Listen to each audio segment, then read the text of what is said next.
Go. Open up. Sure.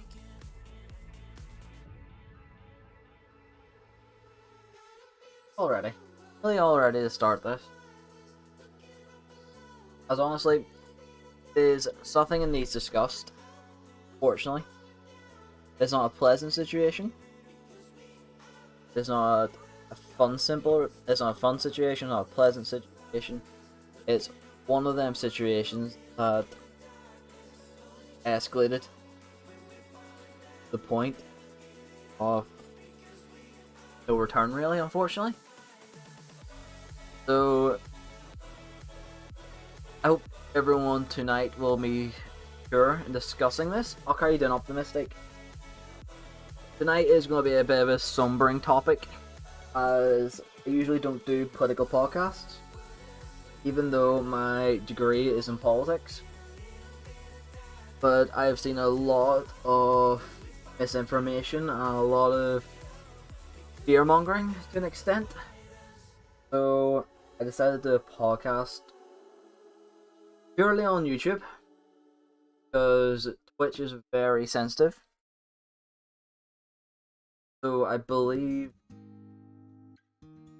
while it's going to be a tough topic to talk about tonight, and while it's going to be a topic that will require people to be able to be mature and understand situations, I do believe it's going to be a rough topic. So I do welcome questions, debate. If anyone does wish to join us on voice, there's a few simple rules. Essentially, respect each other. At the end of the day, soldiers are soldiers. They're following orders. At the end of the day, they're both giving up their lives. Give people time to speak. Every time someone joins, I'll explain simple rules to them. Simple common courtesies.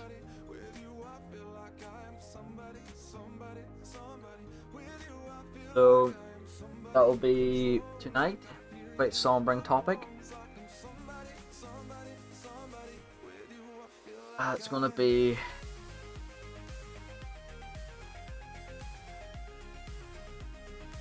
a sombering one. It really is. So I hope people will join in the debate, talk about it.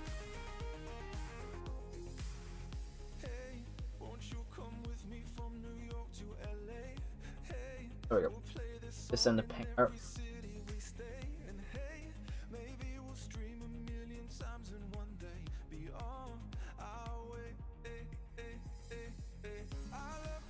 Just send the ping out to everyone.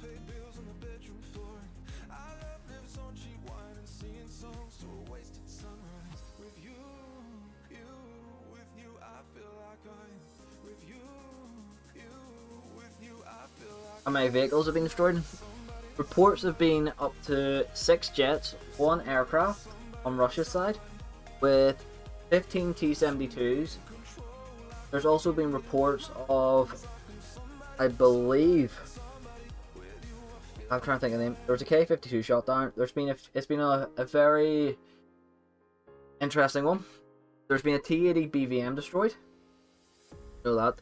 Unfortunately, in regards to Ukrainian losses, there hasn't been much said on. There was a Ukrainian tank column destroyed, pilot T-64 Bravos. Now, I'm not too sure to what extent they were modernized to, but they were completely decimated. Currently, at the time, in regards to total death count and casualties, both military and civilian, there is no number currently. However, within the first few hours, Russia was estimating that they had 50 soldiers being killed, and Ukraine was around the same. I believe it was 40 to 50 on the Ukrainian side as well, with a handful of civilians injured.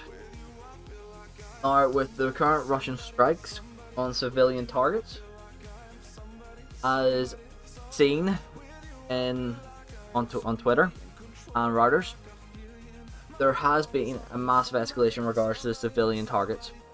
While Vladimir Putin, despot himself, promised that it would be purely military industrial targets that would be hit, airfields, military bases, military installations, This has not been the case since. And you ask why? It's simple. Russia does not want a war of occupation. They want the war of annihilation. They want to get rid of anyone that will oppose their rule. Just like what's happening in Moscow with the protests at the minute, with the Russian police forces and security forces arresting over 100 protesters and partially treating them due to the fact that they are calling for peaceful resolutions. Situation. It is one of them horrible situations at the minute where the truth is buried under smoke and mirrors. With how things are going currently, the Russian forces, especially since their push through Belarus, it leaves a lot of questions in regards to how NATO can truly respond. Now, to me, NATO should have responded. They are, Lewis. Unfortunately, they are. It's going to be a rough topic, but I think it needs to be discussed truthfully due to how things are with Russia and how it's affecting the Western world. But as I said, the UN and NATO have a lot in common. NATO more so. So yes, while Ukraine is not a member of NATO, all of Ukraine brings into question the integrity of Russia's treaties, how it will maintain and keep its treaties. In 1994, when Ukraine was set free, truly as a nation, it was given the guarantee. 100%, up to you, Lewis, if you want to, mate. Don't mind, mate. That's the thing. When Ukraine disarmed from its nuclear weapon systems, it was given guarantees from the Russian Federation, from Britain, America, and Germany that it would be protected. It was given the guarantees of the major powers at this time. Now, that guarantee means they shouldn't have been able to invade them. Well, treaty says treaty says they shouldn't have invaded. That is what the treaty is there for. It's meant to give guarantees of protection for that country, for that government, and for its people, peace of mind. So, lean on to your point, they're optimistic of what people are saying. Could it lead on to the start of the Third World War? Slim potential for it. And the reason why I say slim is if Russia can disregard, well, I shouldn't say Russia, there is plenty of good people in Russia, but if Vladimir Putin can disregard treaties so thoughtlessly without a care in the world, what's stopping them from taking NATO members that were once part of the USSR? What is stopping them making a move on Poland, Romania? What is stopping them making a move of wanting to push into Germany further? While I do believe there is some slim chances of this situation de-escalating, I do believe it could be worse.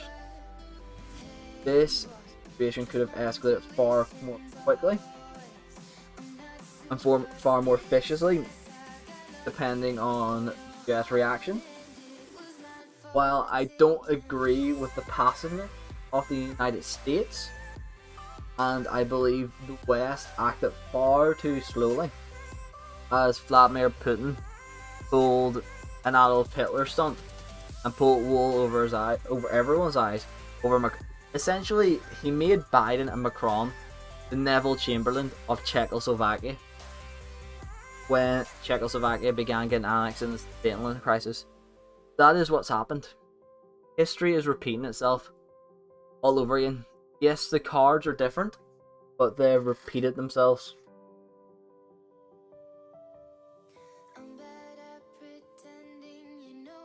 It's sadly one of them situations that what we can do, unfortunately, feel that I'm trying to think of how to put it in words without offending people. What we need to do is, well, what should have happened is NATO should have responded.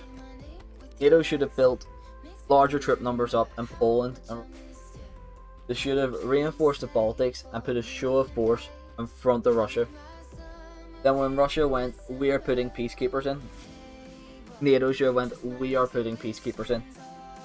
We are guaranteeing the independence of the Ukrainians. Fair enough, Archie. That's the thing. The situation was allowed to escalate and near to the point of World War III because of the indecisiveness of NATO. Because, I'll be honest with you, the people, Western people, are sick of war. Optimistic Biden has always been a puppet. And you're right in a lot of aspects.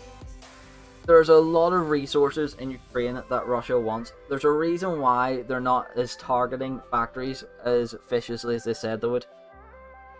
During the Soviet times, they were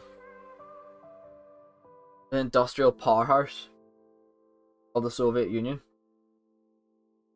That is the thing. Soviet era, they were that industrial powerhouse.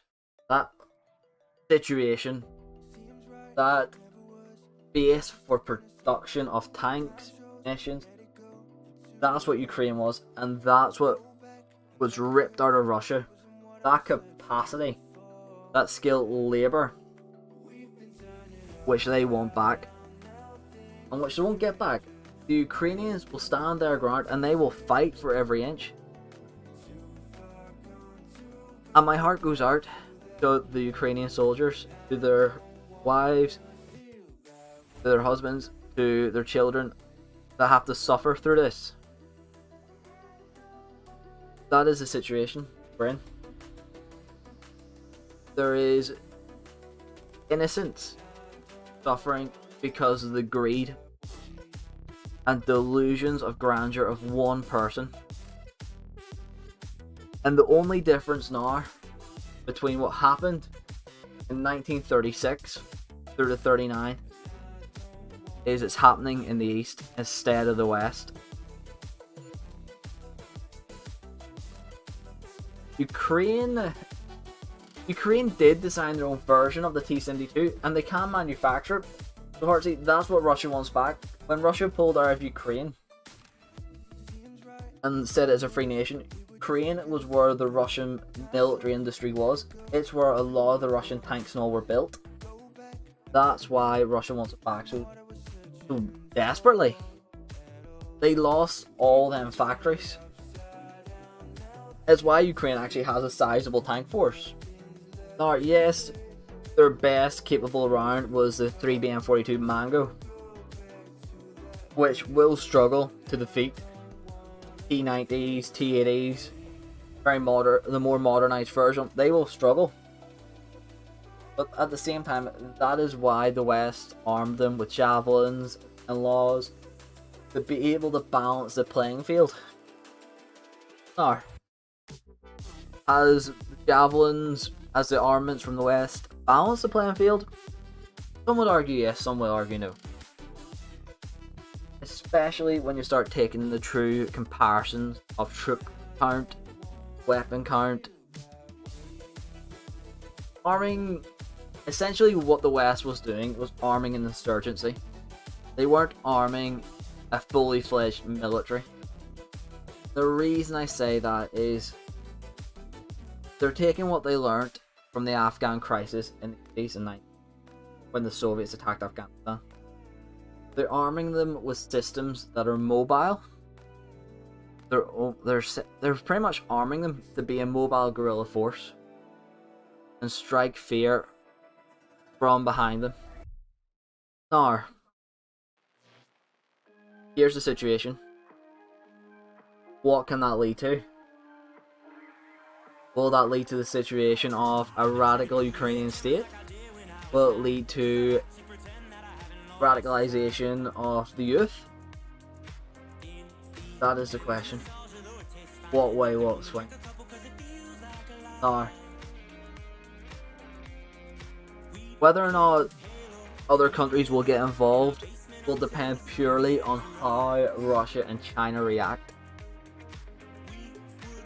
If Russia wants to keep throwing its threats out and throwing its weight about, if it wants to keep falsely accusing countries, there will be NATO involvement. It takes one slip up. Now, whether or not it'll be a large scale involvement, it might be simple airstrikes, it might be simply a naval blockade. But here's the situation. It will be a situation that if war breaks out, it's going to be either the situation of, well, there's going to be small asymmetric conflict with small elite special operations, cyber warfare groups, or it's going to be a conventional war. Chances are conventional conflict between NATO and Russia will end in a stalemate because of the nuclear arms agreements and because of the MAB principle. But more than likely, it'll evolve into isometric and cyber warfare, which unfortunately the West is lacking in cyber warfare capacity. It is the West has always seen Russia as a conventional threat and not a cyber threat, yet they have proven themselves competent in regards to doing cyber warfare. So is it a little too late for the West to catch up on that technology? No, they can play catch up quick enough. There is more than enough scientists out there. There is more than enough educated and developed minds to allow for that situation. Think tank is there, but the mobilization of resources is the key. Whether or not that will happen is another story. And it was the same as when the Enigma machine needed cracked. No one knew what it was. No one knew how to crack it. No one knew the codes. But they found a way to crack it. May it have been the luck of finding a surfaced U-boat, crippling it and taking the machine off it, which allowed them to finally help with the decoding. May it be the code crackers' amazing ingenuity on making machines to decrypt it. That is the thing. There will always be a development that will one-up each other. And you're right, Harsey, Russia won't respect nuclear agreements.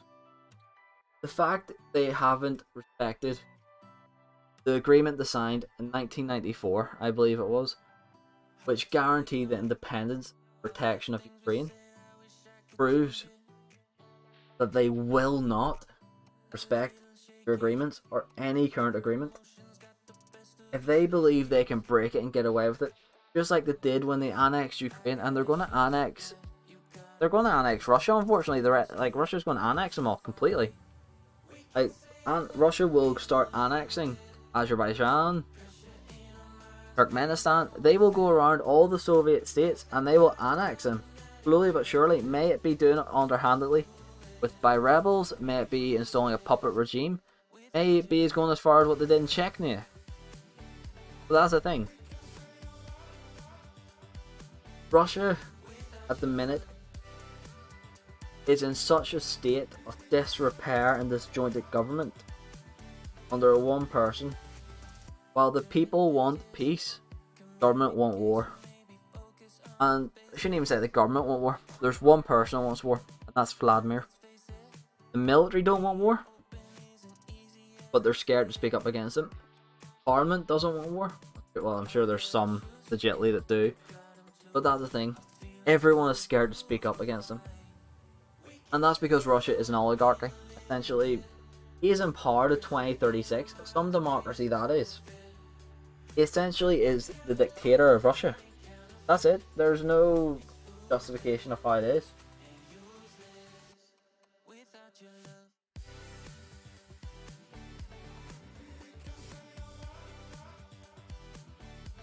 That's the thing.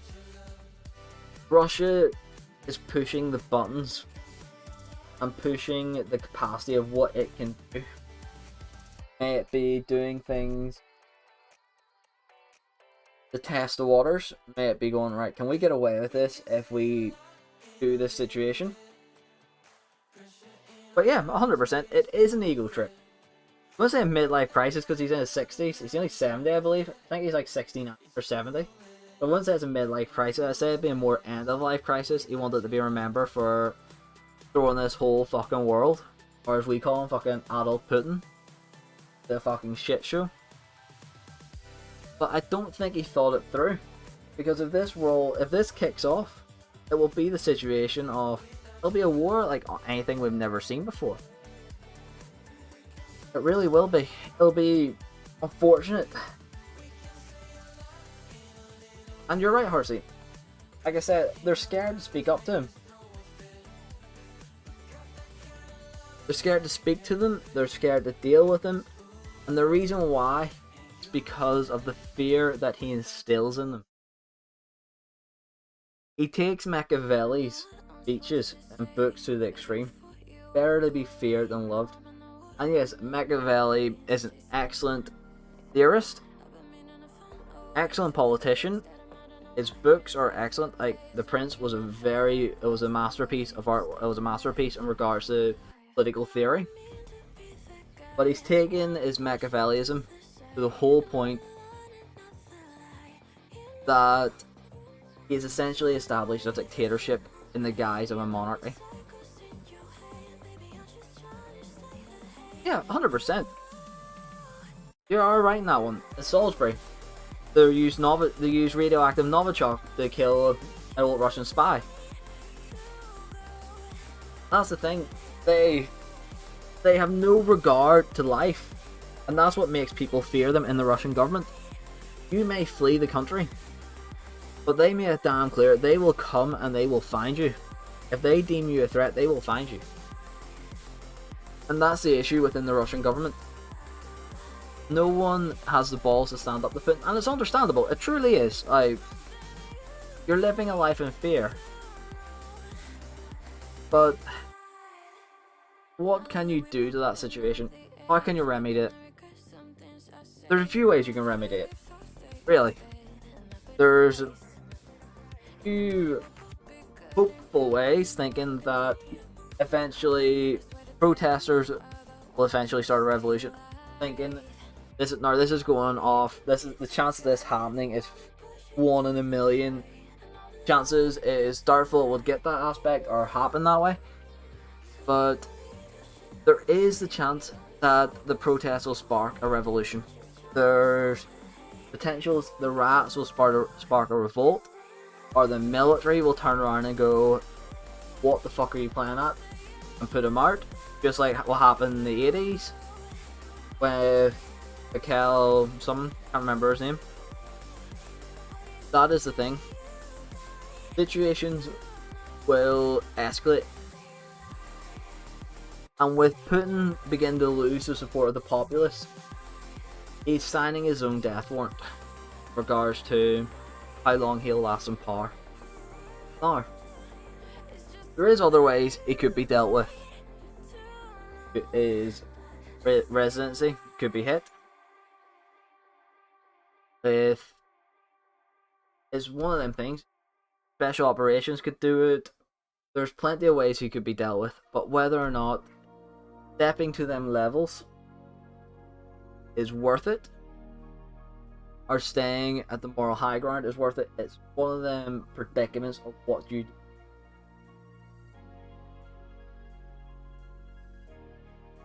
The optimistic, we've came that close. The nuclear war multiple times that we're just edging to it. That's unfortunate.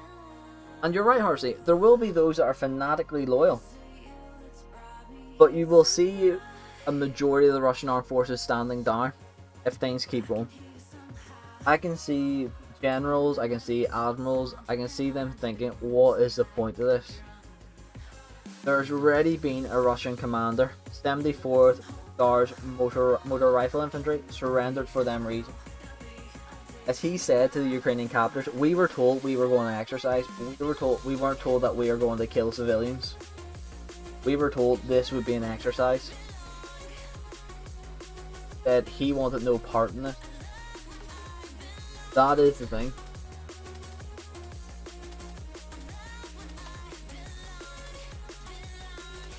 It is the situation of whether or not the loyalty of the few will be able to keep everyone in check. There is fanaticals that will keep a large point of the Russian troops and a large part of the Russian command in check out of fear. And that's because Putin will usually always promote and usually always install his most fanatics. And it's the same as Chernobyl. The fact they took Chernobyl. Chernobyl is a nuclear waste zone. It's a nuclear disaster zone. It's a place that puts us all at risk. Not just Russians, not just Ukrainians. It puts me, you, Germans, French, Swedish, Finnish, Americans. Puts everyone at risk at radiation poisoning. If that reactor's hit and goes critical, it will poison the water supplies, it will poison the ground again, it will poison the air again, and it will throw a radioactive plume that covered Europe. Black Panther Gaming, how are you doing? Tonight's a bit of a sombering topic. So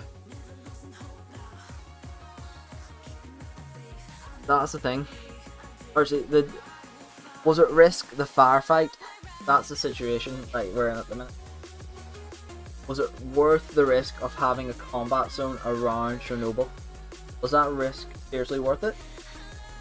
Or do we go to the situation, right, we'll take a step back from this here and we'll keep this area peaceful for the sake of our own good and their good? Chernobyl is a situation that one or two options.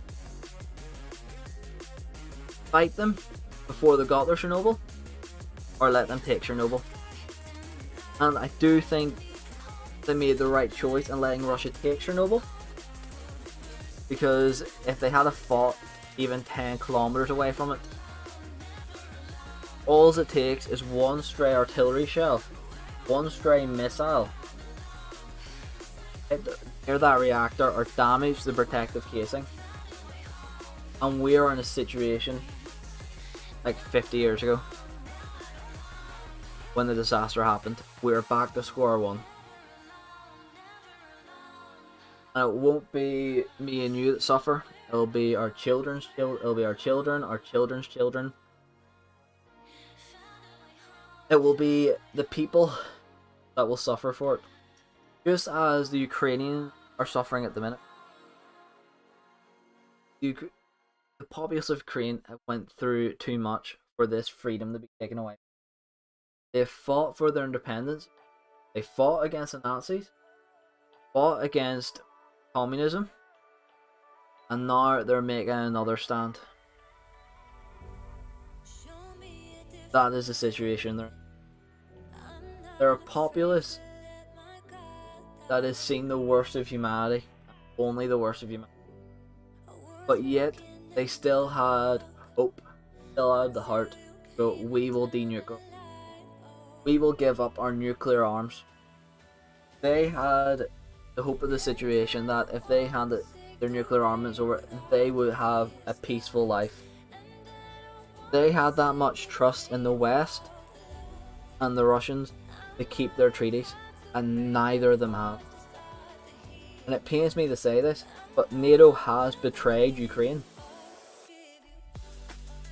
NATO threw Ukraine a stick and promised help. Then when they came back, loyal, going, we need your help, NATO turned around and fucking turned them away. And and I will say this now, it is a shame.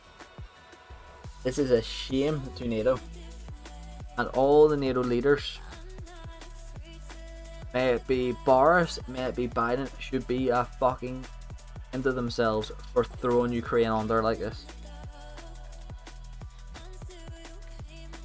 100%. The leaders in NATO should be ashamed of themselves for letting this happen. And with this here in a few moments, we will start looking through the articles. Panther is going to become a living hell either way, unfortunately. But it could have been. This could have been prevented. Fortunately, it could have been prevented.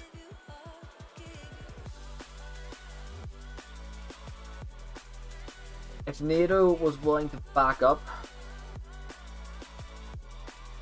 what they were willing to do at the start, if NATO was willing to put troops or peacekeepers in, Russia would have thought twice about it. Because if a peacekeeper was injured or killed, that would be war. It would be total war. It wouldn't be simply, oh, he shot me. It would be serious and dire consequences. And when you take away the consequences, it allows despots to rule. And that's why I'm comparing the members of NATO, such as Macron and Joe Biden and Boris, to Neville Chamberlain. Neville Chamberlain sold out the Czechoslovakians and the Yugoslavians, sent them up a river without a paddle, sold out the Polish, and that's what's happened. They've had a modern Neville Chamberlain. A disgrace of a prime minister. A prime minister I liked has turned into a prime minister I don't know what to think of anymore. I like Boris. I really did truly like Boris. But his handling of crisis is a joke. And he needs to step his game up like the rest of NATO need to do. They need to step in and they need to make that stand against Russia. They need to make that stand that we will not go quietly into the light. We will stand there and we will give hope to people. We will not go quietly. And that's what needs to happen. They need to understand that. It is a somberingly tough topic to talk about, truthfully.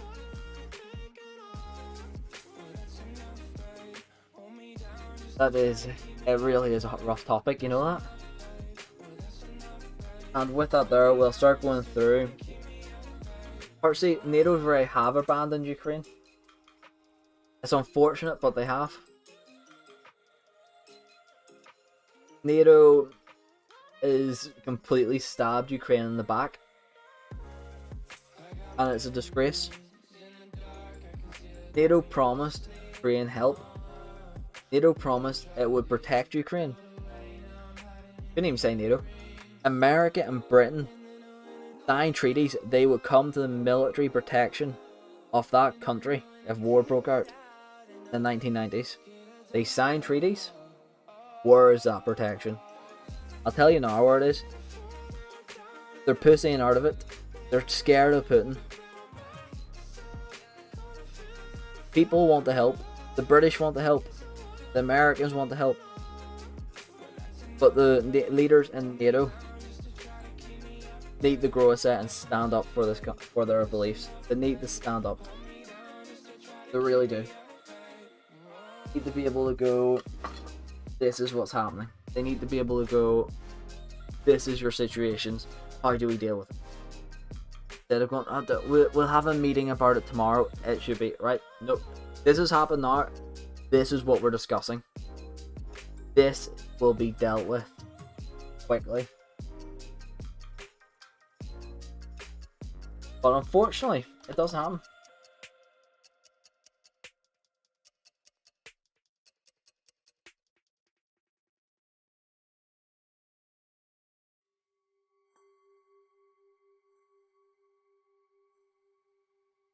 Unfortunately, Hartsey, all the evidence has been found already of Russian casualties.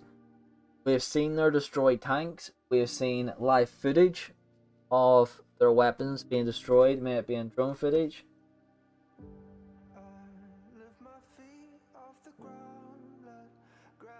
Please, everyone, keep Ukraine in your minds. Please willing to listen to what the Ukrainians. Please listen to their plea. Do what you can to help them.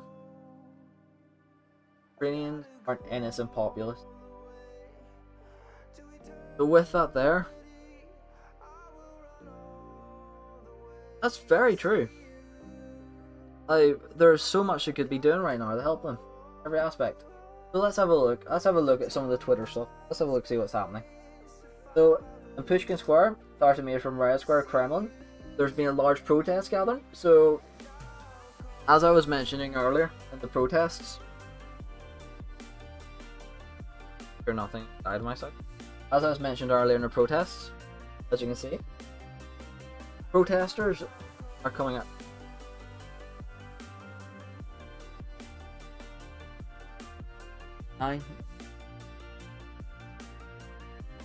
People don't. Right, so, anyways, back to the topic.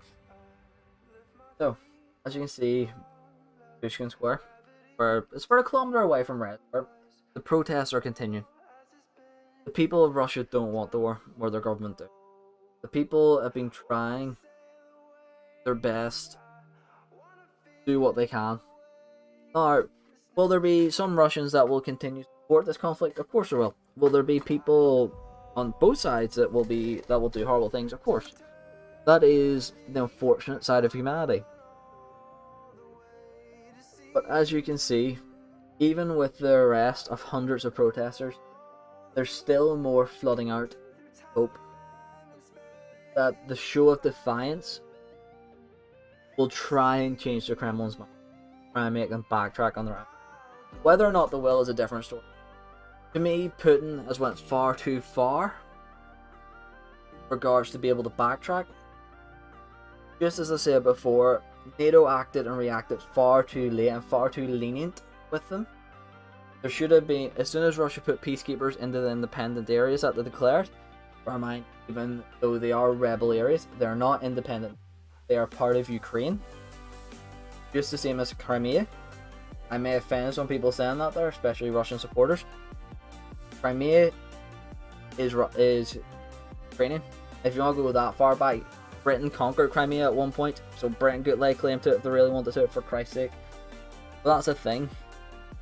Pretty sure the French could be as well. That is the situation we're in. There's been protests, and there's people trying to show that Russia doesn't want this. The people of Russia are speaking up. And that's what I'm saying. If this movement keeps happening on the home front of Russia, we could maybe see a political change or sway. Sin. Good question.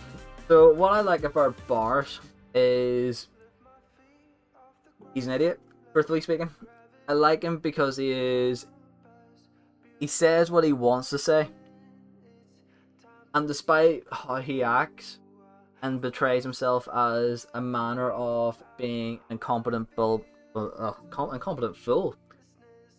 he does his best to try and get the job done.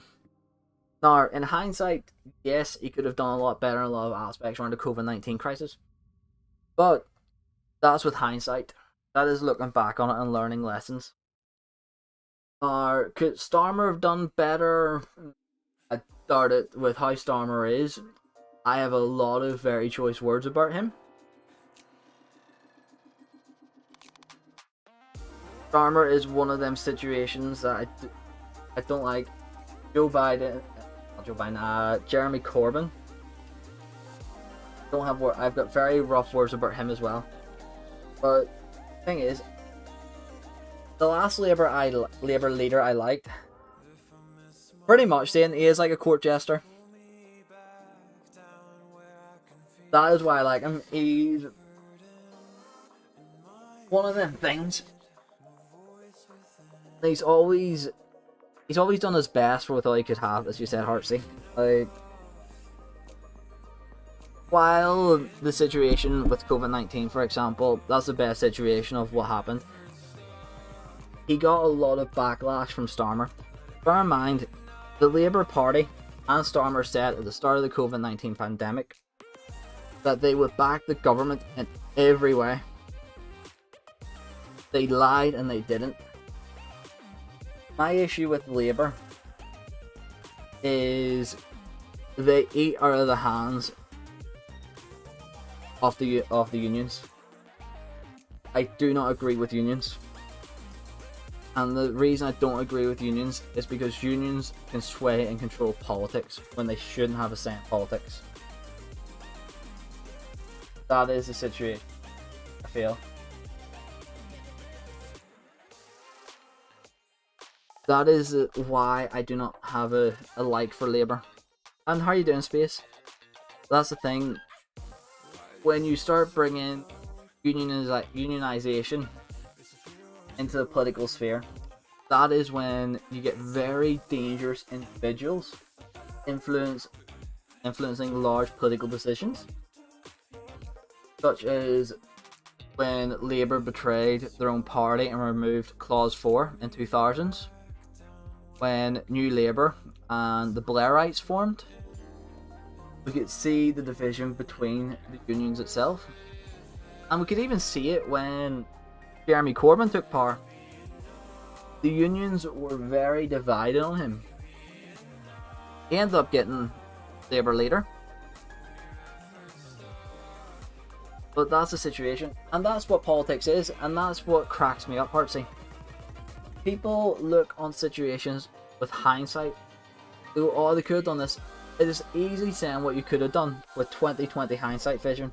It is very easy to look back on a situation, self-reflect on it. Go, right, what could I have done better? It's a very simple thing to do. But when that situation is coming at you,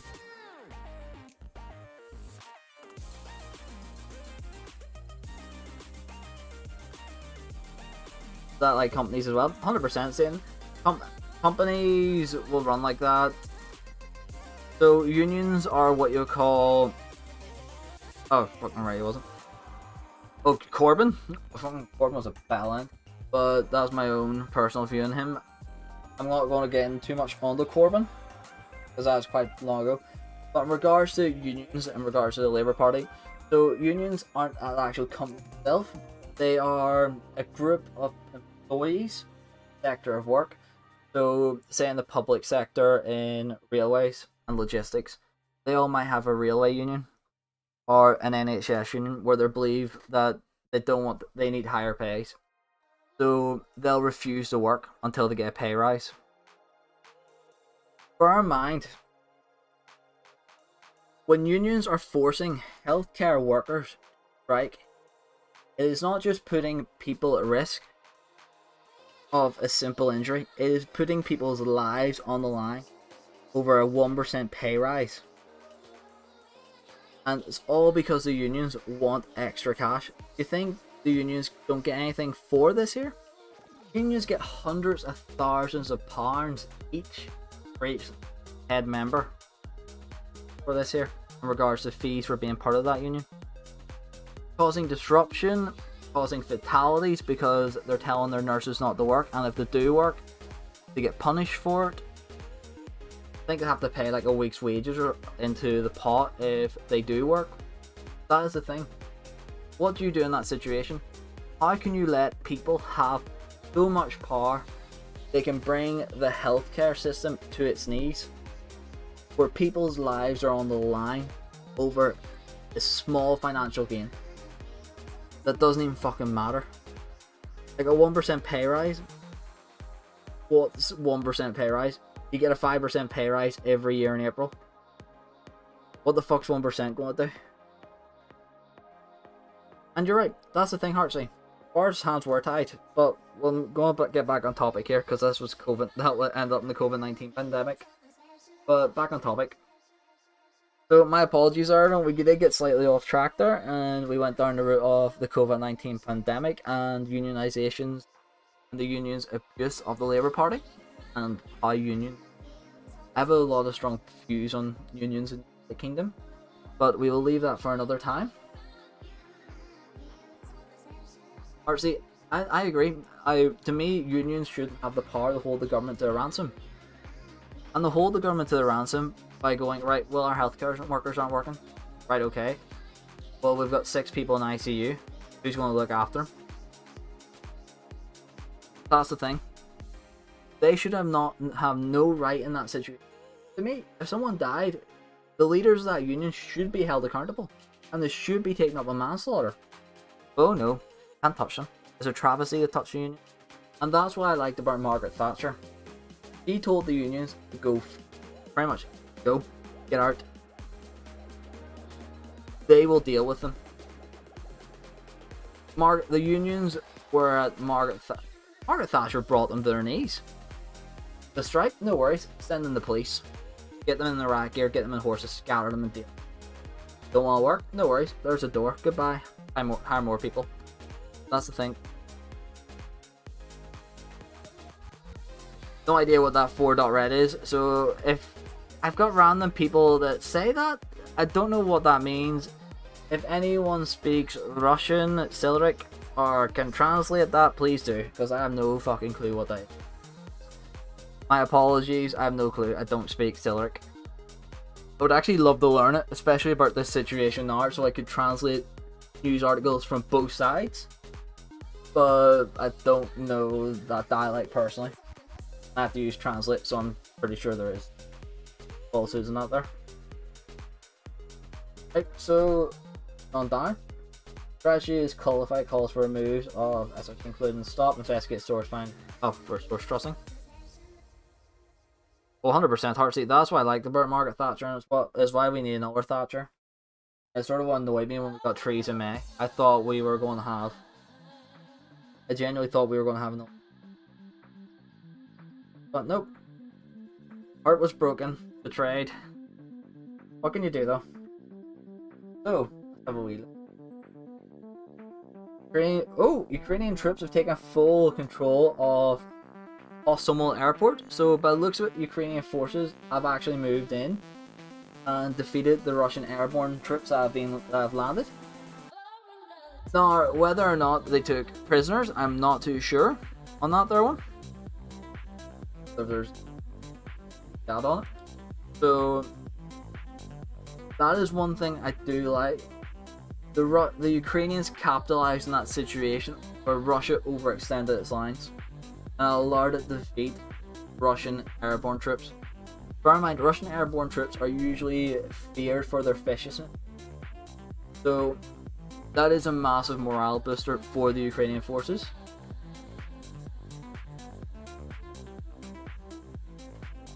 Oh yeah, T-Rex, they lost a whole armoured convoy to them. They lost T-80 BVMs as well and T-90s. They've lost a K-52. That's one of them things. To be honest with you, Heartseed, Boris got stuck in a fucking cable. On the zip line across the fucking river, sure. So let's see, some 100,000 so there's been a rough estimate of 100,000 Ukrainians that have been displaced by this conflict. Now think about this here. There's been 100,000 Ukrainians within a day or so being displaced. That is a lot of lives ruined over simple greed. That is 100,000 people. They've lost their homes, they've lost their family members, they've lost their life. The only thing they have left is their beating heart. That's the thing. That statistic is sombering. And because it is mainly women and children that are fleeing, and that's a big difference. Big comparison I'm going to make here between the refugee crisis and these refugees. These ones here are females and children fleeing. The Ukrainian males stood up and they're taking up arms. That's the thing. The male population of Ukraine has had enough of Russia's shit, and as many of them that are able-bodied are taking up arms. I not know how to use them well, but Might not be able to hit our end of the barn, but enough of them shooting will hit home eventually. That is the thing. Ukrainians are fighting for their homeland. They're doing it viciously and heroically, fighting with everything they've got. Or when you get the refugee crisis storming Europe at the minute, they're different. They're all young males, all adult males. They've all got smartphones. They've all got loads of financial backing, and you can see that they're wealthy when they come across. You can see that they've got iPhone 13s, you've got iPhone 11s. They're wearing gold necklaces, and there's not many children among them. There's the old one, and yet you're right, Space. Yesterday the Ukrainian government told civilians to arm themselves, pick up weapons, and the day before that, they told them to form militias. That is the thing. And that's what I'm saying, Heartsy. Earlier on, I compared this situation to the England crisis. Putin pulled wool over NATO's eyes. Over Macron, over Joe Biden, over Boris. It turned into a situation that was shit. Right, okay. The thought had it solved.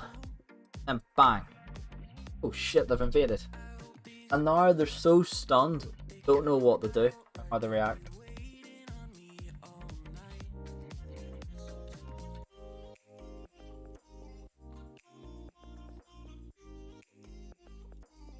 That's it. Pressing us. Russian troops are captured. Well, I knew that one. But yeah, it's one of them situations that they're doing what they can. If the UK was told to arm themselves, people wouldn't know what to fucking do nowadays. That's the thing. Like the UK's populace isn't ready for war. Wouldn't have a fucking clue what to do, unfortunately. I would like to think that they would maybe have some common sense on what to do, but I don't like their odds. I really don't like their odds. And we can see some photos of the devastation here. So I'm guessing this is at one of their dam sites. So in the case of here, this does look like it was strategically targeted around military installations. However, it seems that there's only a small amount of this capacity done to that.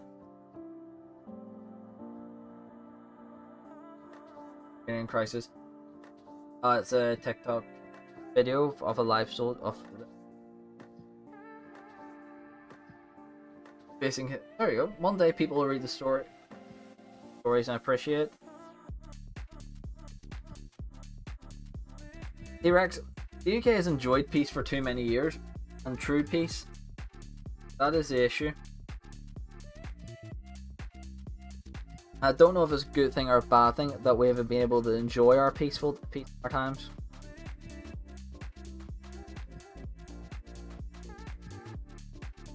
There you go. I think it is a fucking brilliant. Vladimir Putin justified invasion of Ukraine by stating he was protecting Russia from all the scary women, children, and elderly of Ukraine. Fucking right. He's pissed off at that many fucking people. More likely, Heartsy. More likely. It's unfortunate, but yeah. Don't worry, Space. I know it's you, by the way. I know it's you, Space. Don't worry.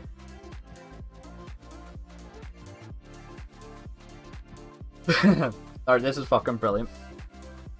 I know it's meant to be a sombering, but this is brilliant. 18-year-olds, can I please have a cigarette or a beer? Yes, government. Best I can do is war. And that's ironic. In the US, you don't serve alcohol to people under the age of 21. You don't serve them cigarettes. But you're willing to send them to fight and die. You're not willing to give them that chance to relax and experience things.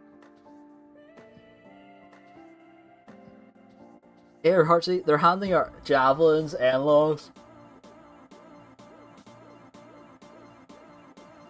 Let's have a wee look. Let's have a wee listen to what she says here.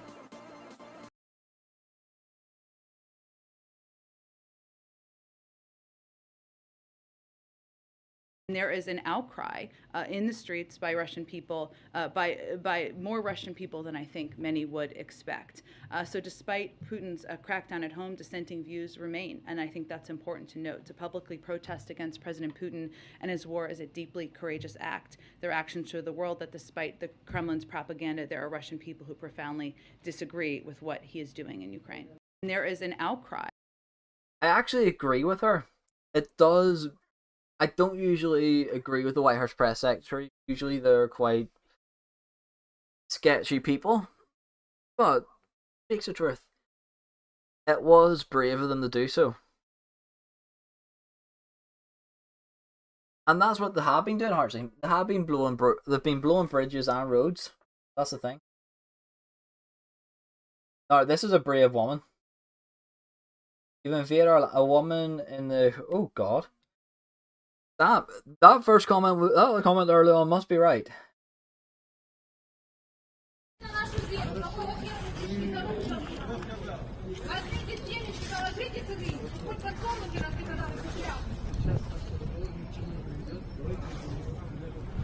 So she's given that Russian soldier a lot of shit.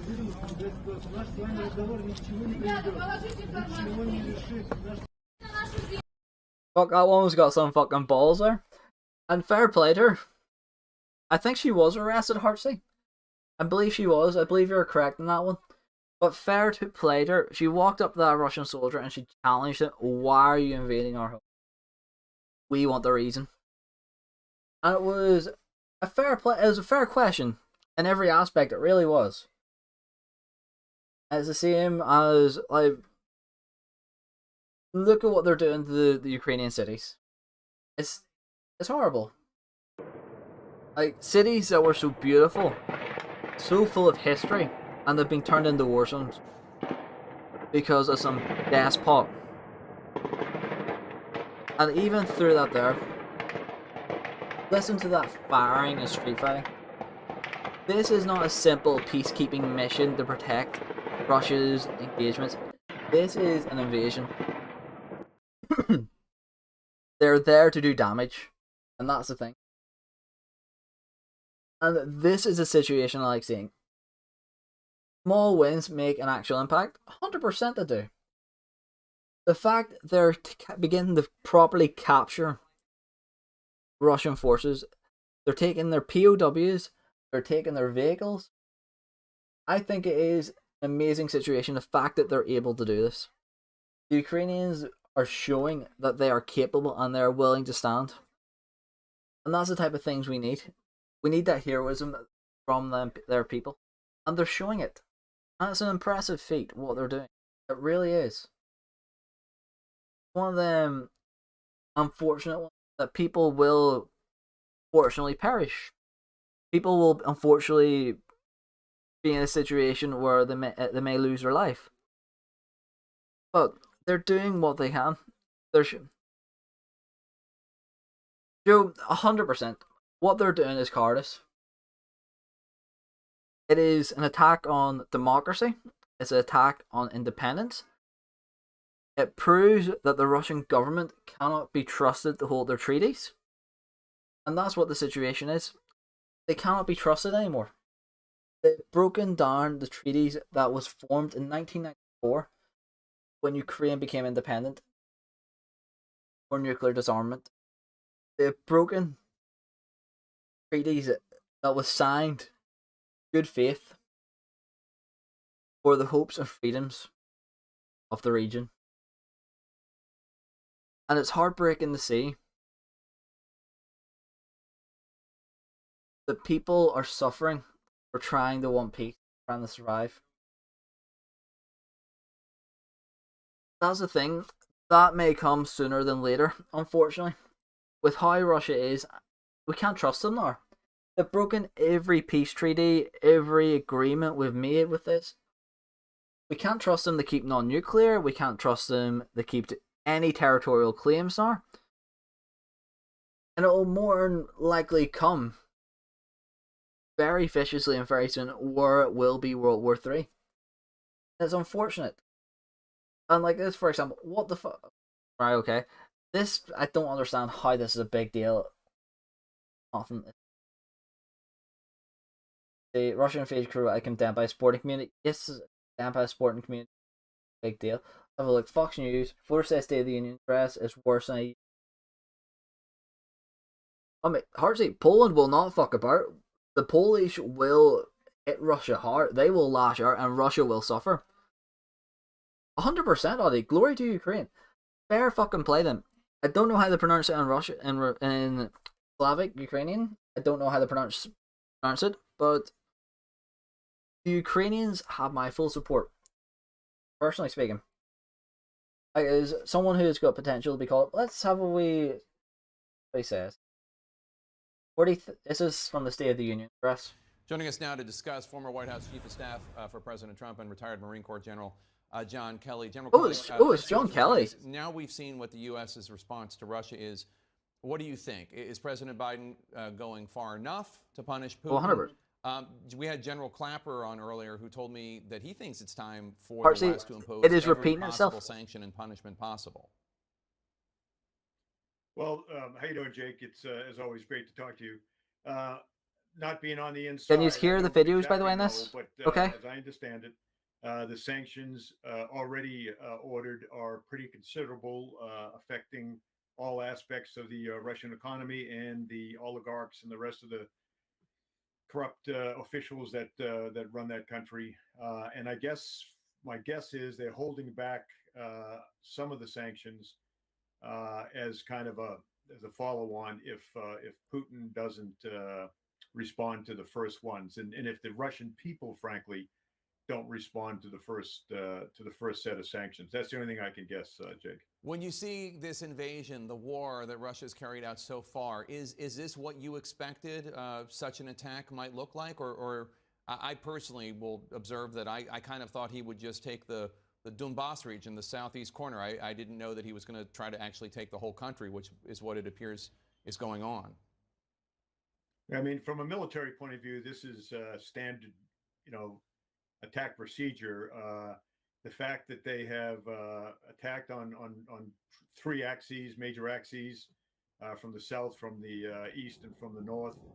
The fact that they have used airborne troops to grab an airhead close to the city, so they can, use that airhead for follow-on helicopter, fixed-wing flights, is exactly what any military would have done. Followed up again with and eventually meeting up these various ground attack. That is interesting there, what he says. It's following very standard military procedures for an invasion of what any country would have done, which is true. It's not what peacekeepers would have done. It's following the situation of we are putting troops on the ground for an invasion. This is not what you would call peacekeeping. This is open warfare. And that's what I like about General John Kelly. He doesn't bullshit around things. He simply puts, this is what it is. And you're right, Audie. The protests in Russia is a very brave undertaking. Especially with the amount of arrests that's been taking place. There's been a lot of Russians arrested and protesters. There's arrested today. But it hasn't stopped them. Russia could be facing a true crisis of many capacities. Anyways, with that there, well, let's watch the end of this video here, and we'll continue the discussion. That, of course, preceded by missile strikes to take down their AAA, their anti-aircraft capability, missiles primarily.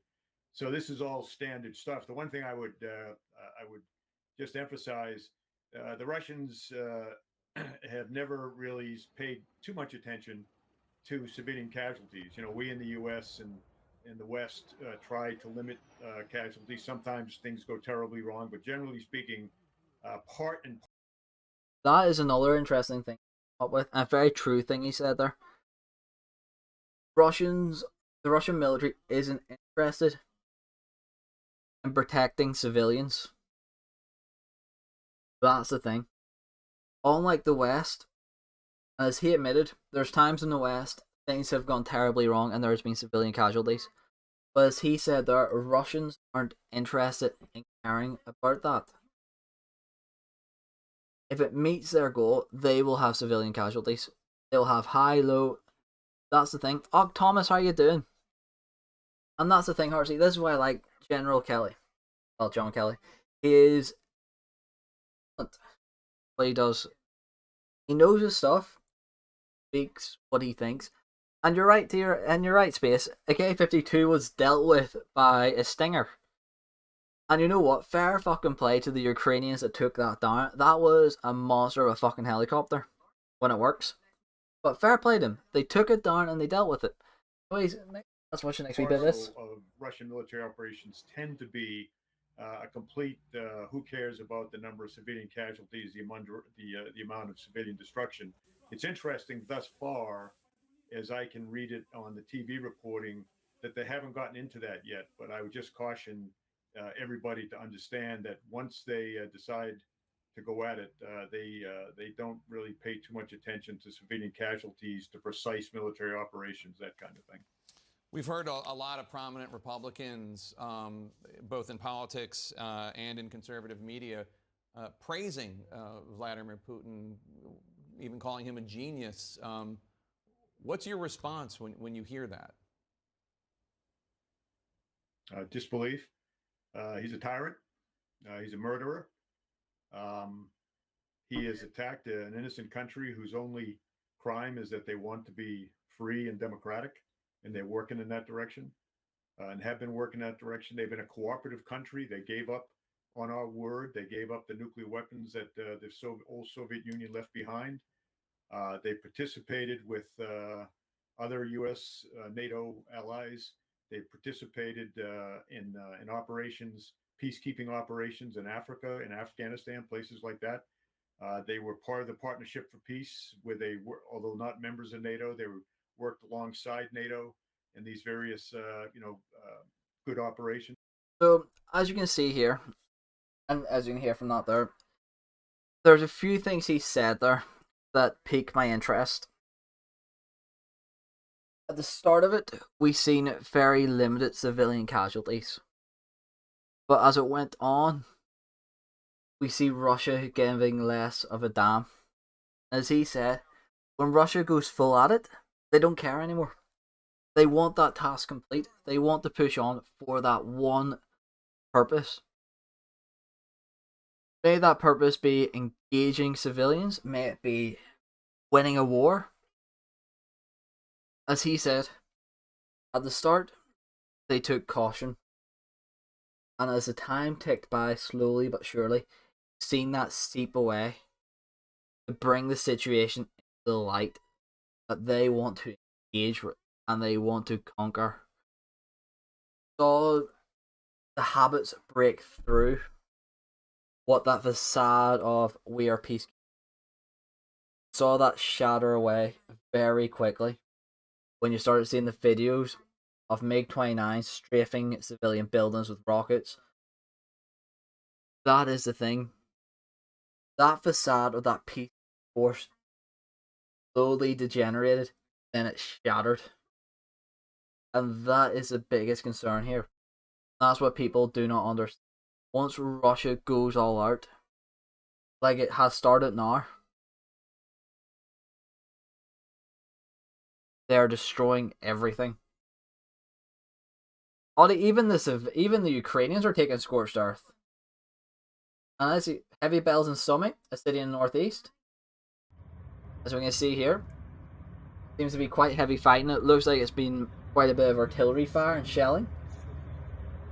Now, I can't hear much gunfire. I can hear helicopter movements in the background. But other than that, there's a shot there. I can hear some small movements and sounds. But that's hard to believe. By the looks of that, Chernobyl nuclear plant.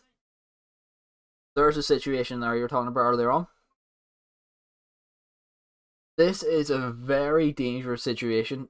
I believe Ukraine done the right thing and backing off around Chernobyl.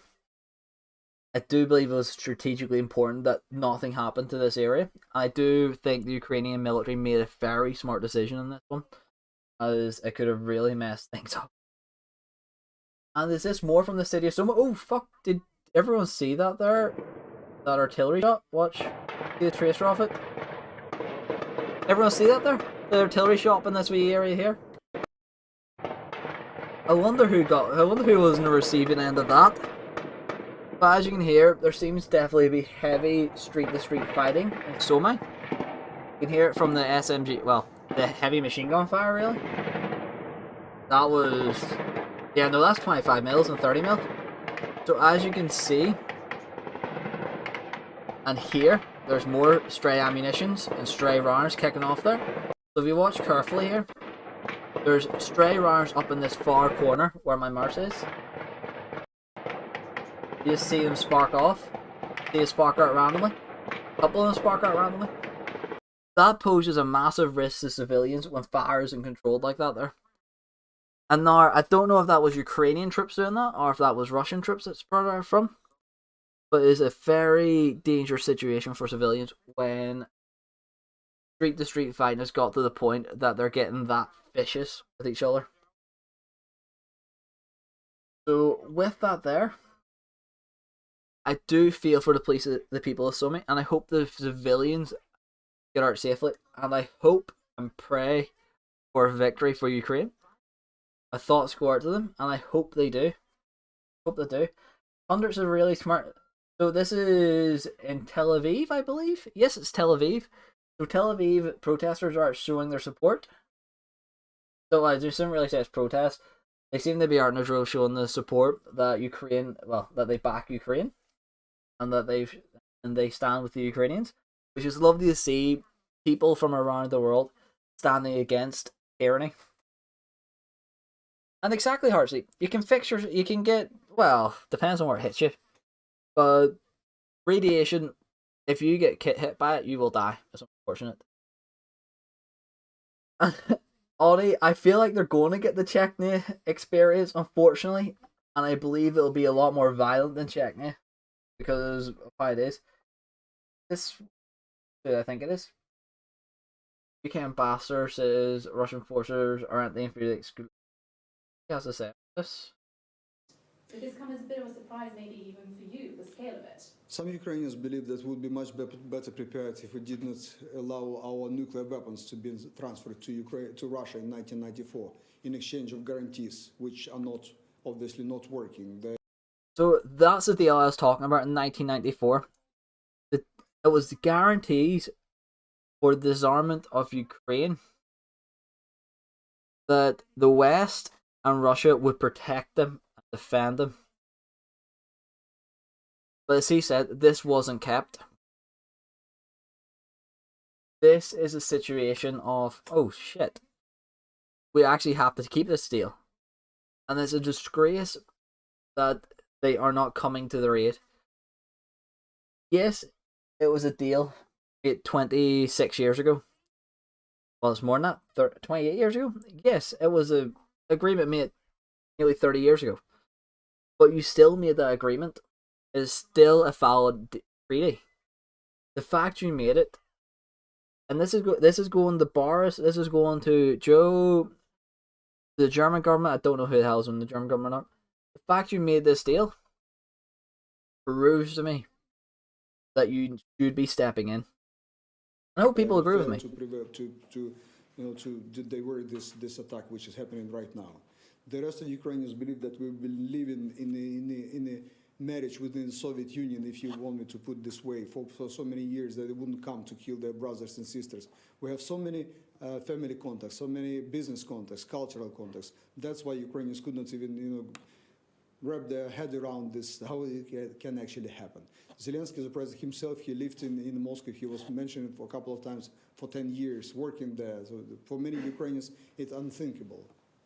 So it's fair to say that for a lot of the Ukrainian population, just the sheer scale of the attack came as a bit of a surprise. And the scale, although talking to most of the, and I had the privilege to talk, we were discussing most of the ways, and most of the ways we sort of foresaw at that time were now happening, like they're coming through the excursion zone of Chernobyl.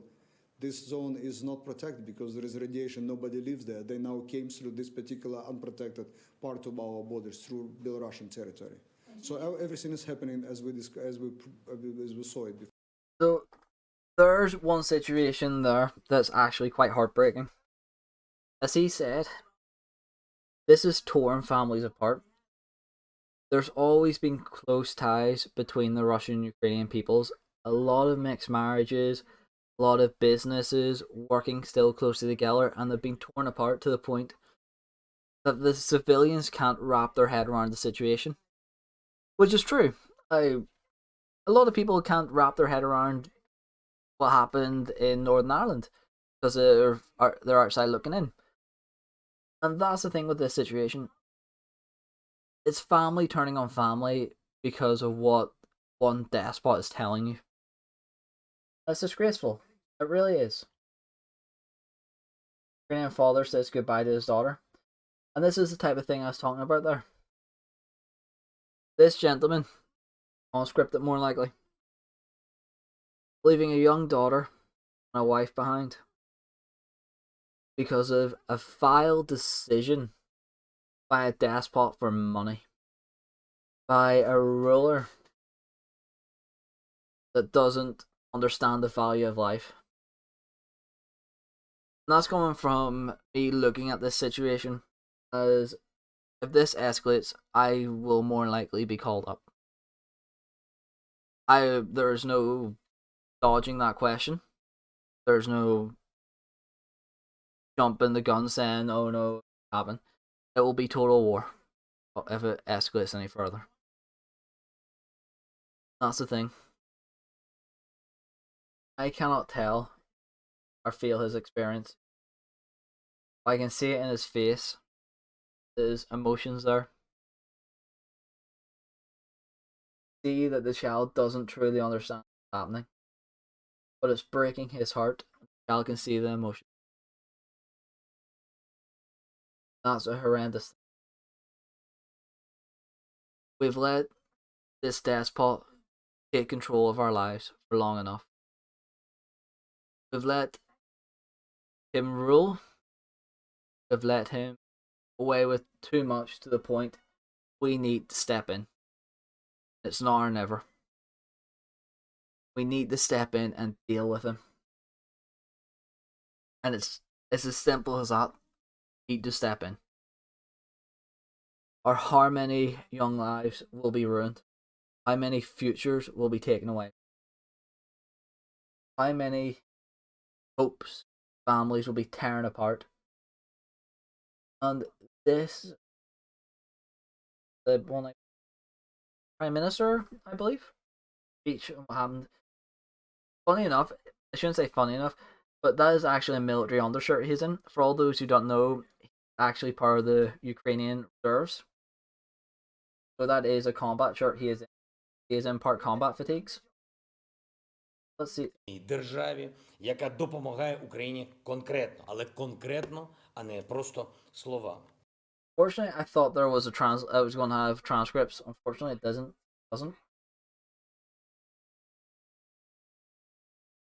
Russia should not be cut off from SWIFT at the moment. Germany's, and this is one thing that's annoying me.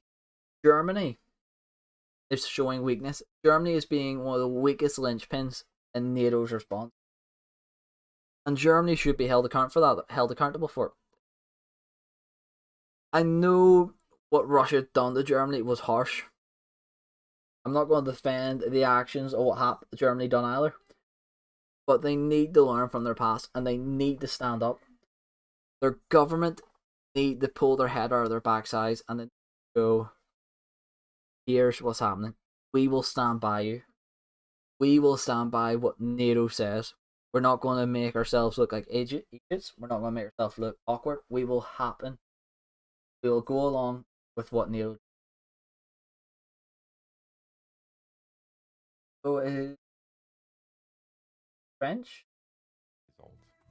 of media lies. Which deep enough, if they hadn't reprinted government propaganda, they could have stopped it. No idea what he's saying. I can't make him out. Don't know if it's. Or this is interesting.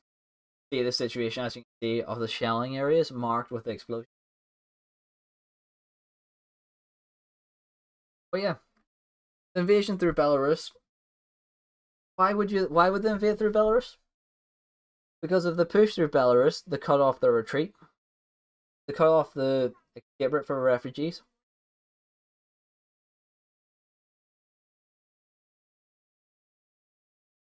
Harry Haig. I don't know what to say about that, you fuck. This is something that's annoying me as well. Yes, he goes hashtag stand with Ukraine. New profile pic. He's going. There's loads of people do this. I'm not just talking. It's just it happened. This showed up in the video feed. What the fuck is he doing? He's posted a photo. Yeah, I stand with Ukraine. What's he doing? Oh yeah, he didn't go in. He didn't go to the army recruitment office. He didn't go protest in Russia. What the fuck's he doing then? Like, genuinely speaking, what the fuck has he done? Other than says he'll stand with Ukraine. But he's done fuck all to stand with them. Other than post a picture online to gain publicity and notoriety. Like, that type of shit annoys me because it blocks the situation and it blocks a new 100% Heartsy. Because when you hover over, and I'm not just simply targeting single Within Jedi Master Pokemon Trainer, like what the fuck? If you want to say you're going to support Ukraine, protest it. Go to Russia, protest it. Join your local reservists. Do something that will have meaning if it kicks off. I'm going to start the music back up as I don't know when the next video will be. Nice to have a bit of background noise. But yeah, no. Clout chasing is one of the big things in this crisis that we do not need.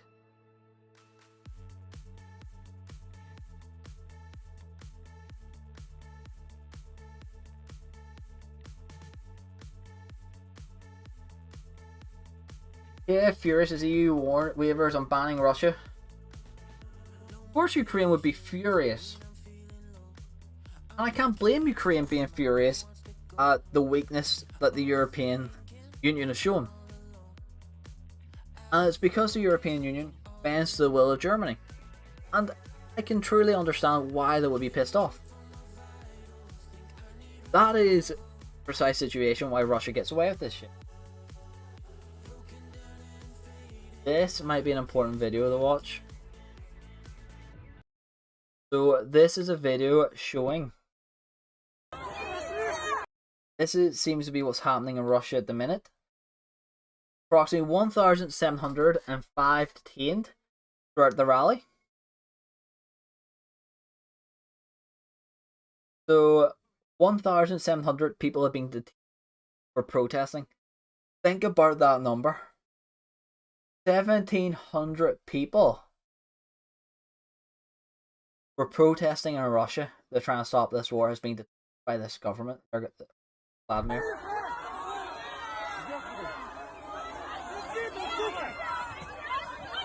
It's not like normal this is not normal brutality. This is not normal police.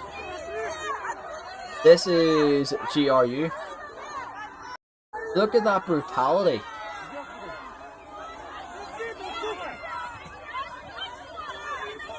Oh, 100%. This is GRU. This is, as you say, it is secret police. It's very similar to the KGB in a lot of aspects. But look at the brutality that they're showing.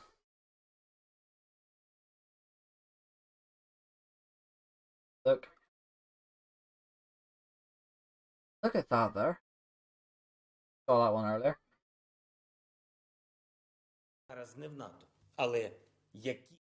So we Zelensky 1 hour ago, 137 Ukrainians have been killed so far in the Russian operation. So that is a minimum of 137 Ukrainian soldiers have lost their lives in the defense of their country. While that may seem like a small number, that is 137 families with waking up the next day without a father, brother, sister, son.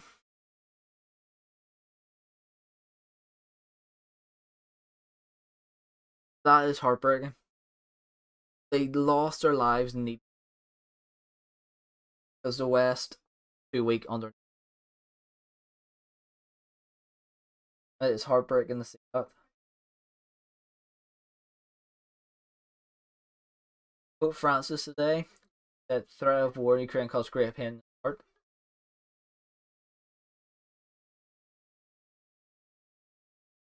heart. GRU, mate. GRU. But yeah, that is the thing. Putin is mimicking what Nazi Germany done. They're mimicking fascism. Not even that space for 200,000, but it's mobilized far bigger than that. Far bigger than that. Most males have joined up, and most civilians have got rifles. Airspace restriction issued by the Department of Transport. Well, we all knew that was going to happen.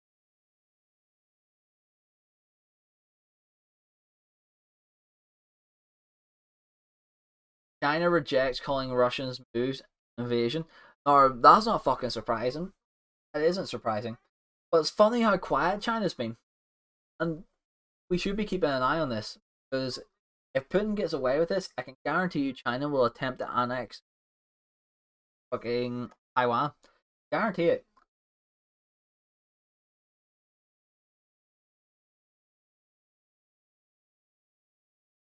That is true. Thoughts and prayers. It is. It is.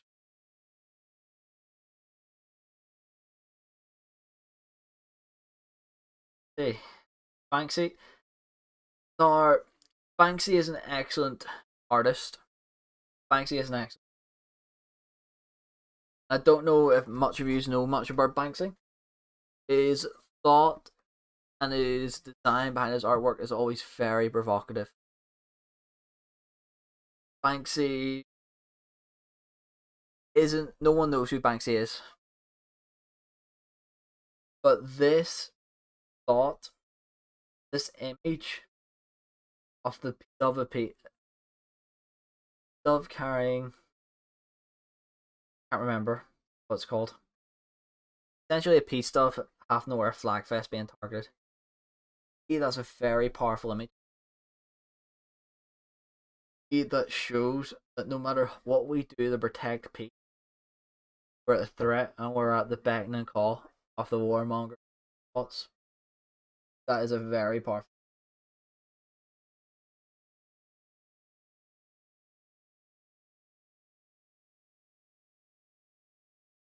Stop war. Ukraine is a sovereign state. It was all a branch. It's all a branch of peace.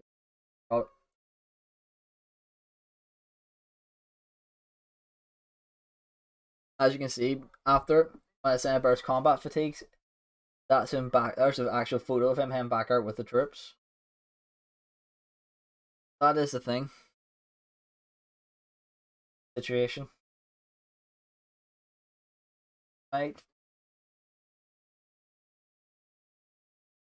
Civilians, women, children, young adults, males, they're taking cover in subways. And it is a right statement. It is like the Blitz all over again. It really is. And it's something the British should empathise with.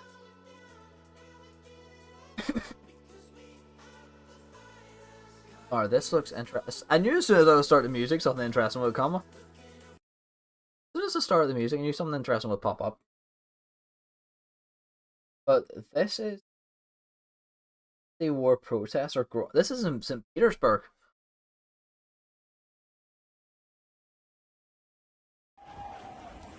This is a very interesting situation.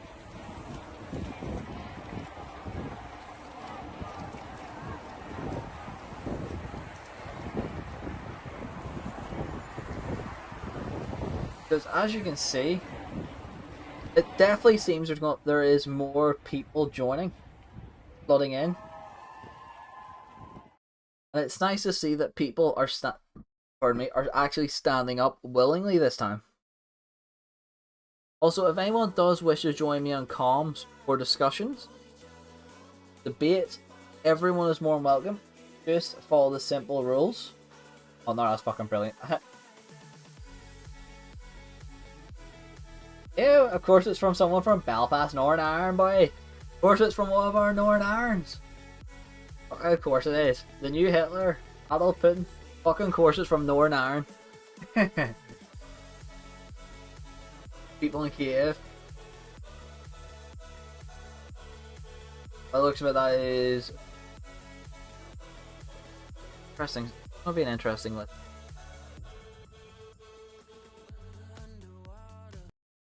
It'll be an interesting list, and I've got.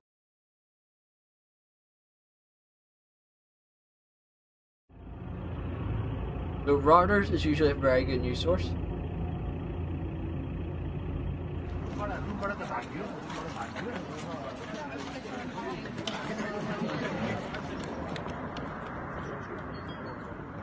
There's actually no audio, it's just footage of civilians fleeing.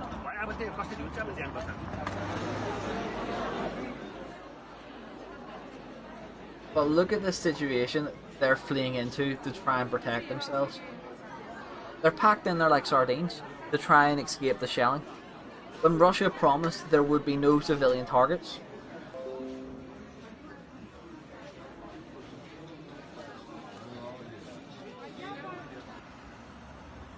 That is sickening. See? The fact that the Russians promised that there would be none. The fact that Russia lied blatantly to the world.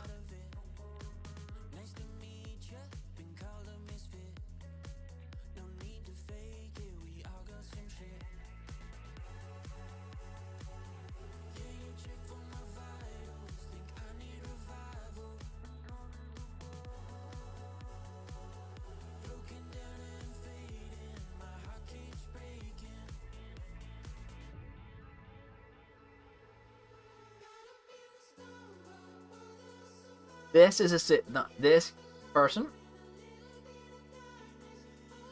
I'm actually lost for words with that statement. This statement has made me lose faith in how competent people can comprehend the situation at hand. While yes, I agree that we shouldn't go straight to the nuclear option, I do believe that there needs to be a step in the right direction that needs to be taken. That is true, Heartsy. That is true.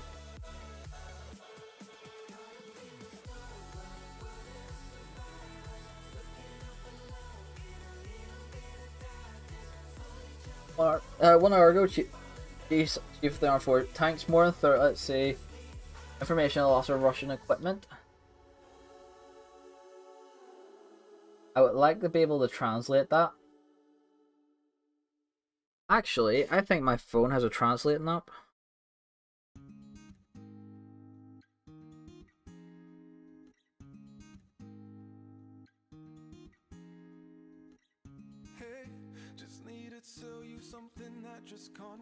I'm nearly confident my phone has a translate app somewhere.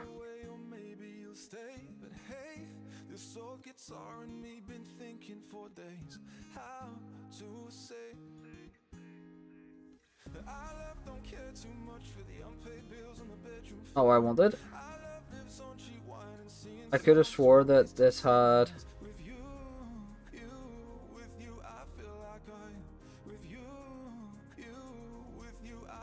Maybe it was my other phone, but I would like to know what that actually says.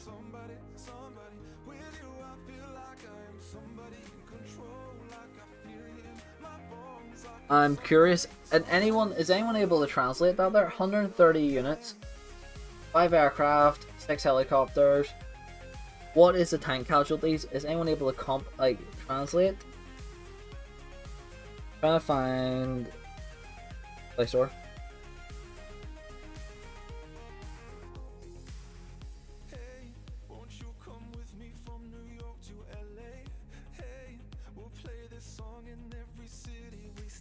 Hard one. Hopefully this will work because I'm curious what the casualties are of vehicles.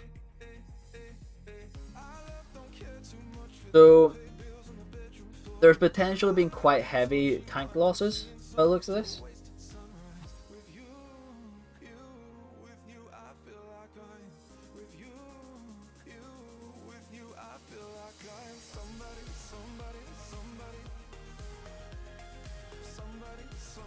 So I will be to language. This will be to Ukrainian. Wherever. My apologies, everyone. I'm trying to find.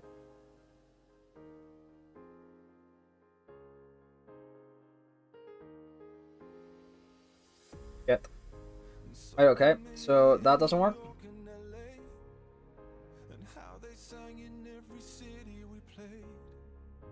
So apparently it didn't want to work. I tried using it. Apparently.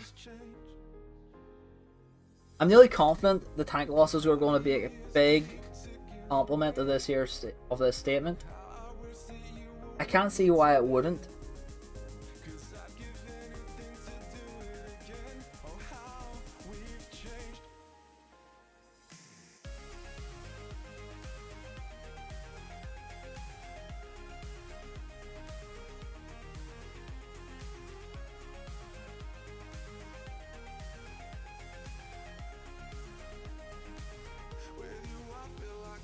Mechanized Recore.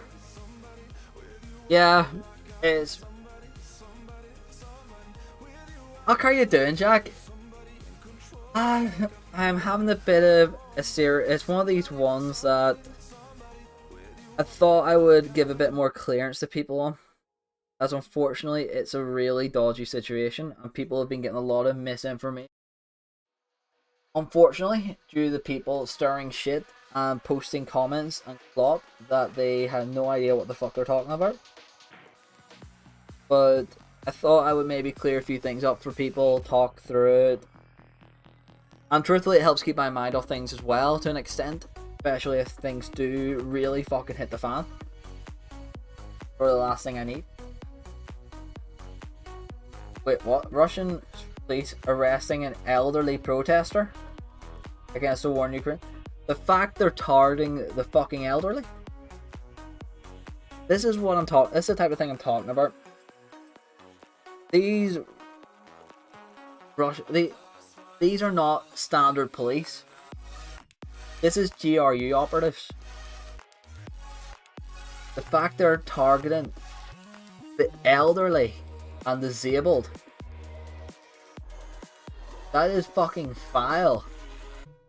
And to the Russian operatives, you are a disgrace for doing that.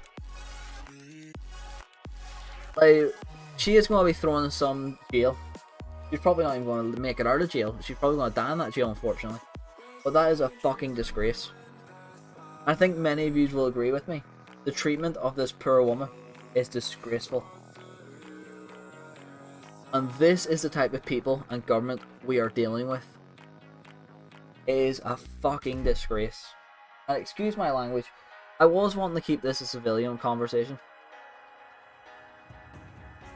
But when they target the elderly, it is disgraceful. People and pets have abandoned the warmth of their homes and sheltering the night in metro stations, which is understandable. It is understandable.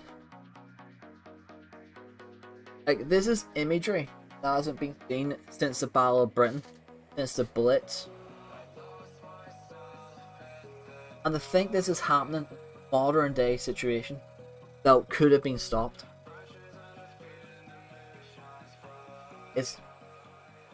It's hard to look at. But I don't see people who have lost hope there. I see people who are wanting the fight. That's what they're doing. The Ukrainian populace is still motivated. And it's amazing to see. And it's amazing to see that the Russian people are standing up against Putin in protest. It is amazing to see. Right, everyone? So I'm going to play a video for everyone here. This is the video earlier on that I was talking about. This video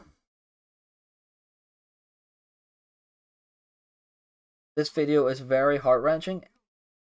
It is very... If you're sensitive, please turn the volume down. This is sickening of what happened, and this is what confirmed the targeting of civilians. So please, it is quite a large video. If anyone does wish to turn the volume down, please do. You're being warned.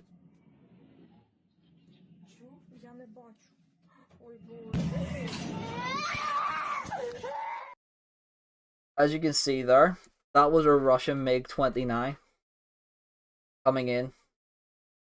I originally thought it was a Sukhoi, but as you can see, it just dumped rockets into buildings full of children.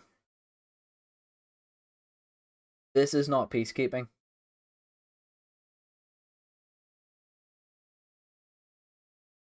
I turned the volume off on the replays of this video because of how heart-wrenching that cry is. And hello, Heartsy. How you doing? That video goes on for about another 30 seconds. They like start clearing out that building sharpish. Like the kid does not stop crying either. It is a heart-wrenching screech. I mean, but like I know like the video quality ain't exactly great, but when I first watched it, I was like, where the fuck did he come from? Like literally, like it is so fast, and it literally, like for that parent, they must feel like so helpless that it can be over that fast. Do you know what I mean? Like 100%. literally come out of nowhere. Like what can you do? Like you're in your house, and you're like, oh, I should be safe here. Nope. Like, yeah, I can't even put into words, mate. Like it's so bad. It's How ridiculous. can I? You see, when I first saw it, it was, to me, this has been the time where there's no more talking. The room for talking's over. Oh, I mean, like the whole, like you say, the peacekeeping charade or whatever you want to call it is sort of gone out the window. Then, I mean, what were they firing at? It's like it's like a residential street, you know. It wasn't like they're firing at a military target. Nah, It was residentials. I don't know. Look, I find it very unlikely that there's like an anti-air battery or something next door to them group of houses and they haven't already told them civilians to leave. You know what I mean? Like I find that very unlikely. Whatever they were firing at, I don't know. To me, it just seems very odd. Like, See, to me, Russia's now moved on to a war of extermination. I Because mean, it's gone to fear factor more than anything, isn't it? It's like if you start targeting civilian areas, like they're going to be less inclined to want to fight. It's a show of force, isn't it? it is. It's a very vicious and foul show of force. And Someone, I was going to say, someone told me today that basically Russia has been selling, like like the Tunguska anti-air system to Ukraine over the last few years. I just find it like kind of ironic that some of their planes have probably been slapped out of the sky by their own systems.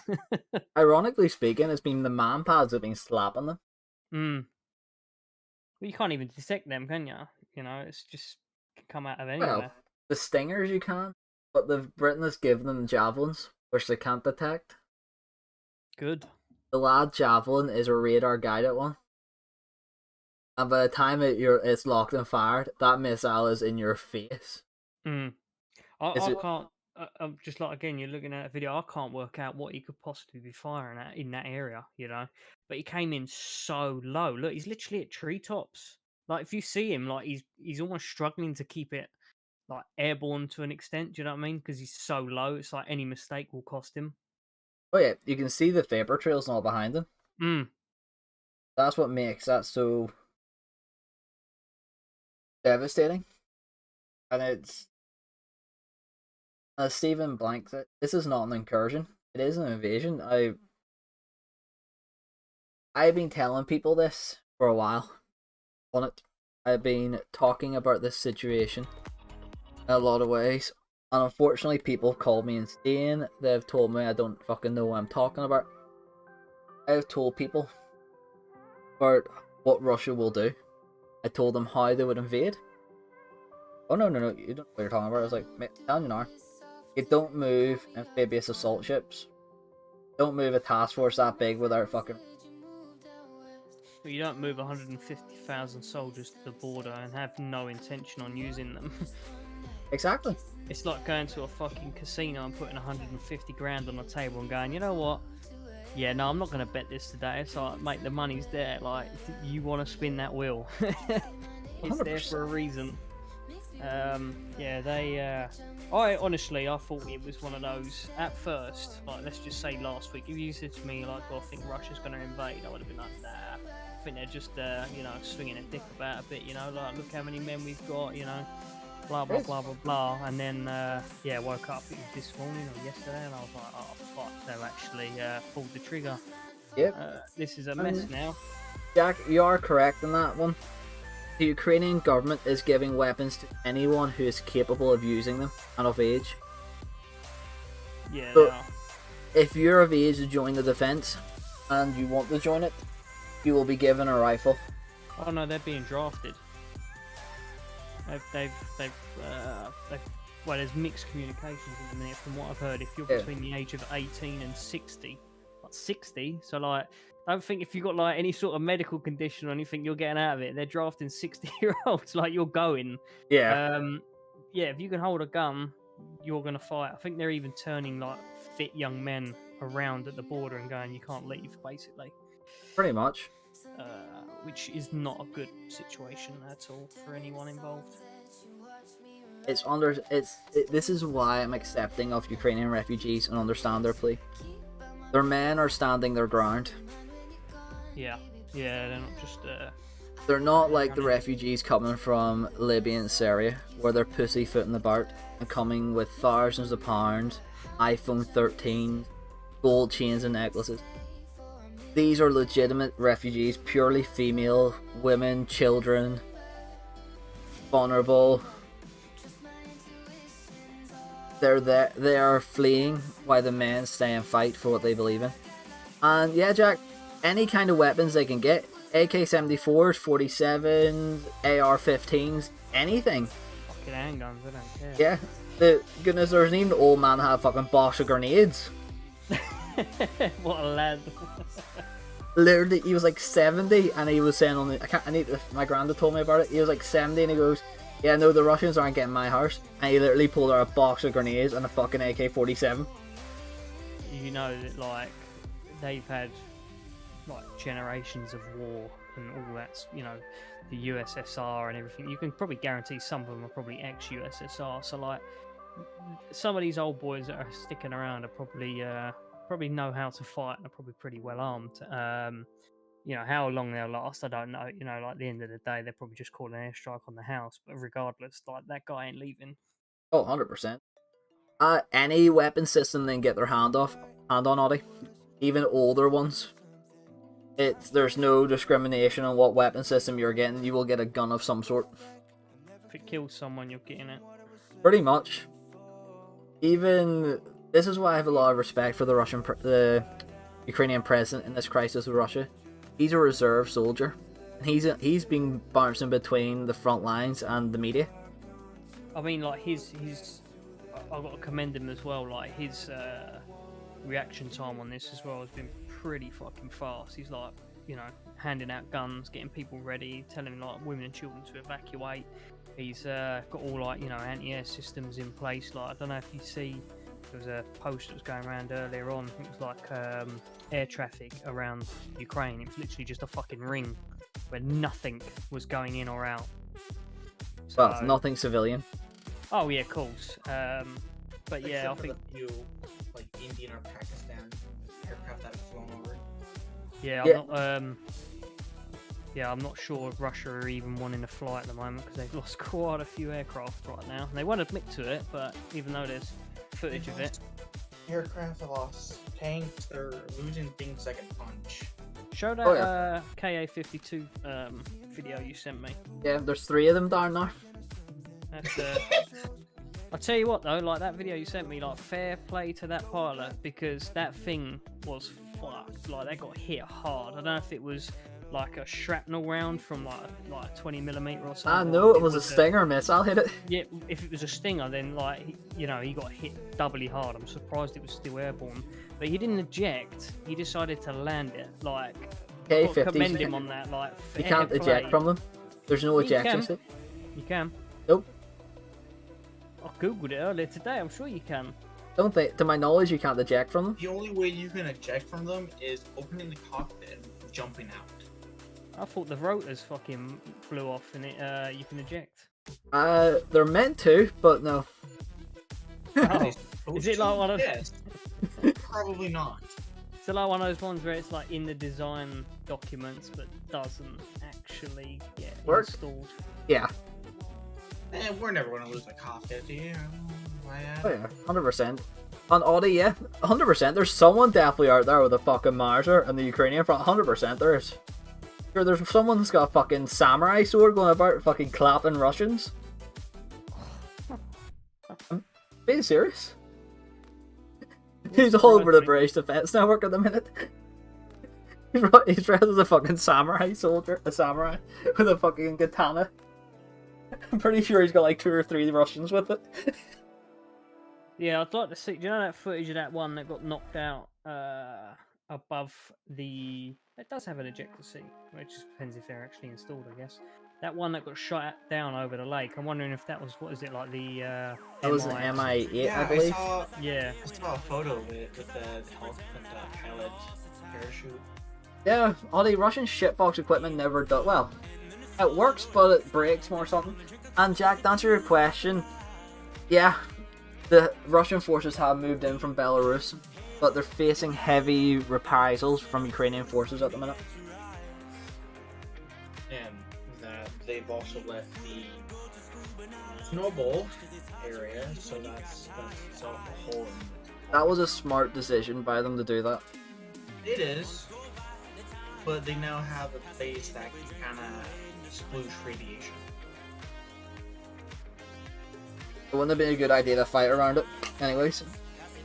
But yeah, on regards to the Belarusian front, the Ukrainians are blowing every bridge pretty much, and every bit of infrastructure they can. They're completely wrecking areas. I'd say they should have been booby trapping fucking everything. Oh yeah. Making it hard for them, you know. To be honest with you, do you see there's a massive bridge that I saw Russian convoys going across? If that was me, I would have got Ukrainian special forces to booby trap the fuck out of that and drown the bastards. You know, the South Korean and the North Korean border, like they've got obviously that miles of fence and then they've got minefields that go on for ages. Yeah. I'm surprised Ukraine haven't done that already, you know, like that would have been like list number 1 for me. I would have been like, no, I'm not even giving these fuckers a chance. Because supposedly they got guaranteed by Russia not to be invaded. That's what I said. Fucking hell, guarantee ain't worth the paper it's written on. Yeah. It is a shame they didn't keep the old Russian nukes. And it's Asking a why... fucking carjacker to be like, oh yeah, can you valet my car? Yeah, I'll look after it. See, to me... Drives off with it, of course. See, to me, this is what is making me annoyed at Boris, Joe, most of all. We give guarantees that we would help Ukraine. And we would fight for Ukraine. And we're not doing it. Because I can guarantee you now, if Britain and America said we will fight, Poland will turn around and fucking bitch slap Belarus harder than... Oh, never mind, I'm not going to finish that joke. I was going to a very dark place there, but I can guarantee you now, the Polish will slap Belarus so hard they won't get back up again. Polish and Lithuanian presidents want Ukraine in NATO. Not NATO, EU. They want them to have membership. See, there is 2 guarantees that they really need. I'm not, see, Jack, I don't know if they did rig them early or not. To me, their rigging looks very rushed. Because their demolition is very... Oh, give them a break. They're not Royal Engineers. It's not that, to be honest with you. They've been very... Oh, shit. Okay. So who's got explosives? It's been... Oh, fuck, shit. Okay. We'll blow this one up, but we can't blow that one over there up. What do? We dig in over there. Aren't landmines a war crime? No. Isn't that when they're not marked? Landmines aren't a war crime as long as it's not in areas of civilian access. Yeah, it's they have to be detectable, don't they? If they're going to be used, otherwise they are banned. They're banned under the Geneva's Convention. But then again, it's like people think flamethrowers are banned, but it's like, oh no, we're just clearing brush where they happen to be. It's perfectly fine. Yeah. Apparently. There's loads of ways around it. But onto the topic of, well, back onto what we were talking about there. The equipment is a big issue for Ukraine. Yeah. That is the issue. Russia's got... Sorry? I was going to say, it's a shame they didn't ramp up like their tank development when, like, the last few years they've been doing their own sort of thing. They've got their own...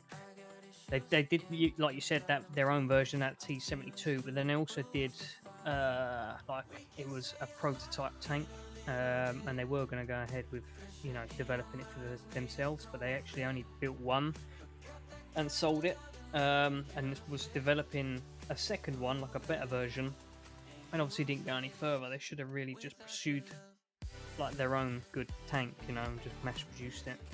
See, the upgraded version of what they're using now, the opulent of the T-72, is excellent, and so is their upgraded T-64s, but the thing is, they never upgraded their ammunition. That was their biggest weakness. They're still shooting 3 BM-42 Mango. I mean, if they catch one of them Russian tanks side on, it's game over anyway, isn't it?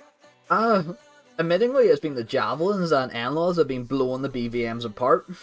Yeah, I know, but I mean, like, if you catch, regardless of your ammunition, if you catch one of them Russian tanks side on, like, it's game over anyway. Like, I mean, like, I know it sounds silly, but we know this from War Thunder, like, even a 20mm round will set one of them things off.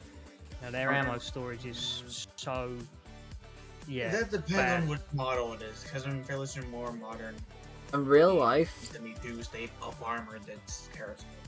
Oh yeah. Now, like, in real life, a Russian tank won't be penetrated by a 30mm on the side. Most modern tanks won't be. I mean, if you remove all the additional composite and features, then yes. Maybe with the side skirt itself as well. Actually, Jack, they have been using Russian equipment against them. They have been capturing Russian equipment and reusing it. Yeah, that's right. Didn't the Ukrainians capture the 22nd motorized brigade? 74th Guards motorized, and then they redone their BMPs. Have you noticed that a lot of them Russian tanks that are one been destroyed and two that have been seen in footage, none of them are really carrying like that additional ERA package? Like all of them, like the side skirts are completely open. The ones that have been destroyed have been actually carrying the ERA package because they've been BVMs. The ones I've seen have just literally been like, do you know when they just cover the first quarter of like, what's is it contact I'm one? assuming that came off of the tracks. The issue, they just got there. I'll be honest with you, the issue with the one, especially when you see the turret lying on the floor, the chance of the ERA surviving that is next to nil. Oh yeah.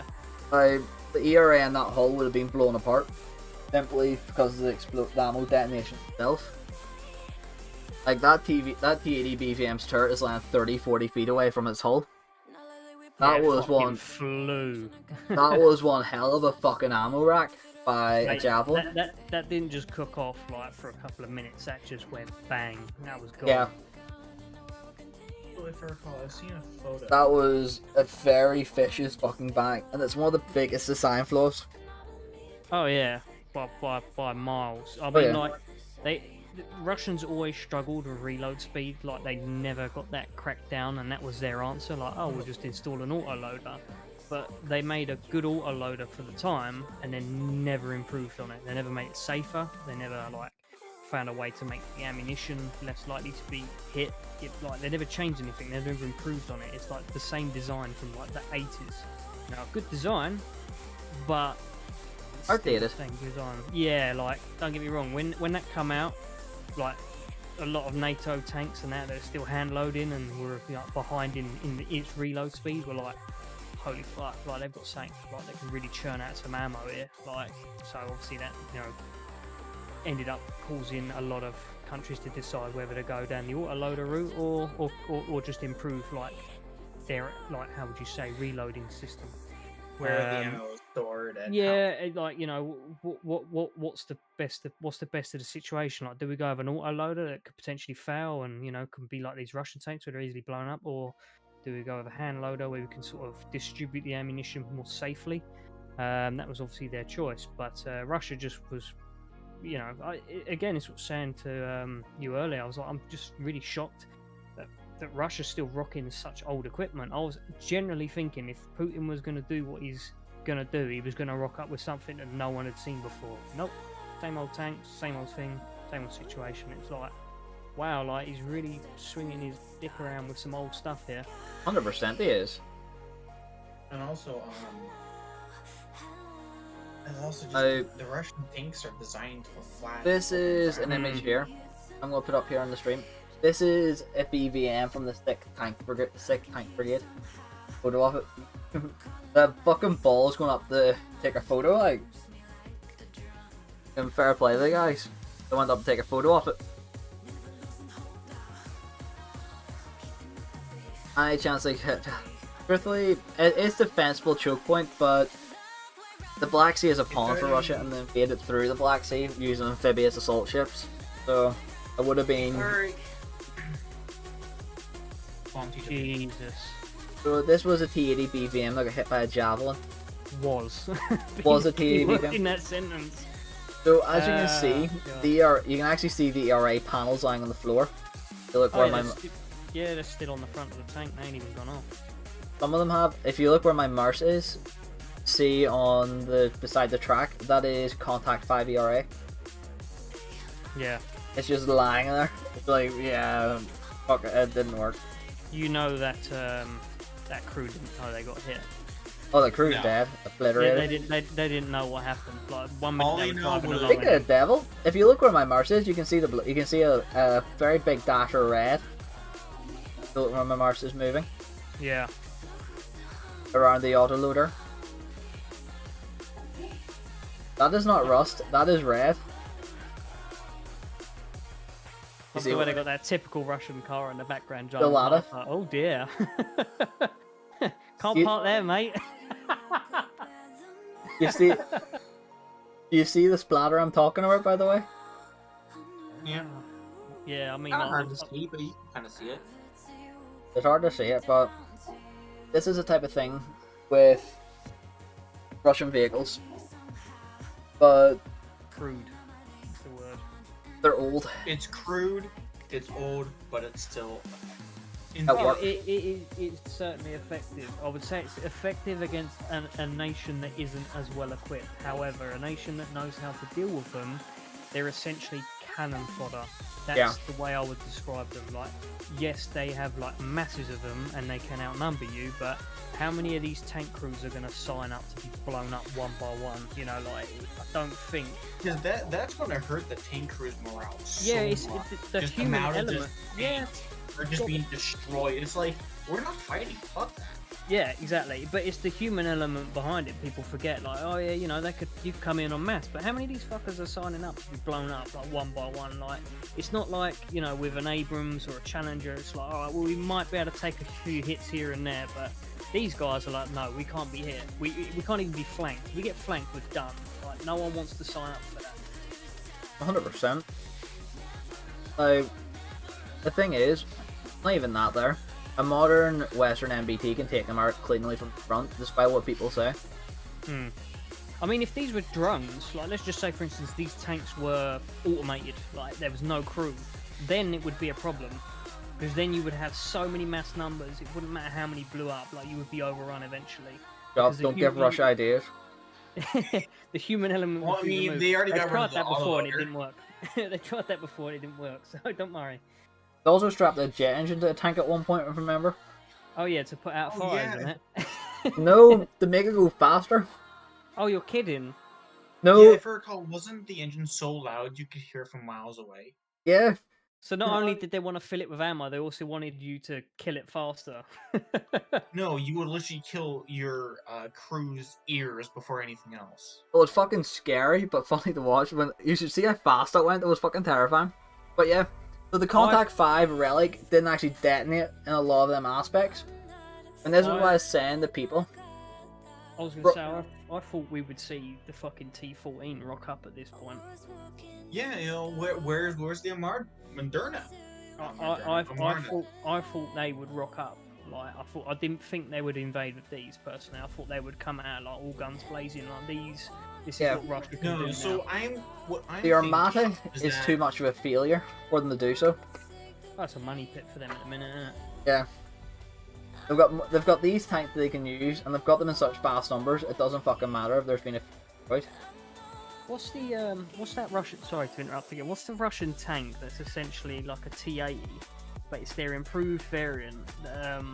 But basically, someone was saying to me, it might be the 90, but basically they were saying, oh, yeah, they don't store the ammunition in the carousel anymore. They store it behind the loader like a traditional NATO tank. And then when I looked at like the blueprint layout of it, it's like, dude, it's still got a carousel. Like, yeah, like 6 or 7 rounds are behind the loader, but you're telling me they're going to go to war with an empty carousel? Like, no. Pretty sure that was a T-90, and that was for ATGMs, that 6 rounds. Makes sense. Nearly confident that was... I'm nearly... Area ATGMs, recall, right? They're all smoothbore. Yeah. Alright. Could be I able think they to. can fire them, but the question is, would they actually carry them? Has any of them T-72s been seen in Ukraine? You know, the Russian ones with the little umbrella on the top? There has been plenty of them. Oh, okay. Speaking of, I saw about it. Pretty much, the T-90 is an upgraded T-72. Do you know what makes me laugh? Do you know what makes me laugh about that umbrella? It's like Russia went out of their way to make this like slim, low-level, low-silhouette tank, you know, like to hide behind cover, and then they strap a fucking umbrella to the roof. Oh yeah. What was the point? I've no idea.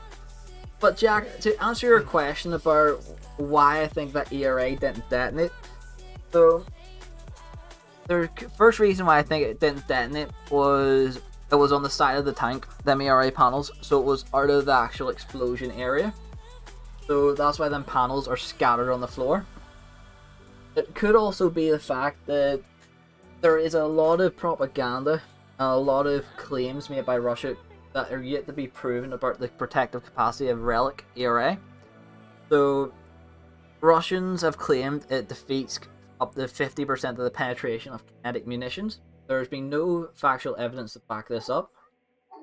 So it's the same as FY41 or FY4 ERA from China that is meant to be this amazing relic equivalent. There's no physical data or evidence to back it up.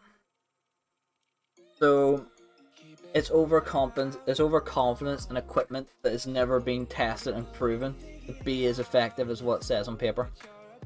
So I believe that is why. Do you ever think there's like an element of like, let's just use Putin for an example, like he's been in power for a while, he's like, you know, signed off on all these weapon developments and like just say ERA and all these sort of systems that have all been like developed in his timeline. Do you think there's ever like a time where he's just got an itchy trigger finger and is like, you know, let's just see if this actually works like for real, and just decides to go to war for no fucking reason? That would be interesting if this was this fucking situation. I mean, it's a good testing ground, but still. Very bloody vicious testing ground if it is. Yeah, I mean, if anything, it's proven to him Javelin really good. Mm. Yeah, we got to nick some of those and copy them. Right, I found the video here. I think it's a bit too big, full screen. But if we watch here, if you look here, this is a T-80 BVM turret. This is its carcass burning over here. If it was short. My stream behind. Now. Oh, it is behind. Whoops. Sorry. Wrong area. I had it in the wrong tab. So if you look in this one, you see where my mouse is now? Once it flicks over. Come on, stream. Waiting for it to delay to stop. Yeah. I don't know why there is a delay. Sorry. You see the bit where my mouse is? Mm-hmm. That is a T-80 BPM turret. And over behind the tree is its carcass. Just see the engine area sticking out. And the burning, the smoke from the burning.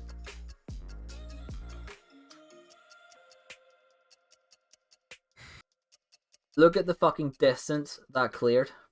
Look at where the tank is positioned though. Like he's crossing open ground on his own. Like, Yep. Most certainly there would have been some But- infantry, but Javelin can strike from a quite far distance. yeah. Like, No, but he's- look at the distance of that there. Oh yeah. That was a fucking cook-off and a half. I don't think there was a cook-off. It was just explosion. Yeah, that was a straight sayonara, son. He did have IFVs escorting him. I can't show the start of the video because there's a lot of dead bodies about. Oh, do you reckon it was a convoy that was hit Yeah. when he tried to come off the road? It was a convoy that was hit. I can't show the start of the video as there is dead bodies in it, and for sensitive reasons, Just don't like that. that's why I Think it's skipped to this linked. part. Yeah, send the link in your server.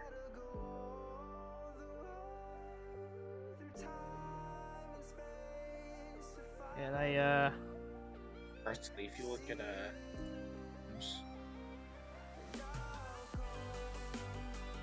There we go. It's no mic channel.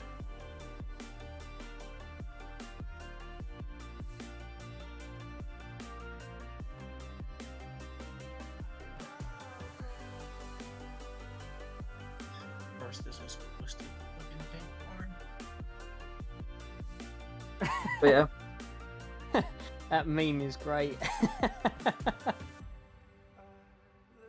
oh, the one I sent you. At least The one with the javelin and it's got the basket over its head. Oh, yeah. Got the T-72B3.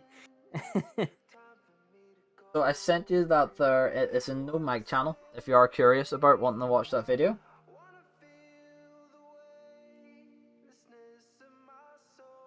So on to the next part. Let's see. More people arrested. 700 anti-war protesters. Around 2,000 people. Yep.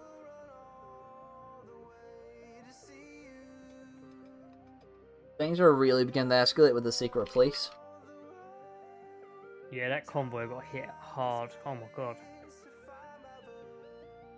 The guy, the person lying on the ground didn't even die in it. They gunned them down. Really? Look at the way he's lying. You don't see the puddle of blood. Oh, I wouldn't. Yeah, I mean, like at the same it's time. kind of tough to like see, but you can tell that stuff is gonna. They gunned him down. Like, they gunned all the ones that got it. Yeah, no, they just gunned them. Can you blame them though? Do you reckon he was injured and they just shot him in the head while he was on the ground? I don't know. I mean, how he was laying is kind of.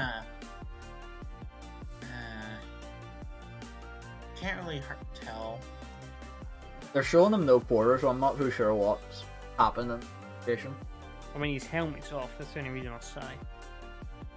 The round could have hit the helmet, and that could have been what Hmm. could have But been. the thing, them BMPs or BM V's, whatever. Those the one. are MTL, BLMs. Yeah, yeah, they're lightly armored transports. yeah. You got no chance in them. Literally, like you're in a tin can. Yeah, you're in more of a tin can than the Bradley. I'd almost want to walk, you know. Yeah. That sounds dumb, but I'd almost be like, at least I can run to a ditch. Like in that thing, it's just a big target with no protection.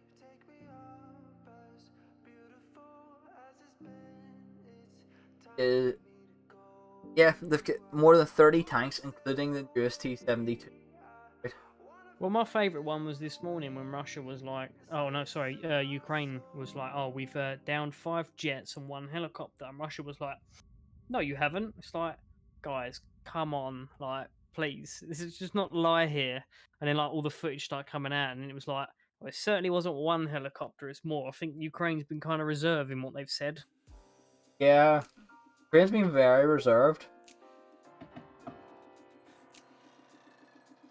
It wouldn't surprise me if their losses are a lot higher than anyone knows, like in regards to like them trying like an actual full-scale invasion and getting hit hard, you know.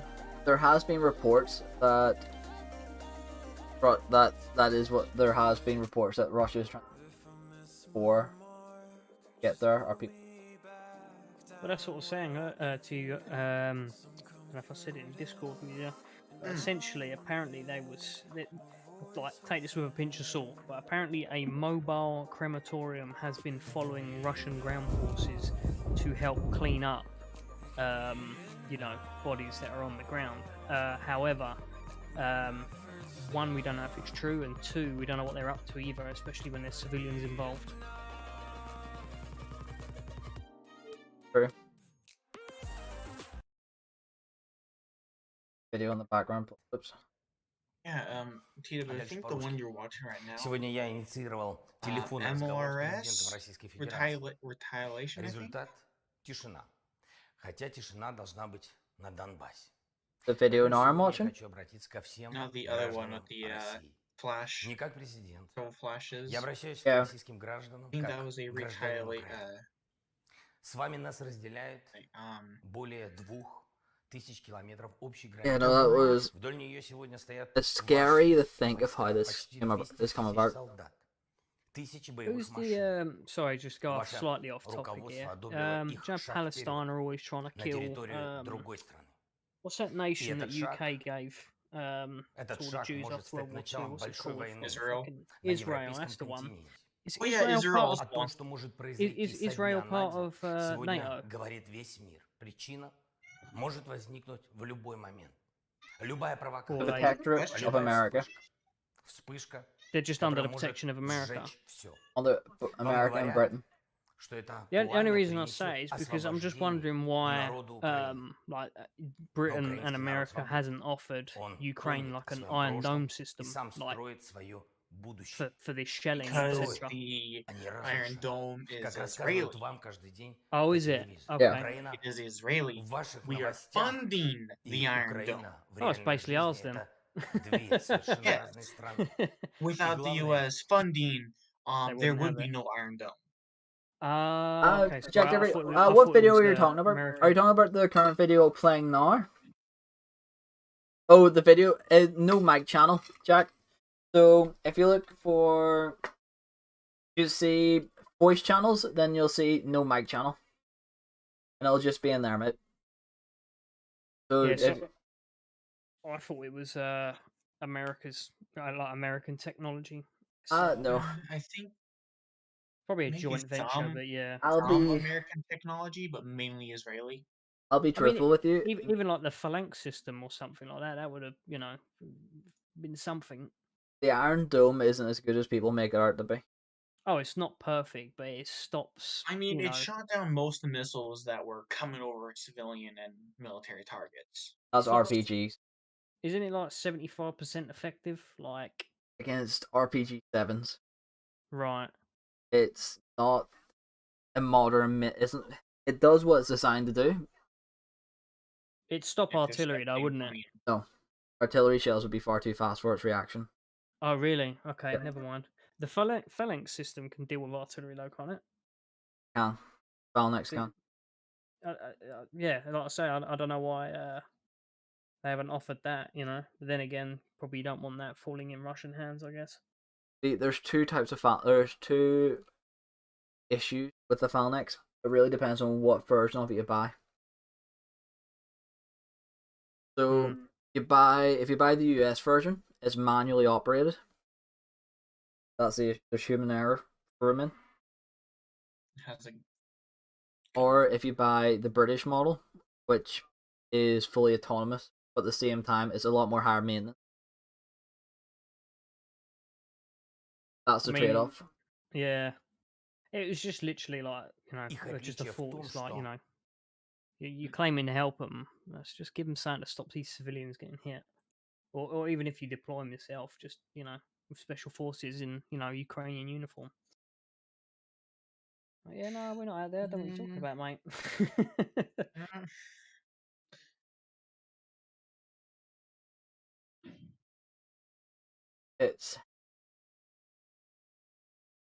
I mean, the Spetsnaz did the same in Vietnam, like dressing up as. A lot of Spetsnaz has been captured. Yeah, I was about to say, like in Vietnam, a lot of them were like, "Oh yeah, no, we're part of the oh, what are they called? You know what I'm talking about? South Vietnamese army. Vietnamese army, but no, it was they had another name on it. It was It was yeah, that's it. Yeah, we're part of them, but you know, yeah, it's clearly not. Come to think of it, looking at this map, haven't pushed as far as you would. If I recall, on the eastern side, didn't they pull back a little? Yeah, they've been having a lot of resistance. Well, you know, everyone they're currently ruling over is pissed. Oh, 100%. I didn't realize how close they were to Poland. I'm surprised Poland hasn't already stepped in. Poland wants to. Yeah, Poland is amassing troops on the Belarusian border. Like Poland hates Belarus to the point they just want to slap them. Because Poland is looking for a reason to kick Belarus and not let them get back up again. But the Viet Cong is no other name for them, yeah. Every Polish person I've met has been nice as pie until they want to have a fight, and then they're a different person. Like literally, like there's a bloke I knew, Marios. He was so one reason calm. they're so angry with Belarus is because of the Belarus and Polish immigration crisis. Yeah. Yeah, he was so calm until like someone started on him on a night out, and he was just a different animal. And it's like, okay, I'm standing out of this. Because Poland has seen they have reached the Chernobyl area. So this map is outdated by a few hours, but this area here is being fought yeah. In which they've already passed the river. Also the Chimera River, the freshwater river is flowing as well. That's the big river down the center, blowing it. They've blown nearly all the bridges, so that's Kiev safe. Yeah, I mean, Chimera freshwater river is flowing into Chimera again. So Russia have the equipment to cross without bridges anyway, but it's still going to slow them down. It slows them down and creates choke. Yeah. In which then Javelin goes whoosh. Yeah, I don't think Russia would risk a river crossing. I think their casualties would mount up very quickly. And also, I think amphibious vehicles, this moment to do it right now, as in the US, it's getting back down to freezing, and the winter effects right now is going to translate all the way across Europe. Oh yeah, like it's already going back down to freezing. It's 5 degrees at the minute. We had snow today, for Christ's sake. Yeah, so I put a post. I was with me and my we're talking, and I turned around and said to them, "It's poetic, isn't it? On the dawn of war, it's snowing."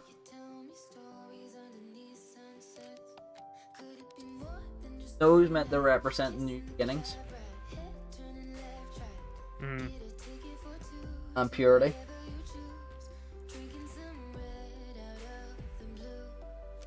Yeah, I know the stories, Jack. Back on another topic, the Ukrainians are pushing to take back Odessa and Mariupol. Mariupol and Odessa, the Ukrainian forces are flooding into at the minute. There's been massive convoys of Ukrainian forces wanting to viciously take them back, which has been pretty.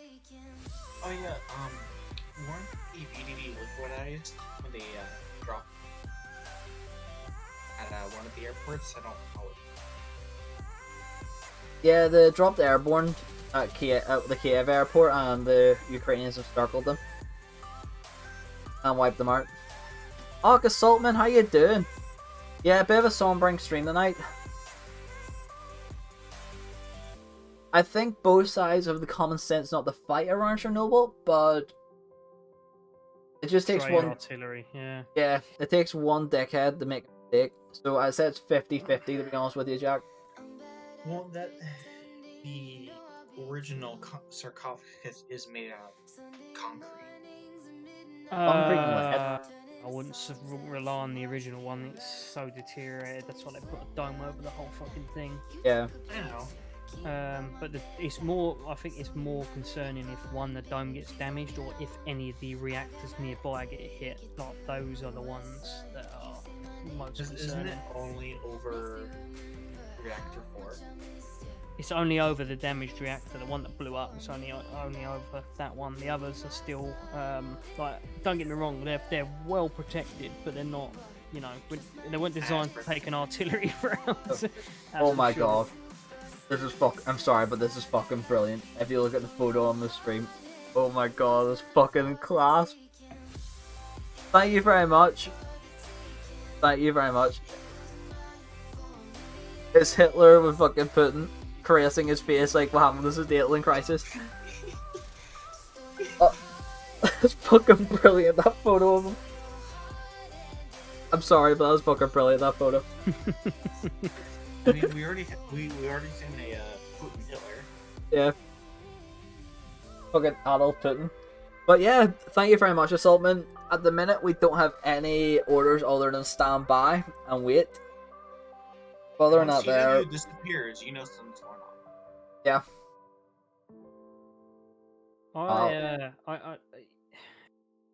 I'm just still trying to comprehend what is the point in it all. Like, what are they trying to gain? Like, other than just pure hatred of the rest of the country, like not the country, the world. You know, like. Pretty much, Jack. Yeah, they tried the airborne invasion, and then the airborne troops got encircled at the airfield and wiped out by the Ukrainians because they were too quick to react. You know, the VDV. Wasn't even VDV either. It was just normal paratroopers. Really? Yeah. I thought this in VDV. No, the VDV aren't what they used to be. There's guard units in the VDV. They are the original. Then there's normal VDV, which is just powers. If you get what I mean.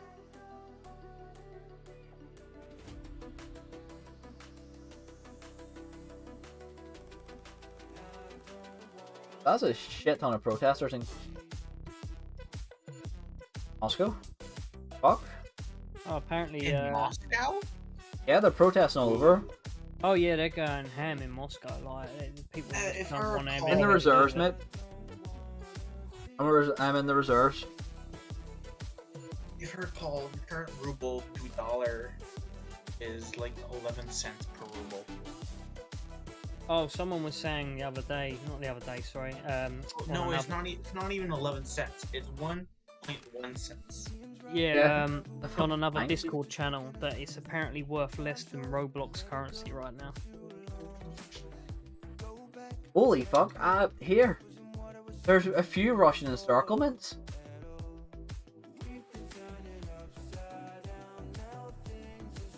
Telling. Backed over to live dot. Oh, yep, you are. Apparently 15 T-72 tanks have been destroyed in a convoy using them Javelin launchers. They were gone in one go. That was one vicious wipeout. So there is fighting between sides. Heavy Kalashnikov Ukrainian army. So there's a Ukrainian holdout on the bridge. Ukrainians are holding out on the bridge here. Fucking fair play to them. Go on, ye boys. The air base, circled. Russia, you've got about, how many? 1, 2, 3. There's about 4, 5. There's about 7 air bases that they've dropped paratroopers on. They've all been encircled.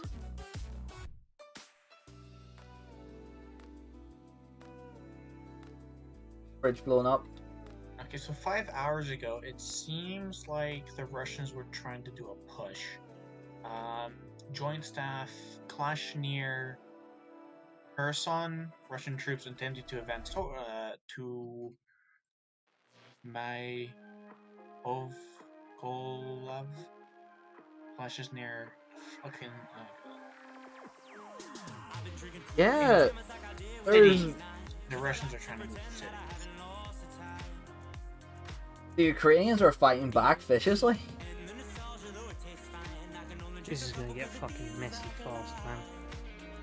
Well, the fact they're now encircling Russian paratroopers and all. Yeah, what I'm saying is, you know, even if they encircle them, like, they are still outnumbered, like, I think it's what, 2.5 to 1. I ain't logistics, I'm Royal Navy. I'll be in the fucking, I'll be in the shit show of it. But to be perfectly fair to the Ukrainian forces, like, give them a little bit of technology, these guys go to fucking work. Russia has definitely been feeling some pain, like, going from everywhere. I don't think they expected this level of resistance. I think they were hoping to just steamroll it, and clearly haven't. Well, I'm I'm fairly certain that's why they put Russia gave Ukraine's president the little talk to have a ceasefire, and Ukraine said "fuck you." I would as well. Time for a ceasefire is done, mate. Another fun fact for you. Well, I shouldn't say a fun fact. Another interesting fact for you.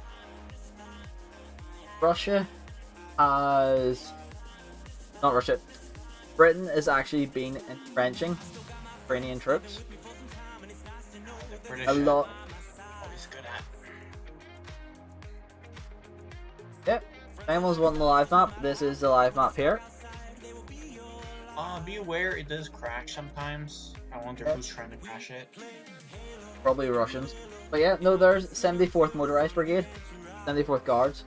That's why the guy surrendered. He said they were told this was an exercise. Oh. Yeah. Right. Interest. Russia detained 14,000 in Moscow alone. 1,400, sorry, in Moscow. What, arrested? In Moscow alone. So there's one. Where was the other place you said there was 1,000? St. Petersburg. So like Yeah, nearly 3,000 people have been arrested. Oh, it's more than 3,000. This is funny. So, Russia's deployment and logistical areas are the Sochi and down near Java area. Putin's going to be re-establishing the fucking gulags. The West is smart. They could cut off the supply lines. Also, 5 hours ago, Ukraine border guards, no connection with their servicemen on Zimny, likely island captured. So what's the red for? What's the red outline for? The red outline is captured areas. What, by Russian forces? Yeah. Right. Alright, I'll be right back. This area here is Transnistria. This is non-combative area. No one knows what the fuck this actually is, even to this day. So by the looks of it, it looks like they're dotting out in set regions and strong points, and they're planning to meet and spread out between those. They are. As you can see in the map, there's different red areas where paratroopers have dropped, but they're quickly being mopped up. As you can see here. Yeah. 57 Ukrainians, 169 were injured. Aftermath of airstrikes in Salem, that they're mopping them up badly. Well, that's the problem there with that airport, wasn't it? They dropped them in with, what do you say, 3 days supply? Yeah. And yeah, didn't reach them in time. That's what you get usually as a paratrooper, 72-hour supply. Yeah, I can't imagine dropping them with more than that anyway. Especially if they're planning a night assault, which is what Russia wanted to do. So I'm quite surprised that really. They're not really equipped for night fucking combat, are they? Holy shit! Holy shit! They're hitting Russian convoys in Crimea. Russian column got destroyed in Crimea. Yeah, this is not good for Russia's, how would you say, image. They took out a Tor system. What's a Tor system? It's Russia's most advanced anti-air weapon system. TOR. TOR, is it? Because Yeah. they got the S-300, didn't they? Pretty sure that's the Tor missile system. This, the 9K330 Tor, or the SA-15 Gauntlet. Oh, so they've essentially just upgraded a Tunguska. With a very scary missile. Oh yeah, no doubt. But it's just, you know, same old Russia. We'll just use the same thing and strap something new to it. How many does it carry? It carries like 8.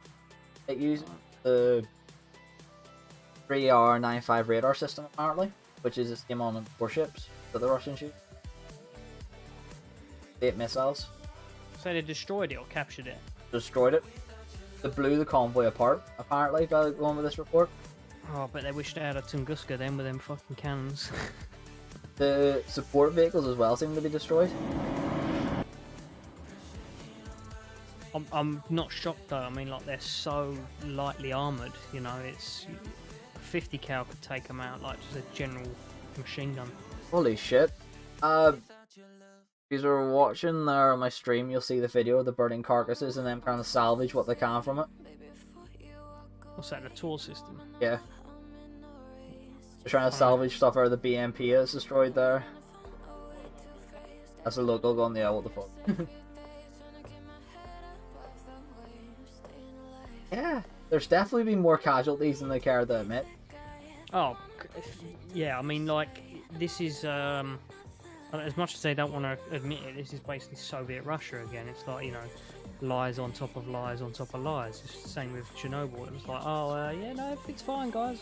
You know, just doing a slight little test, you know, and, you know, don't worry about nothing. And then, like, the rest of the globe's like, guys, there's, like, radiation in the sea. What's going on here? Oh, yeah. And then, like, they flew a helicopter over the top and just see half a reactor glowing in the middle of a blown up fucking power station. Like, yeah, you lied to us. What's going on here? There's their Joint Forces Command in Volkov. 15 T-72 tanks were destroyed, and that, guessing that's probably their latest iteration too. Yeah, that must be the convoy I was talking about a minute ago. That was on Route 65. And there's been clashes there again, apparently. Mate, when a convoy of 15 tanks get taken out that quick and easily, like, it's got to be so disheartening for anyone in it. Like, you think, oh, all these years, these Russian tanks, oh, they're scary, and then, like, you know, man-portable missile systems is taking them out. See, Jack, that's the thing. Paratroopers can be very useful. Britain uses paras very viciously. The thing is, when paratroopers drop, they need the will to fight and win, but you need to be able to back them up very quickly. Paratroopers are your shock troops, essentially. You've got to have holdout tactics as well, haven't they? Pretty much. They go in, they cause shit, and then they dig in, and you're meant to be there within a day or two to help them.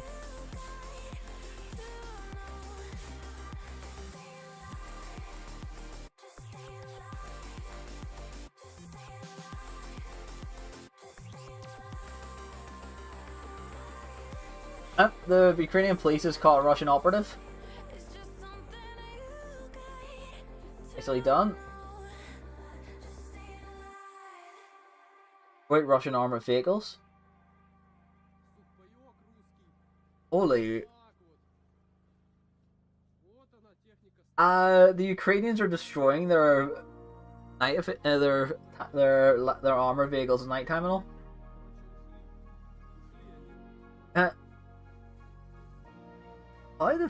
And the fact you can still see the corpses on it. If you look carefully, you can see the guy killed over.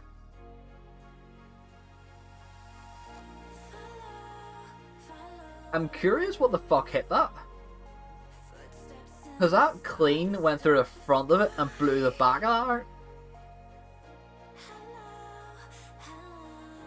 Did you see it, Heartsy? Hang on, mate. Sorry. What hit what? Look at the front. Look at this video. What is it? So this is a Russian LP, the armor track. Yeah. Watch the back of it. You can actually see the corpse of the guy slumped over. It's the amphibious one, isn't it? Yep. So if you look at the back, this is at nighttime they hit it. So if you watch it pause there for a second, yeah, you see where my mark is. You see the corpse of the guy like slumped over. Probably not the only one that's in the back of that thing. Oh, but the back of it is completely missing, and it was such a clean fucking hit from the front. Every part of the other vehicle is fine. You see a massive hole burning from the front. I'm wondering if they were carrying ordnance in it, you know? If it was hit through the front, and then the ordnance went off and blew the back doors off and fucking crippled the frame. Well, the fact there's a dead body inside, there's dead troops inside of it. An Analog could have done that. Yeah, I mean, anything could have done it. They're so lightly armoured, you know? That's what I'm saying. Like, by the looks of it, if they were carrying any form of ordnance in it, like, you know... That's it gone. Yeah, it's a fucking driving powder keg. It's a mini T-72. Interesting situation. The fact that they're actually now they're actually hitting back at Russia, using their own tactic at night. Russians are not equipped to fight at night, as far as I'm concerned. There's no way. They ain't got the technology for it. Like, all this stuff with like War Thunder and all that crap. It's like, oh yeah, Russian tanks ain't got night vision. Yeah, because they don't. They don't have night vision. They've only just installed it. Like, them BMVs are literally driving by fucking headlights. There's no one poking out the top of a night vision cap on or any of that shit. Like, they didn't know what hit them. Really don't. Then why did they start the war at 3 o'clock in the morning? Damn fucking idiots. And I'm guessing they thought it was a good time to attack? I mean, the only thing I can say to that is if you've got overwhelming firepower, regardless of whether you can see or not, actually, they're in the same boat as you. If both of you can't see, but you've got more men, you're still likely to win. I've just noticed something that's very heartbreaking for them. It's going to be heartbreaking for these Russian troops. What? Look at the Russian borderline, and look what's just happened to that group in that airfield. Blue is Ukrainian forces moving in, and they've just re-engaged to circle that airfield just before the Russian lines could get to help them.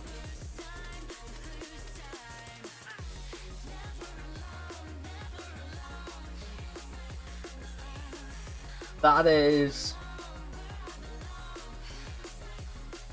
It looks like the Ukrainian troops are going to get them first. More than likely. I mean, they're going to still be moving now. What I think as well is like, see this map you're following has got to be like some form of misinformation or delay on it, because there is delay. Because you know what's stopping the Russian forces knowing where everyone is. Definitely say you can time delays of the up the side. Okay, yeah, I'm with you now. 3 hours ago. Yeah, so chances are that airfield is already either in conflict or, you know, whatever's happened has already happened. Oh yeah.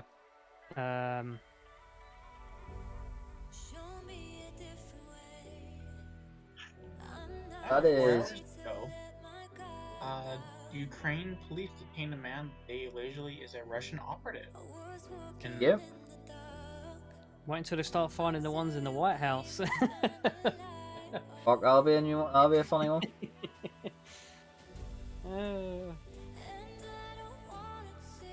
See, if that was me, see the bridges here. I would have sent in Ukrainian special forces to blow these bridges just to wind the Russians up. You know how much of a logistical nightmare it would be to fix that?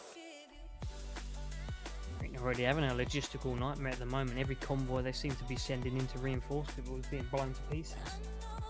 They are, especially the ones going through Crimea. They're underestimating the viciousness of guerrilla warfare when a first world nation arms them. Well, I mean, like, you'd think they would have learned their lessons from, like, Iraq and Afghanistan, you know, like... You would have thought it.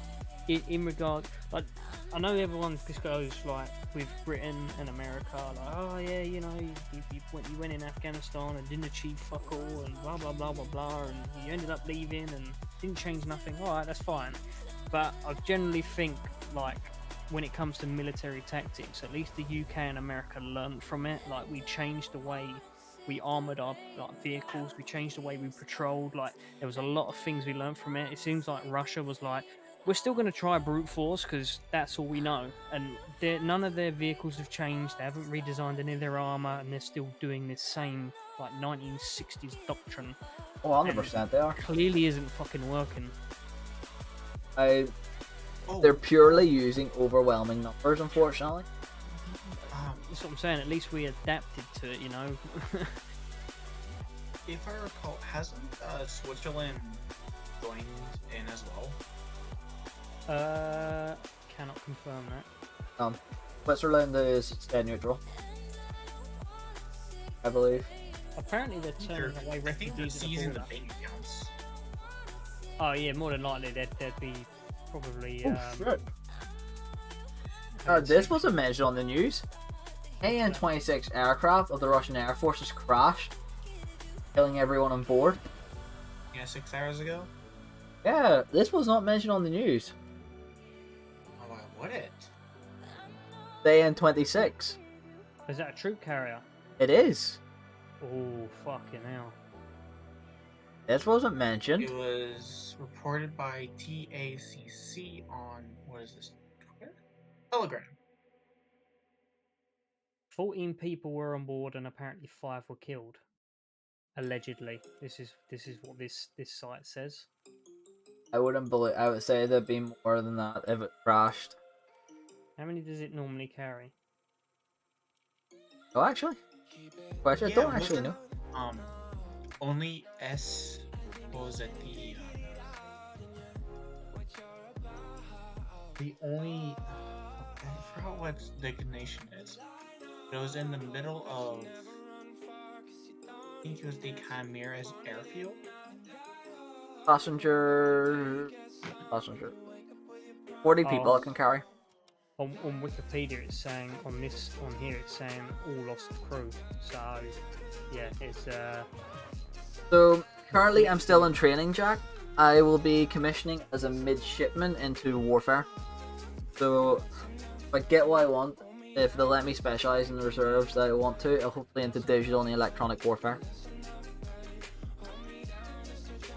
If that's the hope. I've also been told. I've seen you play War Thunder. Yeah, they've also that's true. They've also told me there's a potential that I'll just genuinely specialise in gunnery, that type of shit, navigational. The more standard crap, fortunately, as I said, they want more skillers than they want specialised. I want you to be able to hack all of the Russian helicopters and just switch them off while they're mid-flight. Just turn them off. That'd be funny. Disengage all the ejector seats as well if they're not already. Putin, for a ride, boy. Putin has just announced that he hasn't put all the Russian troops in yet. He hasn't? No. No, of course not. He's got way more than that. Oh shit. But yeah. 10 hours to go? Yep. You can comment. Well, I think what he's trying to do is, first wave, testing out the waters. Oh, 100%. Because if the water is too hot,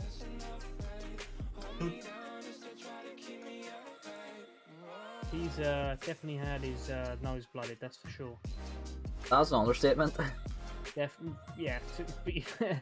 If we're talking on a scale, like, he's had his nose blooded in this situation. However, he has vast numbers. Like, this is, you know, almost can be written off as doesn't matter. We can just send more. So that's your. Yeah, I would say, however, how many want to keep signing up to do this? Sign up to be told to do it. Yeah, but I mean, like, you know, Russians. Well, then Russian ground forces thought they were in for peacekeeping, and then realised that no, and then sort of gave up. So I'm wondering if there's going to be more Russian forces that are going to be like, yeah, no, I don't actually, you know, think this is right. Unfortunately, no, Jack. I'll be on the bridge as an officer, more than likely, or in the ops room. So it's a bit of a lucky one, that aspect. So either I'll be in the center mast of the ship in the Citadel at the ops, or up on the bridge, depending on which area or what ship is on. And I'll be in the lifeboat just in case shit goes wrong. Not bad, guys. I'm out. Or if I was a standard rating, yeah, down the collar, down the shit house. But yeah, as a midshipman, I would be in the ops room. So yeah, more than likely. I don't know if you've seen like the statistics. It's like there's 850,000 Russian personnel versus 200,000. Russia's apparently got 12,500 tanks versus 2,500. Oh yeah. There's a guts of 60-odd million pissed off Ukrainians with guns. Yeah, armored vehicles, they've got 30,000 versus 12,000. Attack helicopters, 550 versus 40, basically. 700 aircraft versus 69. Nice. Yeah, like the list goes on. Like, they are well outnumbered, and of course they've got no navy because they were stolen last time. Yep. Yeah, which is unfortunate. Surprised the UK ain't been like, They oh, here, lost have one of their islands. some submarines, you know, get some own back. If they want to have them boats, they can keep them at the bottom of the sea. I mean, all what needs to happen is that some British subs just go across the channel and into the Black Sea. Wouldn't surprise me if they ain't already on the way. So the Russian military is both a volunteer force and a conscripted force. So they keep a professional force of around 800,000, and the rest are all conscripts. What's that in the Russian? Sorry, 800,000 that are Professional. actually active, and then the rest are conscript. So yeah, like, I mean, even if we're talking like dealing with the 800,000, you haven't actually finished what you started. Yeah. Also, 4 hours ago, Turkey supports Ukraine. This was from Demtro Kabul. All with This is interesting. Russia's mobilizing logistics from Georgia.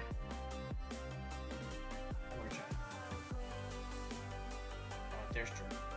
This is going to stoke fire with Azerbaijan. Well, you know they've also lost one of their islands, right? Yeah. Ukraine. What's going on, sorry? Russia is using Georgia as a logistical supply hub.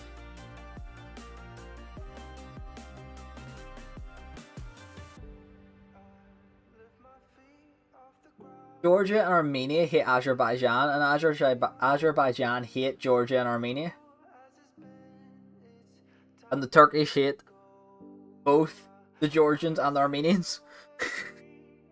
I mean, they gotta just hate each other and then hate Russia at the same time. You know, Oh no, the difference is the Turkish military will get fucking slapped hard.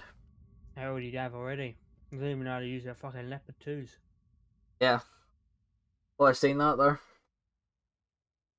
Shadow went back to Germany and wanted a refund on the tanks because apparently they were too easily destroyed. And they were like, nah, listen, dickhead, just stop driving them into open ground and you'll do alright.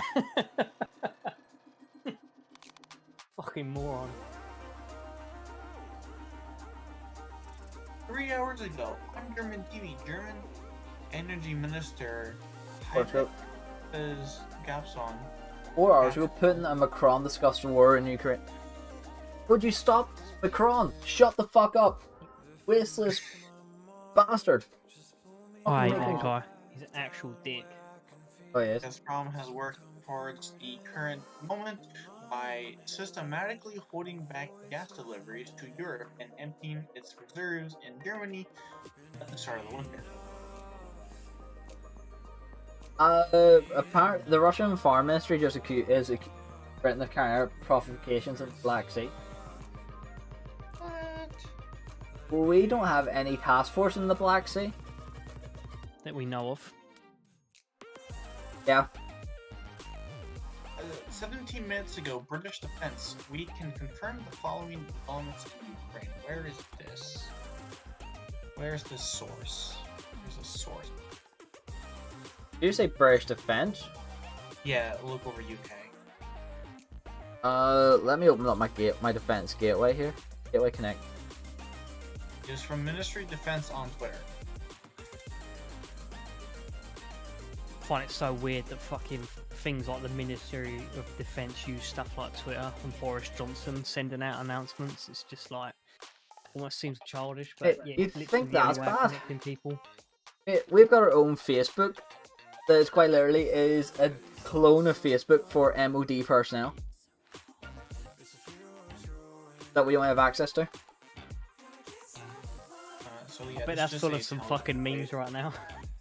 It is actually, and we are really fucking taking the piss. Completely uncensored as well. Yeah. Put it this way. Tony Radkin, Admiral Tony Radkin put a brief out, and the first comment on there was, if you weren't so fucking stingy with money, we would have built more ships by now.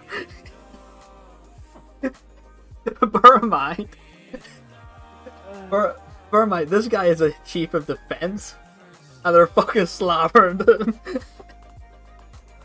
Like, hey now. Then the other one was, what was it? There's another really one. He goes, it was a British Army guy said it, and it was some really sarcastic comment. Find it. Oh yeah, didn't the EU provoke Article 4?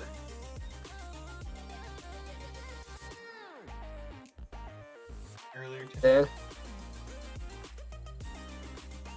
Oh, we've just appointed a new Chief General Staff. Who's that? Sir Patrick Sanders. That was probably a slabbering to Radkin. If he's anything like Colonel, I mean, we're gonna have some great chicken. But no, Slava Ukraine, 100% pigeon. Ooh, here we go. An hour ago, Russian propaganda outlet RT_com is currently down. It's what? A Russian Oh, propaganda RT news. Arm. under RT_com.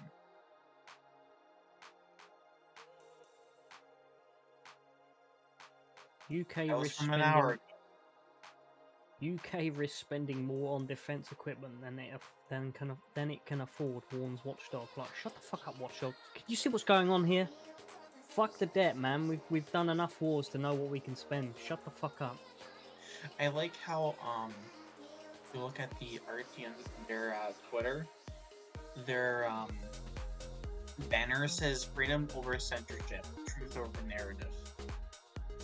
Well, it's a Russian state affiliate. I cannot spell. Affiliate. Yeah, thank you. Media. Yeah, it's gonna be completely unbiased. Yeah. 100% that will be. Nothing but truth here. That's the other thing. Then the UK basically own like BAE Systems, which is like the largest arms manufacturer in the world right now, or has like the biggest tires. Third. Yeah. It's nearly becoming the biggest. It just needs to take over Boeing and fucking Lockheed, which it is doing. Never is going to happen. Well, actually, Lockheed and Boeing is losing contracts currently to BAE. Yeah, Boeing's struggling. Lockheed probably not as much. Definitely. No, Lockheed is. Is it? Yeah. Everyone's getting sick of the F-35s and moving to Project Tempest. Well, I'm not being fucking funny. I mean, they've been fucking up for a while now. They have been. In regards to answer your question, Pigeon, who's winning? Currently, it is a defensive war in favor of Ukraine. The Russians are paying heavily. There's been a lot of damage done to the logistical capacity of Russia and a lot of tank losses, including 130 vehicles, both of armored fighting vehicles and tanks, 6 aircraft, 3 very expensive helicopters. Russian casualties have been mounting very quickly.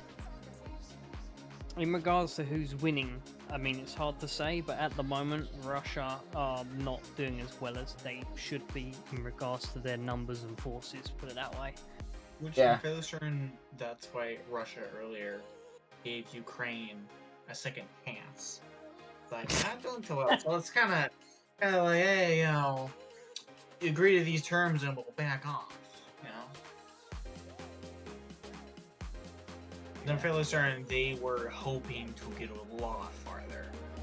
I mean, this is the thing that confuses me. Like, in my... Here, Jack, it's not really... It's one of them things. It's really funny, this Armed Forces Facebook.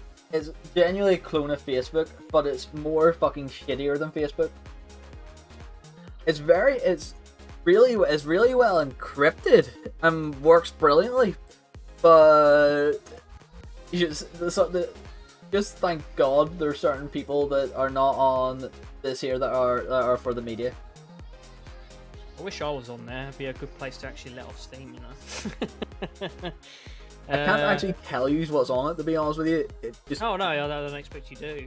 I mean, the fact that we have knowledge on it is probably bad enough, but yeah, no, it would be a funny read, I'm sure. Oh no, it's just one of them things. We all know it exists. Public knowledge that the Defense Gateway exists. You can literally Google Defense Gateway and you'll get onto it. Okay. Also, it seems like from yesterday there's been a lot less bombing. Yeah. They can't get in the air, can they? They keep getting shot down. Well, see, Dan, I agree with you on that one. For Russia to win this, they really need to have air superiority, which they won't get because they're not committing to it. And they're not committing to air superiority because they're casualties. I mean, look at Russia's doctrine in general. Like, they've always gone for air defense over air superiority because they've always known they'll never have it. They'll never be able to fucking hold because of Germany. Yeah. They learned from that. It's like, you bring AA with the convoys, and you're going to be jammed. Bring with the convoys, and then Javelin just smashes them all in. It was hard, I think, for Russia to develop anti-air and air superiority at the same time, so they sort of picked one that they knew would probably be the case, and that was they would need anti-air. That's probably why they're not being thing. I mean, they are good at making anti-air systems, and you know, if you look at America's history, not really pursued it. They pursued better jets. You mean like this one? I posted one there. I posted one no mic chat. Can't see anything. It's just a picture. This is not doing Russia's public image any good, though, that's for sure. Well, it's completely taken apart. Yeah. And then the fact that the old folk are also speaking out about this. Old folk that have probably been around since the Soviet Union. It's you know, I was say earlier, they've seen terrible things and they know this is another terrible act. Well, I'm seeing more and more on Facebook of even Formula One sponsors being dropped or no longer being required because they have Russian affiliation. or just because they're a Russian sponsor. Another one, what was the other one? One was F1. There was something else. Oh, that was it. They're debating on whether, because Russia was meant to host one of the football fucking championships or something coming out, and they're debating whether to even allow them to do it. They're talking about just going, no, just pulling it completely. Which, you know, realistically isn't the Russian, how would you say, civilian population's fault, but at the same time, it's like, well, you can't have your cake and eat it. Which is probably why a lot of them protesting, which is a good thing. It's fucking... It is terrifying. Honestly. Alright, so around an hour ago, Zelensky stated that sabotage groups have identified him as the #1 target in his address. President noted that his family is identified as #2 target. However, they still remain in Ukraine.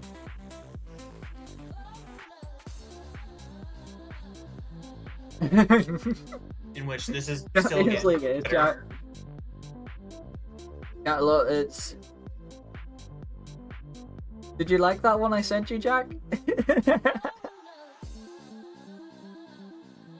Someone's just raised a good point here. It's like Biden and like the rest of the world have like implemented all these sanctions. Russia's busy with a war with Ukraine at the moment, and there's a couple of guys in the International Space Station that are Russian that are like, I'm gonna need a lift home. Do you know what you do? Do you know how you give them a lift home? You open the fucking door and throw the bastards out. Can you imagine that awkward conversation? Like, oh god, imagine NASA. We have a ride home. Imagine one of them was also one of the astronauts were also Ukrainian. Well, looks like the shoe's on the other foot now, boys. You want to lift? It's gonna be a quiet ride home. That one from Twitter is fucking brilliant. Oh god. Also, that image is incorrect. Belarus should be Russian. True. It should be, but it's not Russian, technically speaking. It is a puppet. Oh, 100% it is.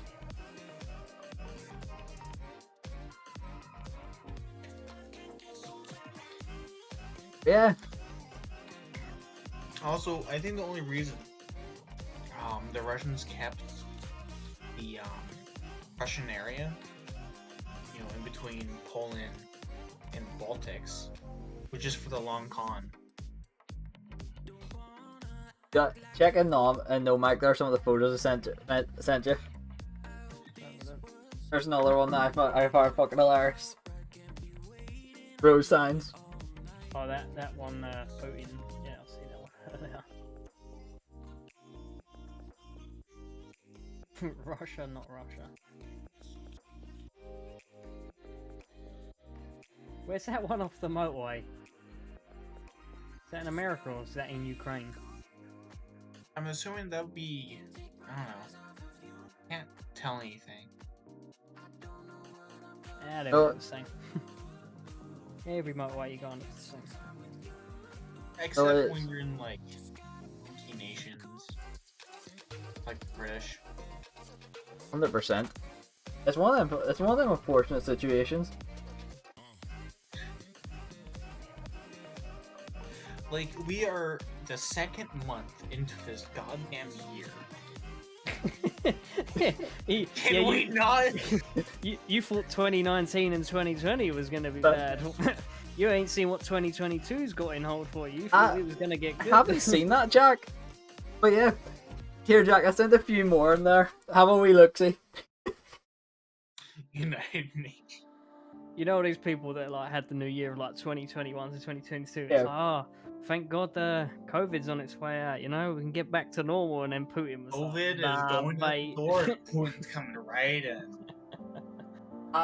So City on top in Sumy Oblast is now under siege. Oh, that fucking air support one's savage. The air support one is savage. But how you doing, McClaw? Yeah, Jack, I hope you like some of the other memes. So it's bad. I'm waiting for the adverts to come up on the TV. Like, with your £3 a month, we can send Ukraine more Javelin missiles. To destroy the Russian People are already fucking scrounging. There's some of the airsoft sites I play are actually fucking scrounging for money for that there. What, to buy Javelin missiles? Yeah, to buy missiles and all for the Ukrainian army. Yeah, I can imagine them turning up and a bunch of BBs come out next to a tank. Oh, wrong one. Oh shit. They're ready to fire it, and a balloon fires out. Bump. Just a fucking Joker with like the old fucking flag that comes out with bang. Even better, to send them 40 mics. The Russians shit themselves thinking it's an A10, and they realize, oh, it's just a fucking airsoft grenade. No, do I usually know what a 40 mic is? It sounds like an A10 Warthog when you fire it. Oh, is it? It really does. It literally goes brrrr. British I'm assuming that's with it spin and throwing the BBs everywhere. It does. I fucking knew it. They've just come out and admitted that Britain are the ones that have donated the military kit to shoot down Russian planes. It's like, about fucking time. I mean... Wait, who admitted this? It was on the news. Ukrainian ambassador admitted it, that the UK was helping. Oh no shit! We've literally sent them Javelin missiles, both Javelin yeah. anti-tank and Javelin lads. What you gotta bear in mind from Russia's point of view, they're like, yeah, we weren't expecting this. I don't think they realise how vicious Javelin lads are. I don't think they expect the Ukrainians to have them. Have they even seen a Javelin in action? Have I? No, have the Russians? Probably not. Probably never faced it. Which is probably why they're scratching their heads trying to figure out a hat for the T-70s and T-80s to put on. Well, their recent hack was a fucking metal umbrella that went over the top. Yeah. No, in all seriousness, so Britain's got two Javelins. We've got the lad Javelin and normal Javelin. The Javelin man-pad is a very scary system. Well, we see the one. Didn't you post a video a couple of months back when you were streaming of that Javelin hitting that Syrian T-72? Oh no, that was a brimstone missile. Oh, that was a brimstone, was it? Oh, okay. I mean, yeah, Russia, we've still got tricks up our sleeve. Brimstone, bitch. Okay, the next thing that needs to happen is that we fit a brimstone onto the Ukrainian tanks. I'm gonna stop you there. BAE Systems is already fitting Polish BMP-1s with a dump of 8 of them. Holy shit. Wait, how big they're also designing Boxers with dumps of 20. How big is the brimstone approximately? They're not big missiles, but when they hit, they obliterate everything. You can put it this way: a Typhoon has 13 pylons. It can carry 3 per pylon. Single Typhoon with full ground support kit out could decimate a Russian column. I mean, they can decimate the Russian column and then And more. Structure behind it. So to give you a rough idea what the UK give in regards to the Javelin. So the Javelin is a man-pad that is a SACLO system. So it's a beam riding missile. Very maneuverable. Its range is only 5 kilometers though, but it's got a Mach 1.7 speed with impact, force, and proxy fuses. So when it hits you, it's hitting you with 3 kilos of explosives masses at 1.7 Mach. Very small system. I mean, I suppose when obviously they refine explosives, didn't they? I suppose it'd be like the equivalent of comparing like TNT to fucking Torpex. Like, that's what it is for nowadays. Like when you're comparing like these new missile systems to what we had then, like they don't seem like they're that big, but they pack a much bigger punch in a smaller package. That would be equivalent to about 10 kilos worth of explosives going off in your face. Which ain't good. I mean, regardless of how much explosives you have, like when you're talking about these Russian, the tanks not necessarily, but like their BMPs and their like, you've only got to look at their trucks. Their trucks are not armored. Like their BMPs are basically not armored. Like all of these troop carriers are not armored, and these are the things you want to get to the front lines to do the fighting. You don't need a lot to take them out, and that's a bit of a problem for Russia in reality if you think about it. Like in the long run, like you can't get your troops on the front lines to keep getting killed. Like what fucking good is that? To me, Britain should have given them Star Streaks.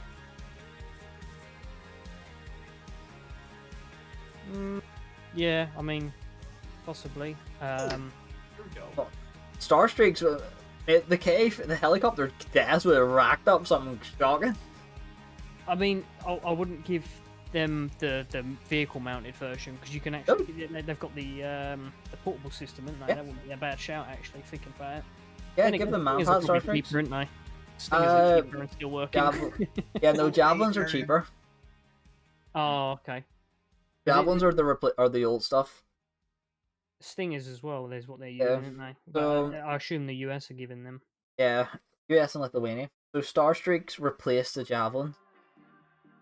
We've got so many javelin man pads and storage. We didn't know what the fuck to do with them. Like here in Ukraine, take them.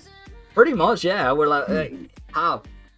I have a sneaky suspicion though. Do you know, like the American Stinger systems they've sent over there? Yeah. I don't think they're the old Stinger missiles. I think they're the new updated ones. Because you know, America was dabbling in that new anti-air system recently with like the chain gun, the proxy ammo, and the full missiles. Two of those missiles were Stingers.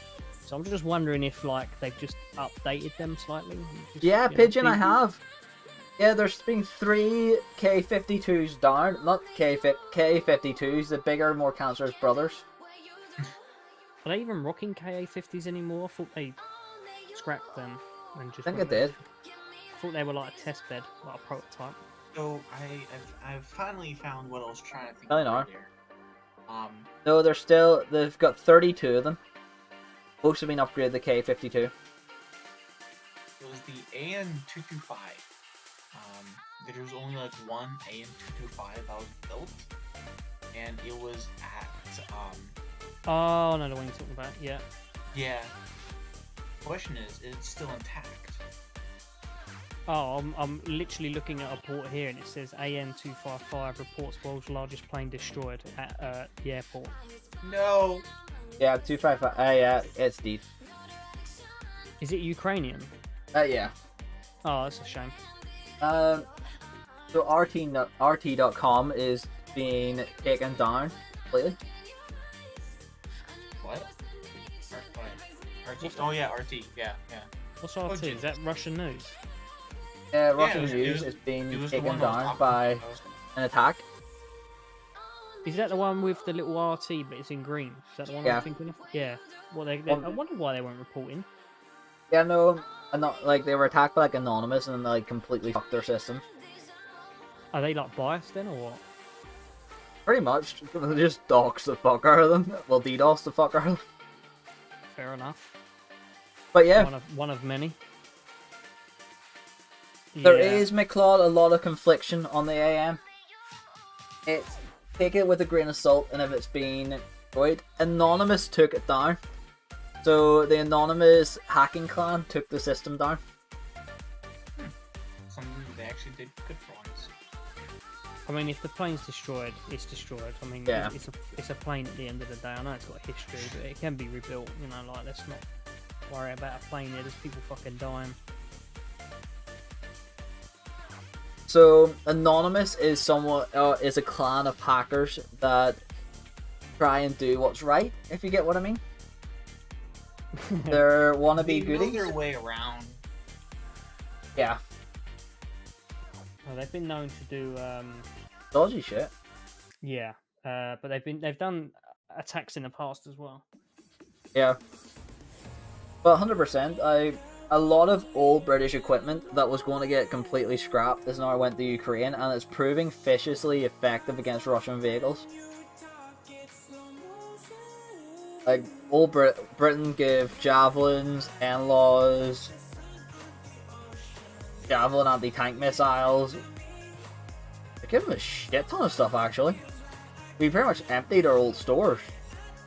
How, other than like Afghanistan and places like that, have we actually really used the Javelin missile in like against a you know, decent military? Like, is this basically its first sort of proper war?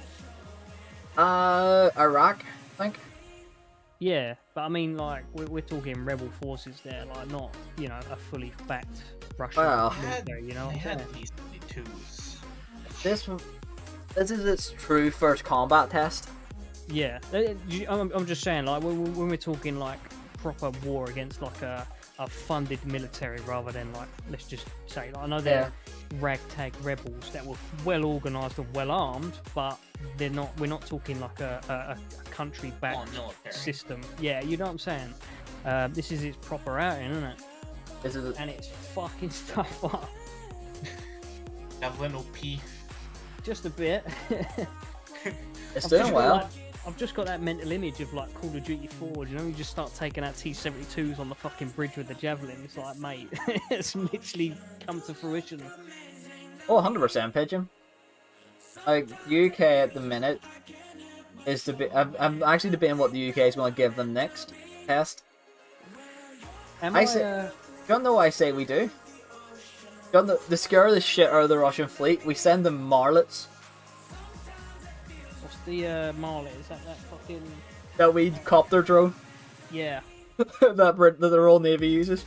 Ooh, okay. Yeah, the one that's armed with fucking anti-tank missiles, and you put the...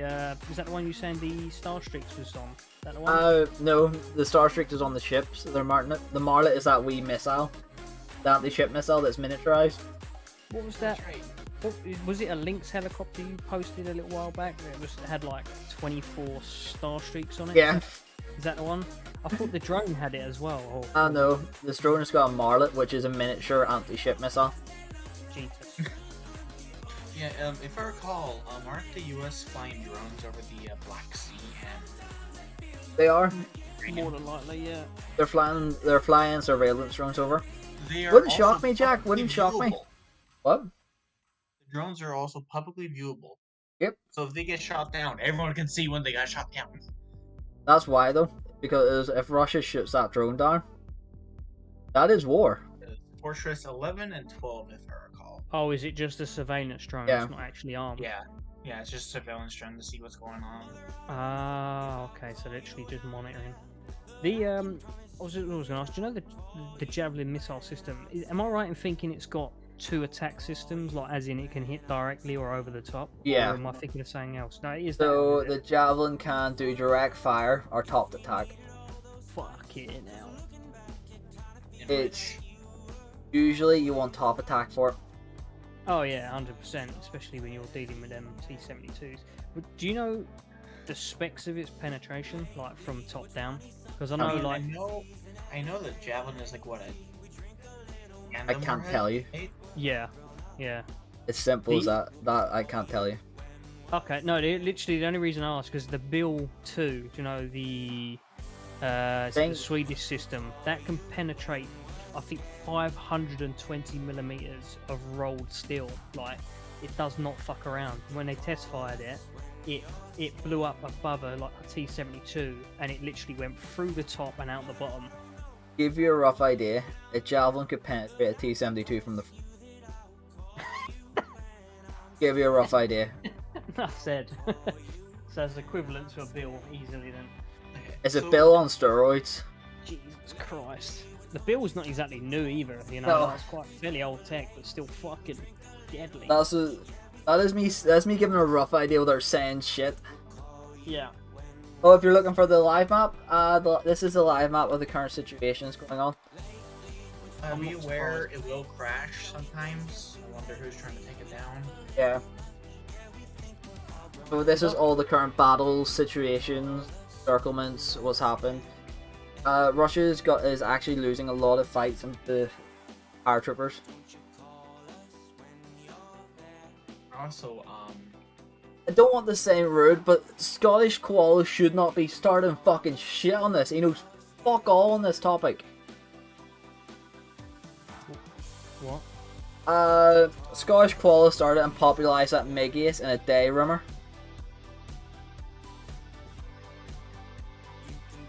rumor? Apparently, Ukrainian MiG shot down 5 Russian planes. They were not think shot down by a Ukrainian MiG. They were shot down by. I No idea. think it was a MiG. I am. Do you see? If I find this, I'm gonna go on that CC Discord and I'm gonna start slabbering that fucker because. Wasn't it? They were calling him the ghost of Kiev or something, wasn't it? Yeah. That the one. What did he do it on? Was it TikTok? He put it on? I think it was TikTok. I want to have a look. I saw it somewhere. I can't remember which. We have so many different like discords that are talking about Ukraine. I can't remember where it is.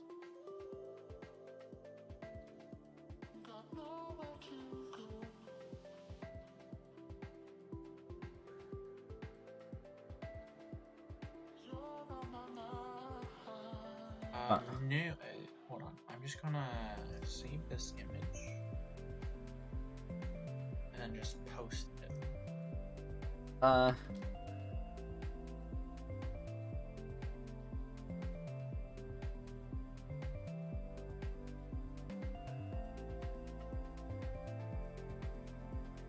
This is that Bill 2 video.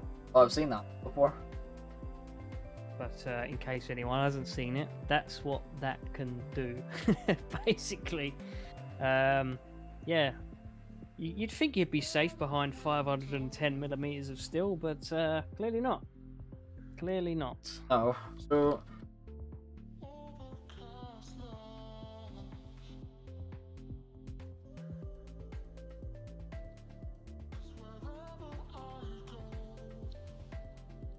I wonder where we're at in armor technology, like, because there's always that battle in it. It's like, you know, better armor, and then they defeat it, and then, you know, better armor, and then they defeat it. Like, at the moment, we're defeating the armor. I'm just waiting. What's the next step? Like, what's going to be the next thing? Oh, that's the one. Yeah. What was he flying? Oh my, F Fulcrum. Yeah, that was it. That's the one. Ghost of Kiev. What the fuck's this dickhead doing? Why is PSK doing this? Oh, you fucking plebeian.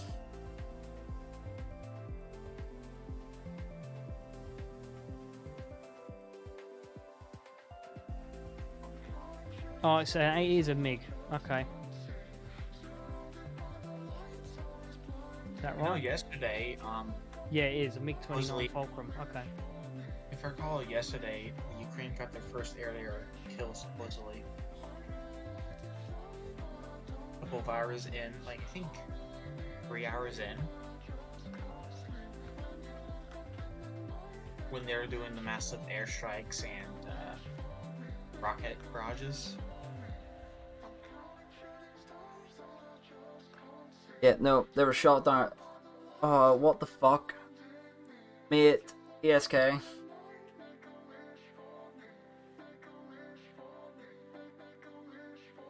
I mean,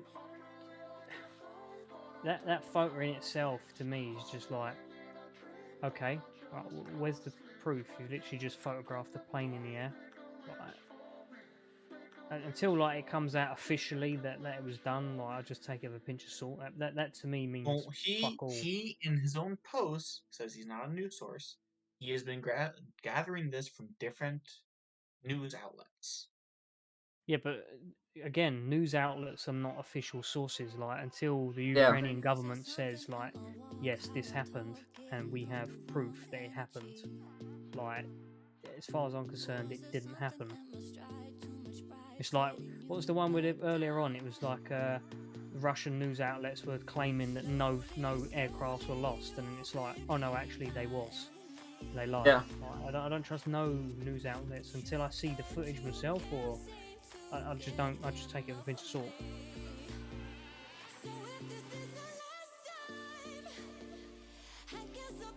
Oh, that fucking idiot. I won't worry about it. I mean, if it's true, it'll stick. If it's a fucking lie, it'll get fucking found out and no one will believe it, and it'll just die. Worth getting worked up over. It's dumb, I know, but it's one of those things. If it's fake, you know, it's dumb. The issue is, false news with this situation is dangerous news. That's the situation. I mean, Russia's doing nothing but false news right now, so this works both ways. Fortunately, yeah. Yeah, so I wouldn't worry too much. I mean, I don't know a lot about the Ukrainian Air Force. I don't know how well trained they are in comparison. But yeah, something like that I would expect from, say, like a Typhoon or something, like, you know, Royal Navy, Royal Air Force, say, I'd expect to have those sorts of numbers straight away. Yeah. However, for that to happen that quickly on his own, it's a bit sus in a sense, you know, but it'll come out in the end. The truth always does. Here's something. The male voice is the soldier.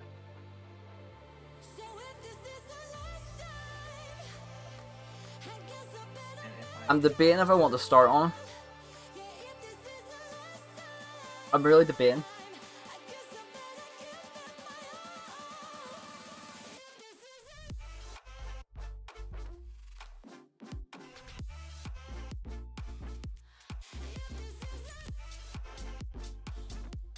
Citizens attacked him or captured him? Oh, okay. Attacked and captured. I was gonna say, like, they're not attacking him in the video. He's just chilling. Oh, no. He's on the ground. Yeah, I was expecting people to run up to him with like an AK, just start gun butting him, like, fucking get him! Like, no, alright, they've got him. Alright, fair enough. They're a bit they're humane in a sense. Well, I'm fairly certain if he gets up, he's gonna get a bullet. Oh, yeah, getting up, mate. He's fucking done and dusted, mate. That's game over. Why are you sent here? Told to gather people.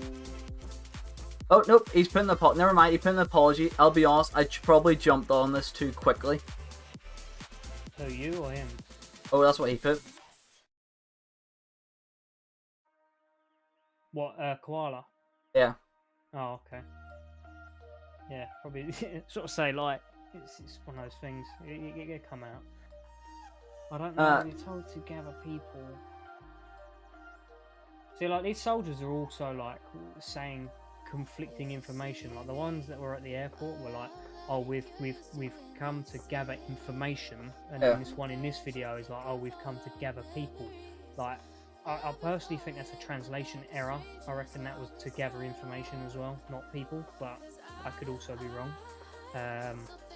But yeah, it's I don't think the Russians are up for it, mate, to be honest with you. I generally don't. I think, like, the ones that are fighting, they're fighting to survive now, and the ones that are going to be sent in are not fucking keen, mate. They're not interested. Was what, the 57th mechanized or the motorized? 74th motorized was captured.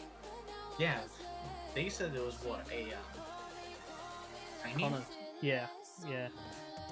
Reconnaissance and gather information, I think. I don't think they was expecting live fire. Well, at least for a play then. Yeah, I mean, like, sorry, mate, go on. It looks like she had some sort of in her hand. You know, something to hit and, you know, things go kaboom. It looks like it. I can't really tell. What, in the video? Yeah. She has something in her hand. It's got a.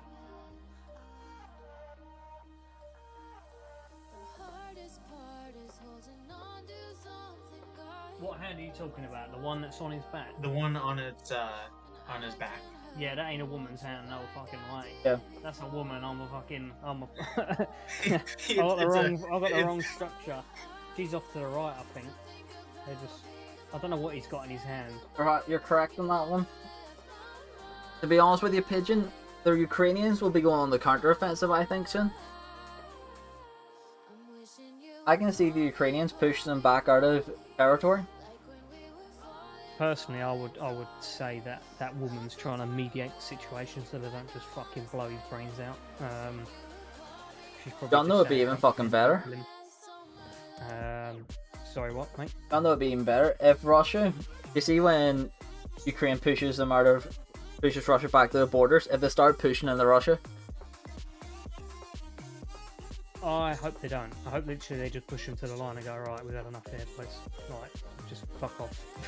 Don't try it again. If I was Ukraine, I would push slightly further just to scare the shit out of them. I wouldn't, personally. I would end it there, because then you start looking like the aggressor. I would try and be as, how would you say, defensive as possible. And don't become what they are, if that makes sense. You want to be the victim in the situation the entire time, rather than pushing into Ukraine. Then you start looking like the aggressor. That's my opinion on it. But yeah, by all means. There's a strategic way they could play it.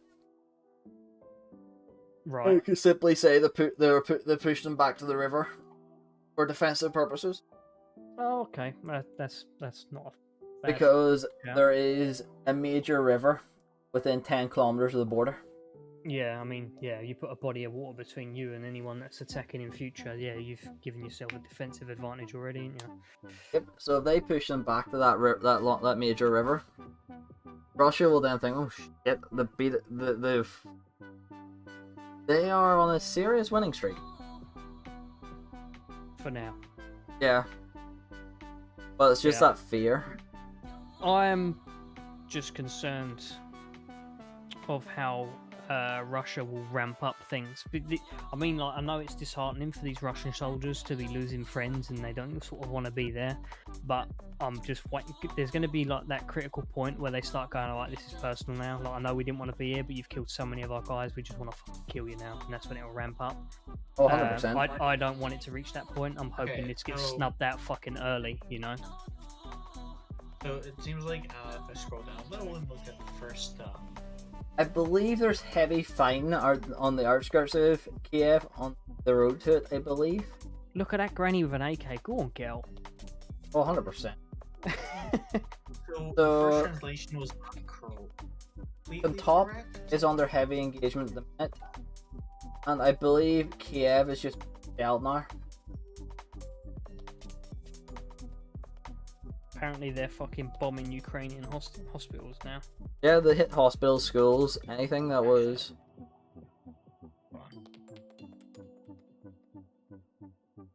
It'd be fun. I wonder if TSK will reply to my... See, I don't know if Russia's mindset of, you know, like they got martial law and they're arming civilians, right? Yeah. I don't know if in Russia's mindset of, you know, oh, they've armed civilians, they're now considered soldiers, so we can kill them. Like, I don't know if that's their mindset on it now. It's like, oh, yeah, they're fair game, you know. Oh, they've been quite heavily fighting. They've been killing civilians either way, mate. Oh yeah, I would say they're probably just using that now as an excuse to kill more. I'm guessing that's you know, my thoughts on it. Oh, it's been translated again.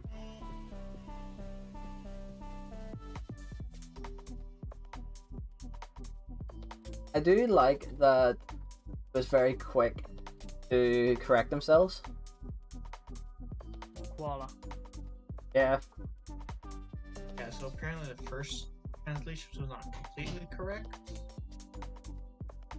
I do not know if this is before or after. Soldier does not say that. Soldier does not say. He also doesn't want. Oh, okay. So I thought literally my dyslexic brain read that as like the soldier does not want the footage posted here, and I'm like, well, you shouldn't have fucking invaded Ukraine then. Oh shit, Sherlock. I fucking read it wrong. So supposedly that's the better translation. Yeah, I mean, yeah, he does not. Yeah, he doesn't want to be there. I mean, yeah, point fucking proven. Their heart ain't in it. I mean, what have they got to fight for? Like, they're not fighting for survival. There's not really anything to gain. They're fucking killing civilians. Like, yeah, it's. Which I'm fairly sure they have the thought of they're liberating. Well, Putin has other ideas. Well, Putin's basically saying that they're fucking Nazis over there and they're liberating the people, aren't they? Of Nazi fascism and all that shit. So it depends how much of that crap they've been fed for a while. This has been a really good talk. I gotta leave for dinner, and I'll probably be back. Come on. Be safe, guys. Have a good evening. I might see it. Well, we're fucked. What? Ukrainian ambassador saying that it's going to be a Ukrainian victory. Who said that? U.S. ambassador. Hello, gentlemen. It's been a while. Hi. Hello. Yeah. U.S. ambassador has already predicted a Ukrainian victory. Yep. He should have kept his fucking mouth shut. Fucking right. Literally just jinxed it, quite literally. Well, not even just jinxed it. You've just essentially said to Russia, yeah, we don't fear you, mate, and they're just gonna go, oh, okay, let's ramp it up to 11. I need to check into your stream. TWN12YT. Yeah, just TWM12 on YouTube. It's a podcast night, so. Did you show the footage of that downed KA-52? Don't think I showed that footage. Have you guys seen the tank convoy yet? What, the 15 that were taken out? Yeah. No, I mean the 30 or so that were marching down a Ukrainian street. No. Give me a second, I'll send it for you guys to look at. There ain't like people blown apart in it, is there? No, there's no death. No death. No, the only reason I asked because if you want to put it on the thing, you can see it. Well, yeah. I get what you mean. It's a public stream. I put it all in no mic. These are the best clips I've seen so far. Okay, I must be honest. All of this is really cool. Like it's cool, but it's not cool at the same time. I've seen them. It's interesting. It's interesting. Yeah, it's interesting. It would be a better way to say it. Yeah. Saying it's cool is like saying that. Actually, I probably can't Glorifying give that example because you're streaming. Yeah, we know what you mean. But yeah, no, I'll get you fully. Yeah, it is definitely crazy to see these weapons of war actually being used for their design task, although at the same time we don't actually want to see it. I just think it's bloody amazing. Actually fucking work. They actually started them, yeah. Have they used any T-14 armadas yet? No. None have been seen on, as far as I'm aware. It's what I was saying earlier. Like I thought with this push of or this show of force for Putin, I generally was expecting to see some like unseen vehicles, you know, like the T-14s on the front line, and you know, like some things that haven't been seen. But no, they're still rocking up in vehicles from like the 1980s. Yeah, I was really expecting the T-14s to come out. I really wanted to check them out, but you know, we've got Putin's being careful.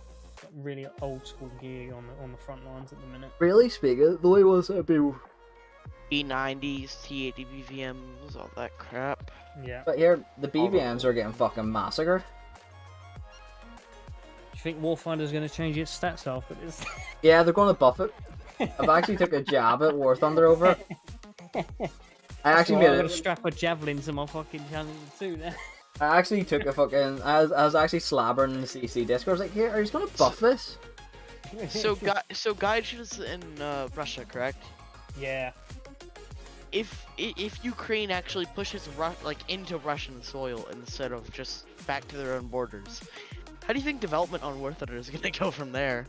Well, to be honest, yeah, there was a fucking warning that went out this morning about EU and Russian servers might be down. So yeah, no, Jack. Could be affected. Unfortunately, it's not. Can't remember where I've seen that photo. I know the photo you're on about. Why is there a group of people posting a NATO flag Ukrainian flag? What is your stream chat? Who's the guy? Oh yeah, I've got a very open stream chat. Why is there a group of people posting a NATO, a Ukrainian, and a Nazi flag? I think you literally just scrolled past that a minute ago from I did. Can't remember where though. I know the photo you're on, but I've seen it on Twitter. Yeah. The stream is super lagging behind, but I just saw that on chat. Yeah. And it caught my interest.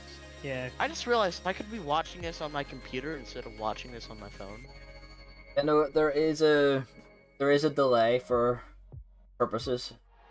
I don't know how to turn it off.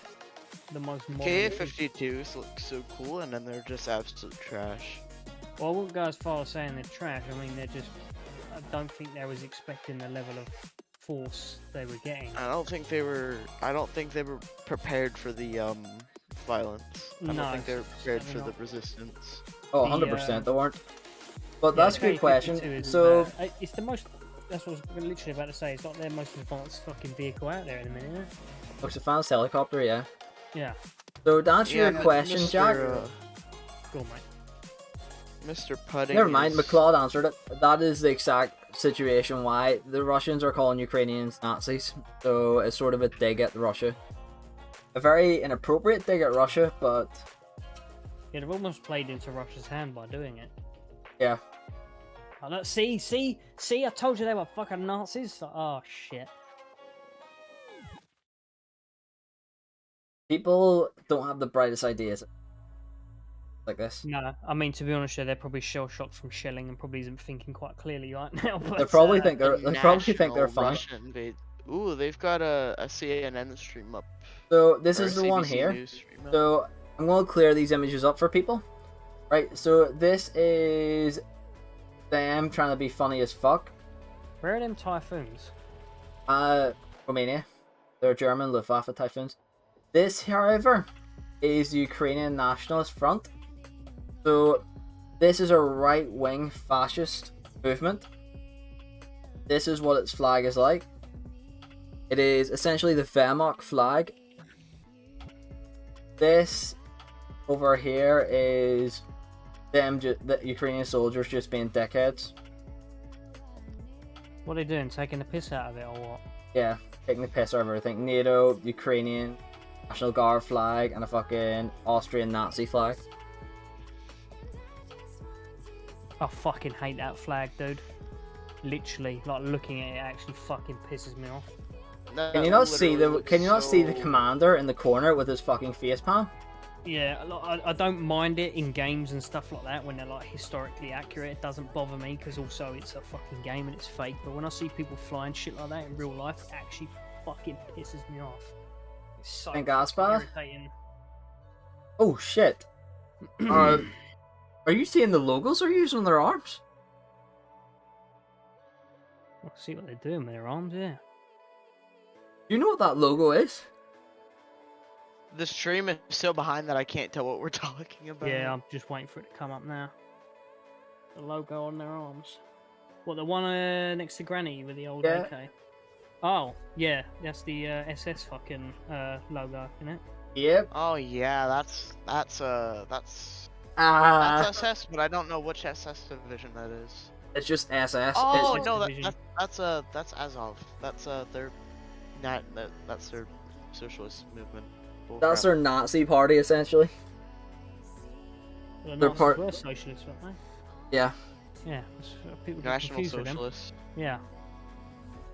I think there's people within 100 miles of me that are like super support. Actually, not even 100, 10 miles within of my location that are super supportive of National Socialist movement is very, very saddening.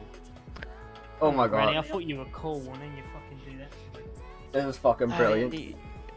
You know, I would have started playing music, but I don't feel like playing music anymore. Admittingly, I've just had background music to keep. You like this meme? Yeah, I had my guitar on me. Hold on. Sounds like that because I have the pick and the string, but 100% Jack. It's 100%. Scheiße. You like the meme? Ukraine, NATO, Russia. I mean, did NATO actually piss Russia off though? Because Russia invaded Ukraine. Well, we did an extent, but nothing major. Yeah, we'll go as far as saying I would have put Russia where the mouse is, and then like the fucking bulldog is like Ukraine. Yeah. But another at least 900 arrests in 44 cities. Top of what's been done across 44 cities. Yeah, it's secret fucking KGB police again, isn't it? They're dragging them off and beating the shit out of them. Yeah, same fucking thing, innit? Yeah. It's like just a nicer different name, it don't mean any fucking different. Doesn't. It's sad because I'm over here trying to install Payday 2 and we're talking about Fucking neo-Nazis. I and mean, stuff. in Russia, is it like the ex-KGB headquarters? They've literally got like the entire building on the ground floor is covered in names of people that were fucking killed during not interviews, sorry, interrogations and that. Yeah. Like the what they call them, the rubber rooms, where like the room was Wait, literally what? like laced with a drainage port in the corner, so they could just wash the room down after that all the blood had been splattered. And that's not even that's not bullshit. That's what happened. They were 100%. fucking tortured and all sorts. But yeah, if you didn't know that, there was literally, I think there's an ex-KGB headquarters building, and they've got lists of all the people that perished that was in there, that were killed during interrogation, and they didn't actually find that out until it all fell apart after the Soviet Union and all the names were in documents, etc. But yeah, 100%, you are right in that, Jack. It's very fucking deserving, the fact that they have swastikas. I feel like the Russians would have been the one wearing swastikas. Alright, the Russians hate that. The Russians They hate hate it, that emblem. obviously, but they hate it. But there's been so much online feedback about Russia taking after Hitler, and it's like, Oh no, this hasn't is gotten- history yeah. repeating itself. yeah, this is history being made, obviously, but I don't think it's gotten to the Hitler stages yet. I don't think it's that bad. Right, I'll explain it, then you'll understand. Right, so you know how Czechoslovakia was brought into the Reich? When they forced into it. You've heard of the Yes. Sudetenland crisis, right? I believe so. Neville, so Macron and Joe Biden, I'm comparing to Neville Chamberlain. Neville Chamberlain spoke that of Hitler before it happened.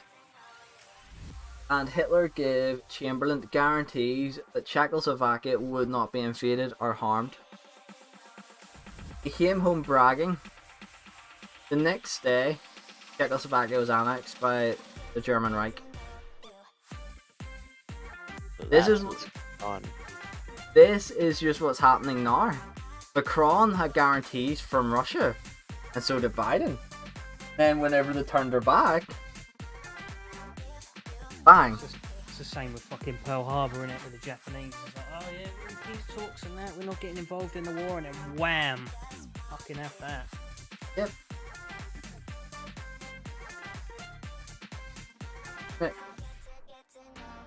Sure, in Dublin, they threw fucking paint over the Russian embassy.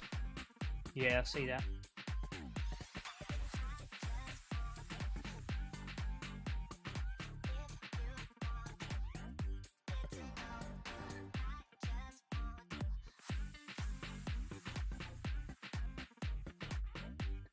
I know they go on about like the best generation to be alive, etc. But I generally feel like our generation has been fucked over at every corner. We've had like multiple recessions, we've had a fucking pandemic, we've had war in Iraq, Afghanistan and that.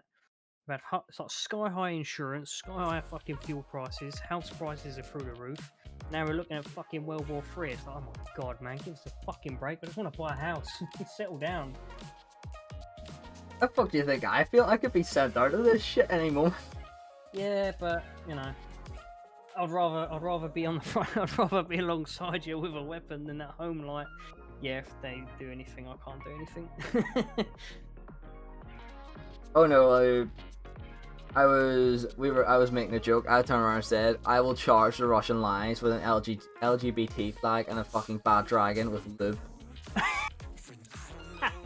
And I will scare the fucking shit out of them with it. I think You know, the only thing I'm really scared for of this is the people who are graduating high school in America are being drafted, I believe. And the scariest part about that is, what are they preparing for by drafting these people? There won't be a draft yet. There'll be a draft once it kicks off. Once it kicks off, yes, but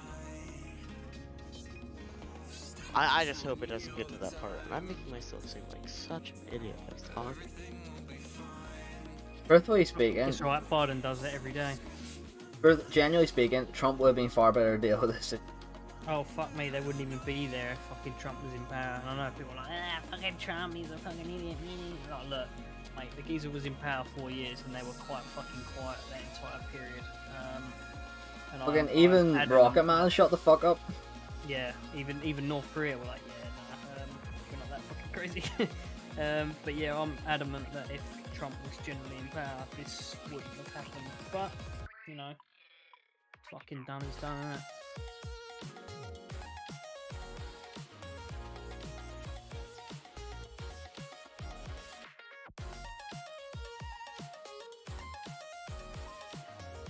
Yeah, I'm waiting for North Korea to fucking chime in. And China. North Korea, China, Russia. To be honest with you, British guy, the only time a draft or conscription will happen is if there's full military mobilization. And the chances, the only time there'll be a full mobilization is if Britain joins the war, and there will be that. I don't know if it'll happen or not. I don't think we'd have conscription straight away anyway. I think it would be like a year or two in the war if we starting to lose numbers or something, you know. Wouldn't even be that quick. It would be quicker than that, mate. Really? Military Service Act would come into play, which would bolster British troops by 300,000. Oh, what, like for the reservists, you mean? So the first thing that would come in for the first month would be Military Service Act 1917, which requires anyone who has had any military service to return to active duty. So yeah, under the age of 45. Then after that, there will be the first batch of conscription. Yeah, that's what I mean. So like, they wouldn't be asking for reservists straight away. I don't think. Not like. Oh no, reserves are being, everything's being mobilized on the dot straight away.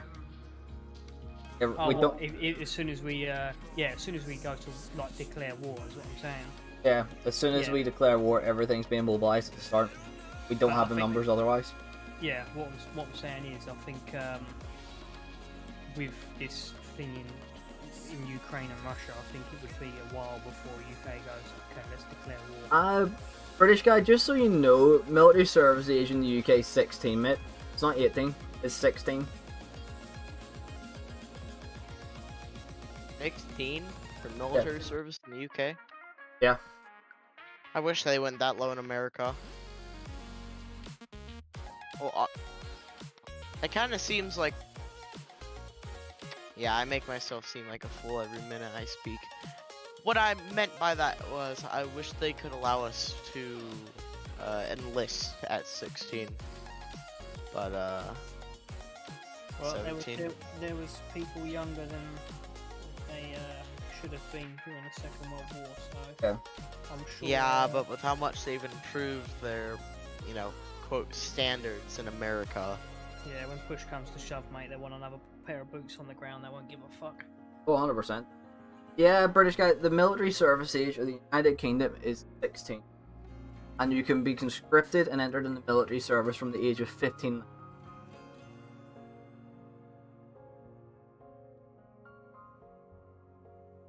However, there is some good news. If you are between the ages of 16 and 18, if you are conscripted in the military service, you will see only action on the home front until the age of your 18th birthday.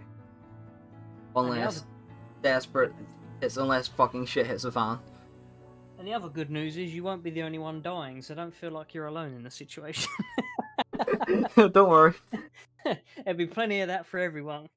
Then, don't know it'll be funny? The cadet will actually have use for the cadet forces. Fucking Daz Army. I was gonna say something quite thing then, but I think I'll best not.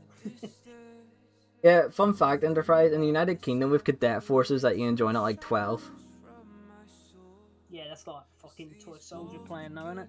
Oh, they get rifles. Man, why wasn't I like American GROTC?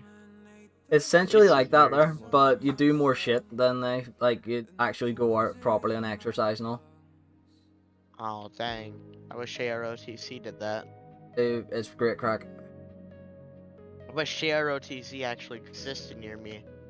Like we would give like a 13-year-old an LED-5 assault rifle and tell him and take him out to the shooting range and do section attacks and squad attacks and all with them. It is actually good fun.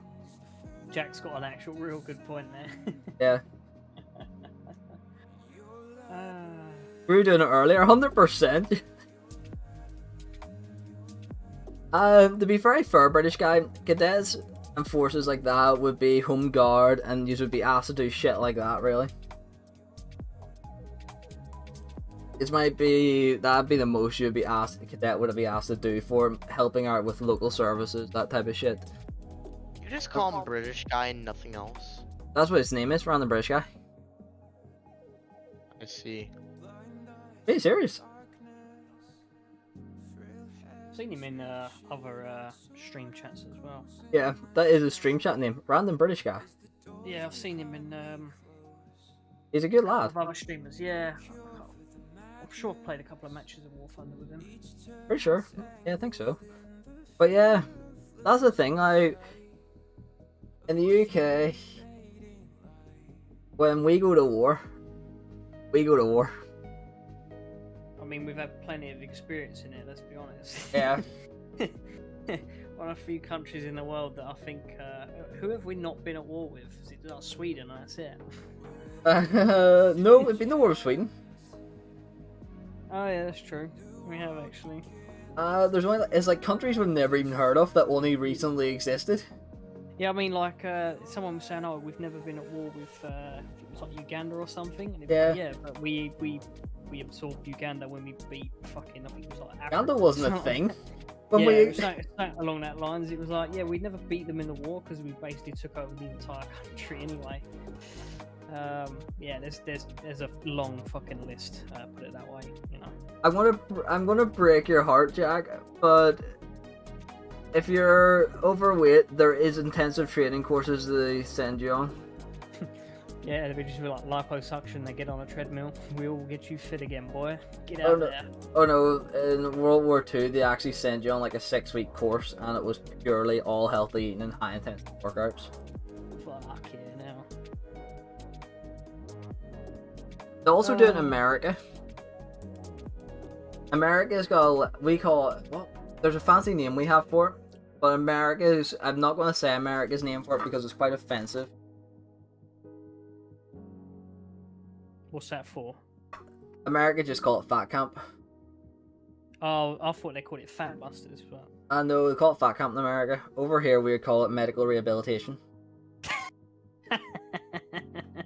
Yeah, just keep lying to them, guys. That's fine. That'll help the problem. Yeah, it's medical rehabilitation we call it over here. It's a more pleasant way to bring a lot of injured people together to solve situations. I'm not being funny, mate. You call it whatever you want. If you're grouped in if you're grouped in a camp with a bunch of other people that are overweight, you know where you are. Like, let's not fucking beat around the bush. You're there for a fucking reason. Like, you can hurt all your feelings all you like, but to be very fair, Hershey, I think I'm probably going to end up going the one at some point. To be fair, so don't worry. I passed my fitness test there by the scrimp of my teeth. Yeah, alright, well, you know, if you do end up going, it'll do you a world of good, because if you've got to start dodging artillery, you'll be thankful you can outrun it.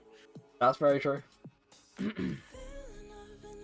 They would have to put me in a fucking fitness camp to put on weight. That would be my problem. They're like, oh man, how can we fucking add muscle to a rake? And I'm like, yeah, get me a cheeseburger, and we'll get there. Hamburger, cheeseburger. No, 100%. The chances are, if that is the situation, mate,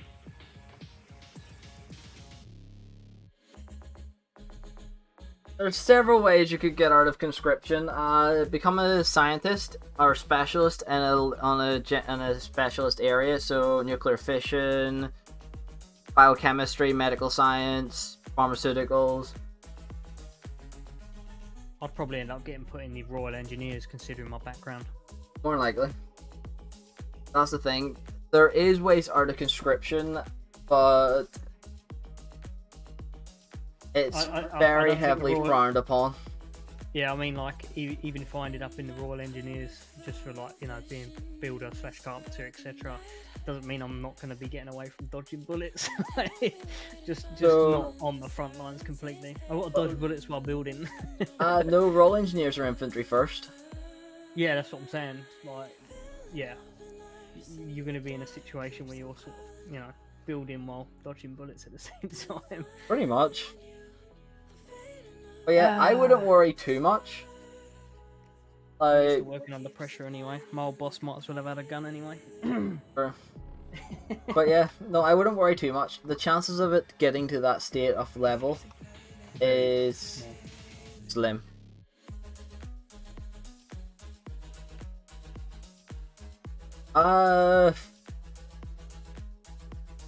You could plead insanity or mental illness. I mean, you could claim you're insane while jumping off a building and breaking both your legs, and then you definitely won't be conscripted because you're not physically fit to do it. And then you've already proven your insanity. Yeah. Sure, they've already brought back autism, or they're like autism is getting the go ahead for serving in the British Army. Sure, some point soon. They what? They're beginning the use of the use of soldiers with autism. Oh, fuck off.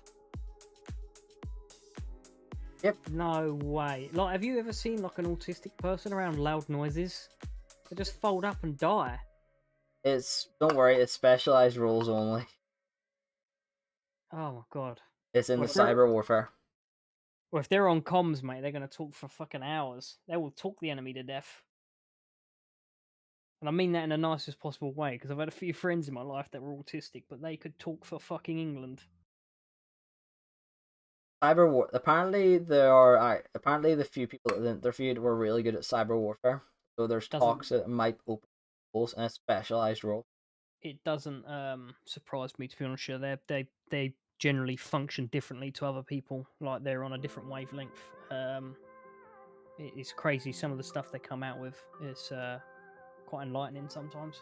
They see the world through a different pair of eyes. That's what's 100%.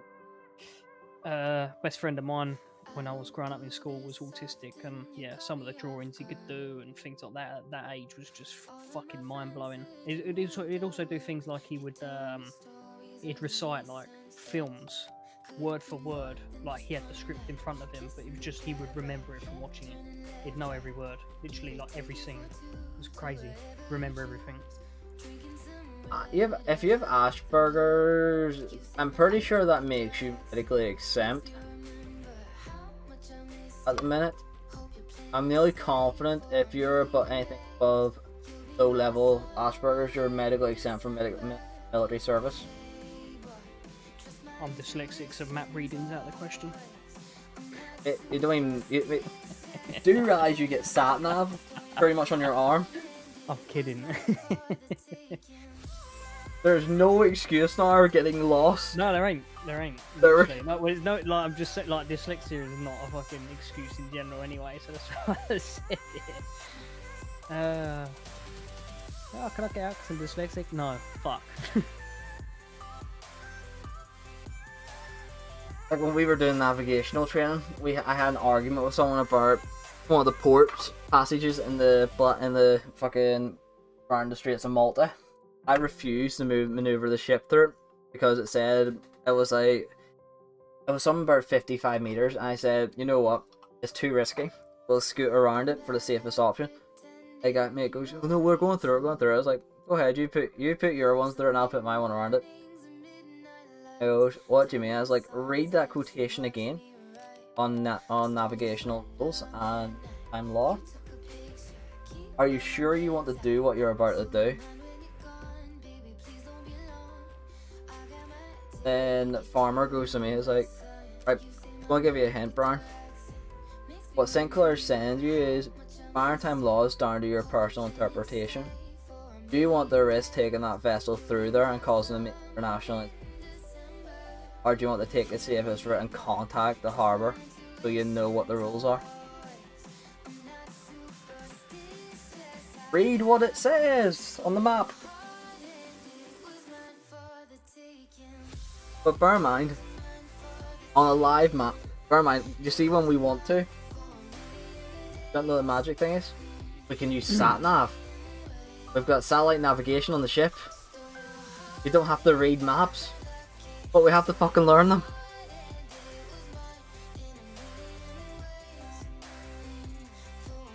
Oh, Jack, don't worry, mate. They told me I was high achieving, you'll be fine. I'm now training as an officer in the Royal Naval Reserve. I have 13 GCSEs, 4 A levels, a shit ton of BTECs. Don't worry, mate. Your time will come. What you'll be good at, and all the aspects that you need in life will come to you eventually. So do not worry about things. Don't let people label your opinions or what your capacity of things are. What you can do will come to you naturally over time when you figure things out. My biggest source of drive is proving people wrong. Like, if someone says you can't do It's that, me. I'll just go and do it just to fucking prove them wrong, even if it's impossible. I'm the exact same boat. Yeah. That's like, even if I'm like, I could be really unconfident to do something, someone goes, "Oh, you'll never do that." I'm like, you know what? Fuck you. I'm gonna fucking do it just to annoy you. 100%. Well, to be fair, Jack, the issue is on the satellite navigation maps or the CVI maps, it speaks to you and it tells you what the issues are. They're very advanced and they're very good. You literally type where you want to go and you want, yeah, no, I want to go here. Oh, it's a navigational route. You quite literally is like poking buttons. Do fuck all else. Other than that, there, yeah, no, it's. They teach you as a skill the half, but it's like, yeah.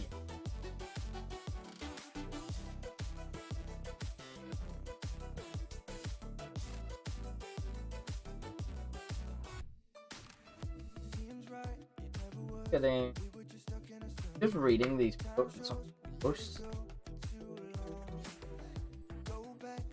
Wonder if look on the crash it here. What was that one up there? Was that a destroyed vehicle? So, fire in Kiev. Kiev's been hit. Again? Heavy artillery explosions. Yeah. Yes, Air Force tank. Well, I know there's tankers over Poland. That explode. Yeah, there've been 4 hits. There've been a handful of hits across Kiev.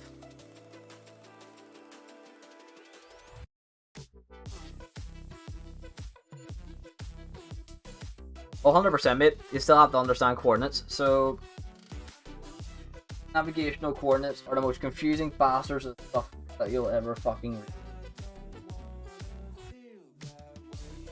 Is longitudinal and latitudinal lines, and oh my fucking god, you do it in minutes and degrees, seconds. Yeah. It's oh my fucking. Yeah, actually, it is a mind fuck. You also have to use a perfectly sharpened pencil, or you could set your course off. This is interesting. So, there used to be 3 red rifles around this encircled. There's normally 2. I wonder if they pulled out or if the Ukrainians went and slapped them. They probably reformed into one fucking unit after losing them. The issue is they can't. The one on the other side of the bridge just went missing. Oh. By itself. They probably got slapped then. Yeah, the other 2 are sitting on the other side, probably wondering what the fuck. It's the only problem. They've got numbers, but I generally think they are spread quite thin as well. Alright, lads, it was nice talking about this, but 100%. It's time for me to take my leave. Yes, good night. Bye. Bye, have a good night. You too, bye. Yeah. In all seriousness, is everyone enjoying the political podcast? Like, if people do enjoy me doing political podcasts, I will do more of them. I mean, like, this is like fucking prime time to discuss it, isn't it? So it is actually. I wouldn't recommend doing them when nothing's going on, but when saying like this is a hot topic, yeah, it's definitely worth discussing. Yeah, I was thinking of doing maybe one a week. Yeah, I mean, keep everyone up to date with what's going on, yeah. But yeah. Staff clashes. I know they're holding their own. Ukrainians are holding their fucking own.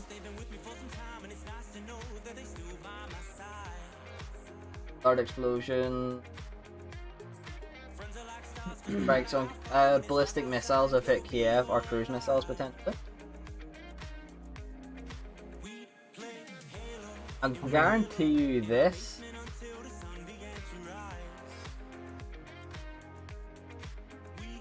So Ukrainian army retook the airport, perfect. Guarantee you this now. To see if any civilians have been damaged, the Ukrainians will pay them back tenfold for it. The Ukrainian, what's his name, Zelensky, is that right? Yeah. He's vowed he will not be decapitated. Oh, 100%. This unit here, I don't know what unit it is, it doesn't say. They have a Kherson, Ukraine capture the bridge and the bridgehead on the left bank. But they are viciously holding that bridgehead. So now it's an imperative fucking area. I mean, that Zelensky's fucking... Didn't you say earlier on he's ex-military or reservist? He's a reserve soldier. Yeah, I mean, already I've got more respect for him than any politician that I've ever come across so far. Can you imagine Boris Johnson as a reservist? Just fucking fumbling a grenade and blowing himself to fucking pieces. He said go out with honour. Then again, his haircut does look like he's already been close range to a fucking grenade already. That's true. Could you even imagine after to be very fair,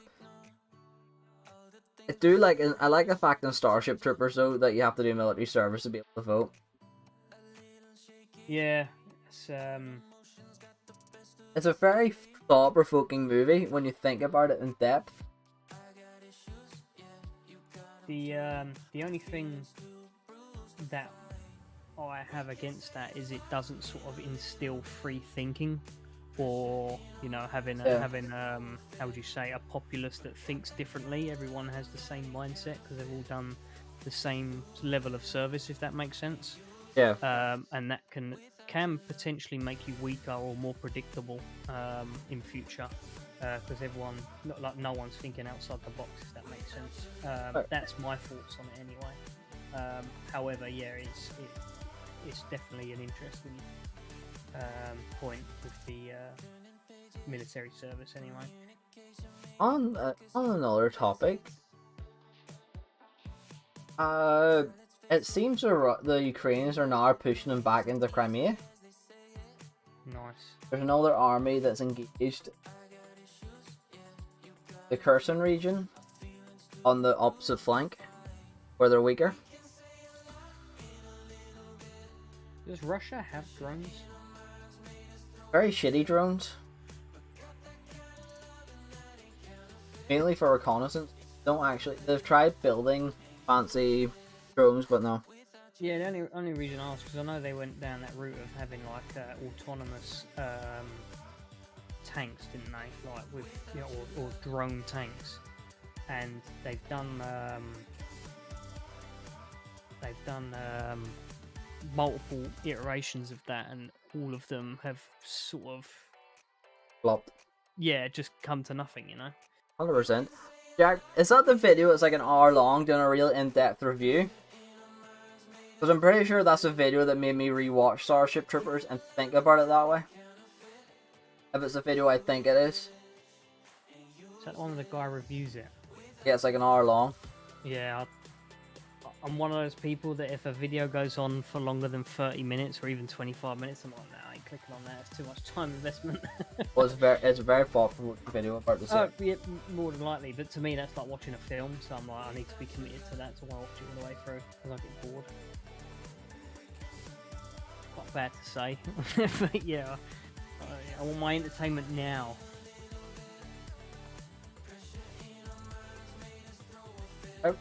there seems to be another army moved in north. They've got the numbers to keep pumping fucking people there. That's the thing that concerns me.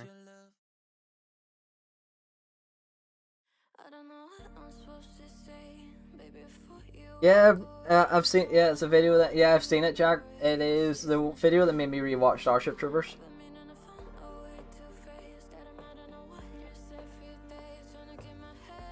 Well, they're not there. More Russian troops flooding in. What's your thoughts about seeing fucking like American, UK, German, Polish forces on the ground in Ukraine to help out? Do you think that's actually going to happen, or do you think we're just literally going to help at arm's length with, you know, weapons, etc.? They're going to help at arm's length, but troops should be on the ground fucking hours ago.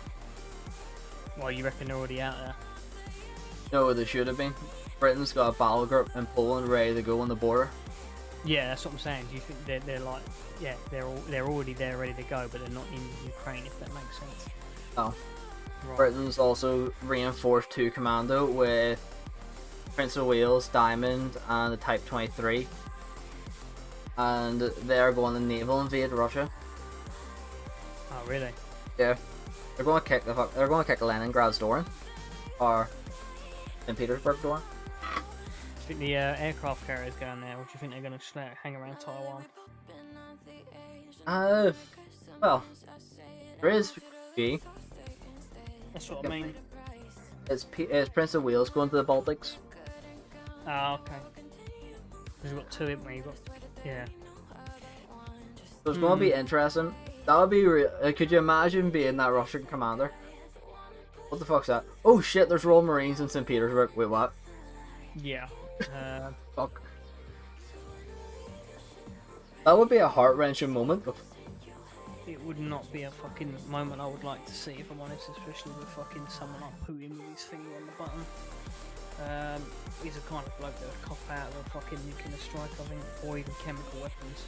Yeah, fuck dealing with fuck sending troops in to fight these crazy bastards. Yeah. Yeah, honestly, I just think he would cop out, mate. You would never catch him alive either. I think if they sent in either the SAS or the Pathfinders now, they could get Putin with his pants down. Yeah.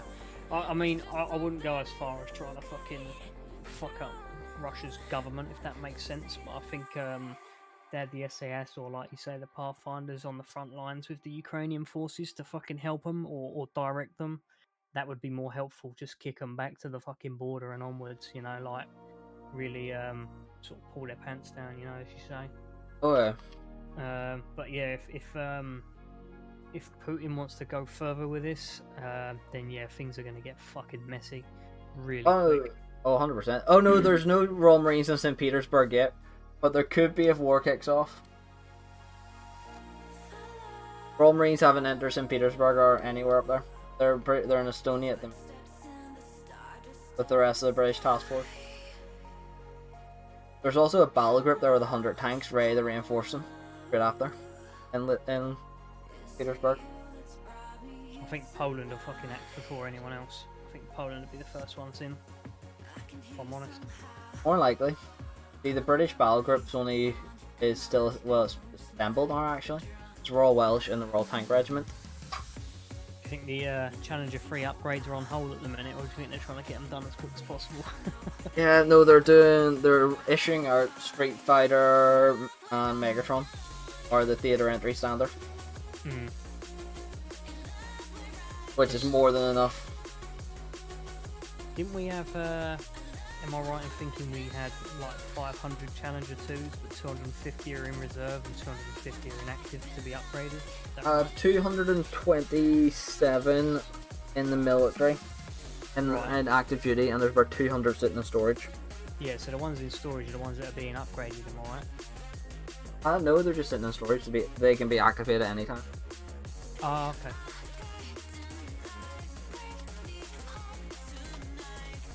They're just storage for they can't afford to maintain them. Yeah, yeah.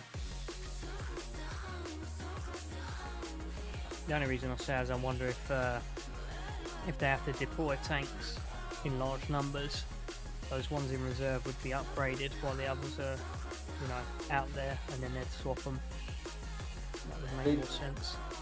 I actually think the Street Fighter with the Brimstone missile dump would be more vicious, would be more suitable for this type of shit. Personally, I'd rather the new gun with, you know, different like newer ammunition, etc., like NATO standard ammunition, so you can obviously chop and change between tanks. That are Not NATO standard ammunition though. I thought it was the same one the Leopard 2 was using. No. Is it not? Nope. Or is it just new high pressure system then? Germany won't get access to any technology on Challenger 3 or systems because of European Union. Okay. Alright, well, never mind. That fucking throws that out the window. Never mind. The European Union, the German army was meant to, until Macron didn't keep his mouth shut. Oh yeah, silly cunt. And the Germans told them to turn around, back the fuck off. The, you know, the 130mm test bed they had a little while back? Yep. I'm 99% sure that had an autoloader in it. It did. And I'm 99% sure that's going to be an upgrade as well. So, currently the M63 is what the Leopard fires. Britain has developed the M63A1 that's got 17% higher penetration rate. Not that we need it against Russia currently. No, not that we need it, but we developed it to piss the Germans off. Now they can't have it. Good. That's all I've got to say about that. Good. I've also pissed them off in a lot of defense industry aspects. Like, the only part of, come to think of it, the only country that has an independent defense that we don't own a massive share of is France. Yeah, do we want it though? Like, I mean, no. What have they got going for it? We own main battle tank. Like, there's not really a lot else going on, is there? But they've got the shit heap called the Leclerc, but that's about it. Yeah, I wouldn't say that Leclerc is awful, but at the same time, I wouldn't exactly go as far as saying it's great, you know. The only part that we haven't bought in Germany is Krupp. Well, Thrisser and Krupp, they're the only company we haven't bought over. Or bought controlling shares in. Because we don't want it. Yeah. Has the Leclerc actually ever been battle tested in any way, shape or form? No. Don't think so. Don't actually. Has. I don't think it has either. It'd be interesting to see how effective it would be, you know, to be honest. It's armored what concerns me. It's fucking shitty. Is it like less armored than a Leopard then, or what? Yeah. Wow. I mean, Leopards ain't exactly done well recently, have they? I mean, France is. The thing is, France have always they've always tried to have a decent tank doctrine, like, you know, try and be ahead of the game. But give you a rough idea. As of August 15th, Leclerc tanks of the United Emirates were deployed in combat operations off Yemen, their Saudi-led coalition. It's estimated that 70 Leclerc MBTs were deployed by the UAE in Yemen. 15 of them were equipped with the Sur package, which is what is currently in service with the French. During 1 month, 3 tanks were damaged, 2 were crippled by anti-tank mines, and 1 was damaged by an RPG. However, the RPG-7, while it managed to pierce the outer composite, it failed to get fully through the hull. One Leclerc was penetrated by an ATGM at Conkers, killing the driver and injuring the commander's legs. Ooh, okay. The tank was recoverable, but not completely destroyed. Was the Challenger 2 hit by one of them, or was it the Milan it was hit by? It was 2 Milan 2 to the rears it took, done 0 damage. It was 18 RPG, 7 hits, 2 Milan anti-tank missiles to the rear of it with 2. I mean, like, yeah, you got if they've took that kind of damage and that's all they've sustained. I won't go as far as saying they've done too bad. The issue is the way Leclercs are meant to be used. They're meant to be like the Leopard. They're meant to be highly mobile. They're not meant to be. Hold down. They're not meant to be moving bunkers. No. Challenger 2 now, moving bunker. Oh, fucking hell. Weighs more than a bunker. It That's does. the funny thing about it. You know its top speed's still the same. Yeah. 100%, Jack. Welcome back up the mistake. See, the issue is, no one copies their French because French designs are shit. That's why. They're fucking certainly weird, that's for certain. You go through some of the French tanks, like even on War Thunder, you're like, what the fuck is that? Not even that. Like, their newest warships and all are subpar in every aspect. Well, their current aircraft carrier is older than my granddad, I think. Yeah, listen to this here. Their anti-aircraft frigate uses Mistrals. Mistral man-pads. It's like 1980s, isn't it? Yeah, fucking Mistral man-pads. The shit you put in your shoulder and go beep beep beep beep beep beep beep. Boom. The shit the cheap shit that we give to the fucking Afghans. Yeah, it's just, what's that saying? A Stinger more modern than Yeah, they've only got about 8k range. well, any anti-ship missile's gonna outrange that. What the fuck? Like, British anti-ship missile, anti-aircraft missiles, 120, 130, 140 kilometer range. Pretty standard ranges that you need. Fucking crazy.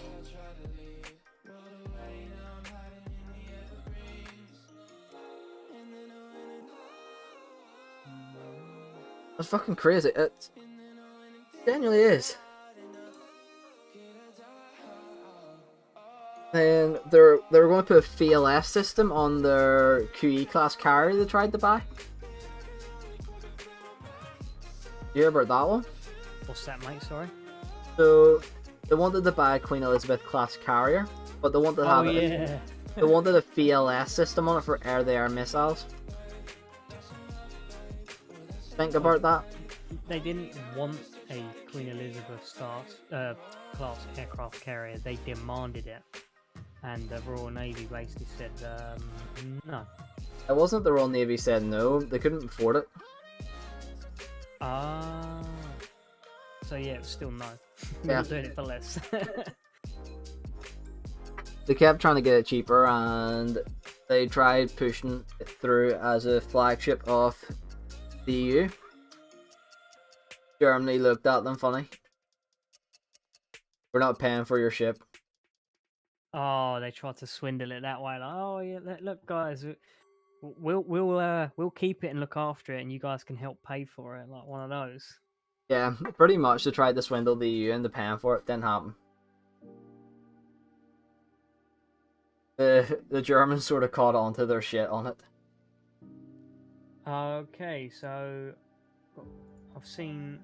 Well, I'm seeing here there's fuel tankers, like, you know, the flying air tankers. They are doing circles. Where are they at the minute? They're over Poland and Romania. Warsaw, innit? Yeah, over Poland at the minute. Yeah. Yeah, I've seen that. So, air raid alert in near Kharkiv. Kiev. They've hit apartment blocks with. There's a lot of air traffic between the UK and Romania area as well. Yeah, the UK is sending a handful of typhoons over. Shit is going down, boys. It is not fucking good either. It's funny how this is all like public information. Yeah. So a VLS system is a vertical launch system, usually number VLS Mark 41, currently in service within Her Majesty's Naval Service. Mark 41 VLS usually use Aster 15 and Aster 30 missiles. Now are being upgraded to what we call Sea Viper and Sea Scepter, far superior system under the SAMs. However, the issue comes when this situation happens when they were meant to be getting the upgrades currently. Yeah, no upgrades are happening because of this shit. So a Ukrainian military has claimed they've destroyed 30 Russian tanks, 130 armored fighting vehicles, 5 aircrafts, and 6 helicopters in the first day. Very impressive work, and guarantee that casualty rate is going to be 400 or 500 dead Russians. Like, yeah, definitely, especially with the tank fucking 3 per tank. Convoys hit. Yeah, well, that's the convoys 90 hit as well. alone. Yeah, definitely. But yeah, I mean, like even in them convoys, you see the BMPs with, you know, what the troop carriers carrying like what 10 people in them. They've been hit and wiped out. You know, like you what? You had 15 in a convoy. Let's just say even if like the 15 5-woman personnel carriers, there's another 50 odd there, isn't there? MD5 there, mate. Yeah, you're right. Actually, yeah. It's fucking 3 in the morning. Leave me alone. Well, I'm gonna be heading to bed soon, actually. You're gonna go to bed for 10 minutes. The phone's gonna ring, and they were like, "Oh yeah, we're gonna need you now, boy." Mate, my bags are all packed. When I go to bed, my phone goes on. But no, that's the thing. French tried to get a QE class. They actually demanded Prince of Wales for EU, but Prince of Wales, well, didn't happen. Royal Navy told them to fuck off in the most last terms possible. I would have just said, "Come get it, dickhead." Very much did, to be fair. Pretty much did. Welcome back again, Optimistic. Anyways, with that there, everyone, I'm going to round up the podcast as I have been talking for 4 hours about the situation, chatting, discussing with people. I know it's not my usual stream. I know people are used to me blowing up the Russian bastards on War Thunder and claiming Russian bias. And maybe we will now see Russia getting more bullshit buffs in War Thunder because we're getting their asses fucking slapped by the Ukrainians with old shit. Did you, just on that topic, did you see the recent thing about the spool liner in the Russian tanks not being fucking implemented? War Thunder? Yeah, on War Thunder. So, like, you know, like if you shot through any other MBT, you get like the spooling off the round once it penetrates. Yeah. Apparently, somehow on a lot of the high-end Russian MBTs, that spooling coding that for the spooling to work wasn't implemented. So when you shot into a Russian vehicle and it like went out the other side and none of the crew were hit because there was no spooling, apparently that was broken and it's going to be looked at by accident. it was apparently a coding error. Like we fucking believe that. But what's his name? Spooktoon or Spooktoon or whatever his fucking name is on you. Yeah, Spooktoon, that's the one. He did a video on it and he did some testing and basically I think he has reported it. But yeah, I'll skip for home defense. I want a shotgun for home defense. Don't actually, but afford a shotgun. I would love to go at clay pigeon shoot eventually. Shotgun for it. There's a bit of competition. Clay pigeon shooting is good.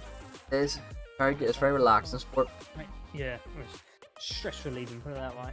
It is. I'm not done it for a few years. But yeah, 100% everyone. I hope you all enjoyed the more mature stream tonight. I know it wasn't the most perfect podcast. It was a bit here, there, and everywhere. It was a bit of the crazier side of it.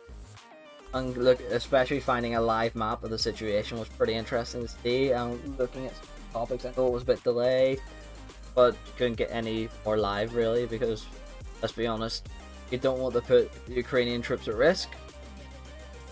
So with that there, everyone, I hope everyone enjoyed the podcast. I've been talking shit for 4 hours. So with that there, everyone,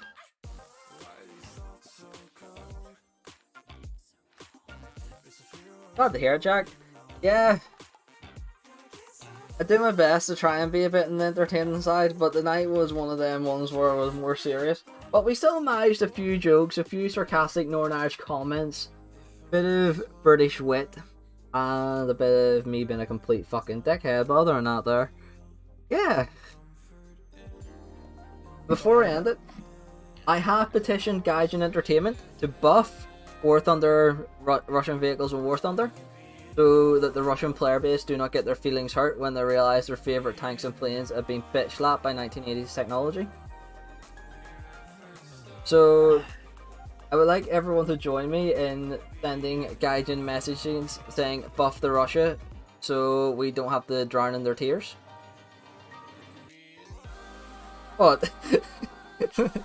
Lower their repair costs as well, because there's going to be a lot of them coming in.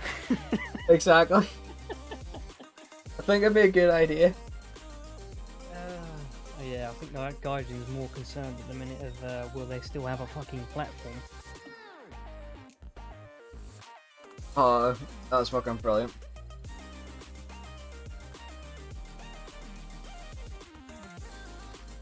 Anyways, with that there everyone, good night, good luck, and I shall see you all tomorrow. And if you haven't, please do join us in Discord. Link should be in the description. Anyways, with that everyone, thank you very much for watching, and I shall see you all tomorrow.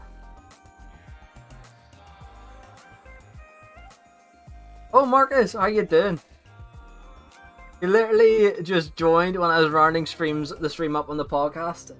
I've been talking about 4 hours now on this current situation, and it's actually been quite enjoyable, especially having the live map of the situations up and discussing how things been playing out. Other than that, there, yeah, 100%. It's been surprisingly good. As I say, Marcus, as well, my chat's always open, mate. If you ever want to pop in for a chat when I'm doing stuff like this, I'm always happy for people to join stuff like this. Definitely more entertaining when you've got people to debate with. That's why I actually have some basic rules for it at the bottom, but there's no debate. Putin's a dickhead. Yeah, he is a dickhead at the end of the day. Just woke up, Marcus. That's fair enough, mate. Yeah, we had a full podcast debating the situation with Russia and the Ukraine situation. It was, long story short, the Ukrainians are winning at the minute in defensive war. Ukrainians are fucking kicking ass, mate, for considering how outnumbered they are. I mean, even if they were looking at the statistics of what they're up against, you know, that in itself is disheartening enough to make you not want to fight, but they're still going for it anyway. So 100%. But 3k 52 shot down, 30 odd tanks destroyed, 130 armored fighting vehicles, 5 aircraft. 1 crashed on its own, so I don't think they're counting that. One crashed on its own, yeah, but it doesn't count. But if you go by Russia's statistics, they've lost no tanks, no men, no helicopters, no planes. And Ukraine's on the back foot and they're losing. But, yeah, Russia is keeping their mouth shut on the topic. There's been a lot of Russian casualties, but sadly, well, a lot of casualties in general. Oh, and they've the Russian platoon surrendered, didn't they? Did the 74th motorized guards? 74th guards motorized rifles surrendered. Maneuver kill, 100%. The RIP 8225 was sad to see. It's not fully confirmed it was destroyed or not. It's still speculation. No one's actually come out with confirmation on it. It is getting dark.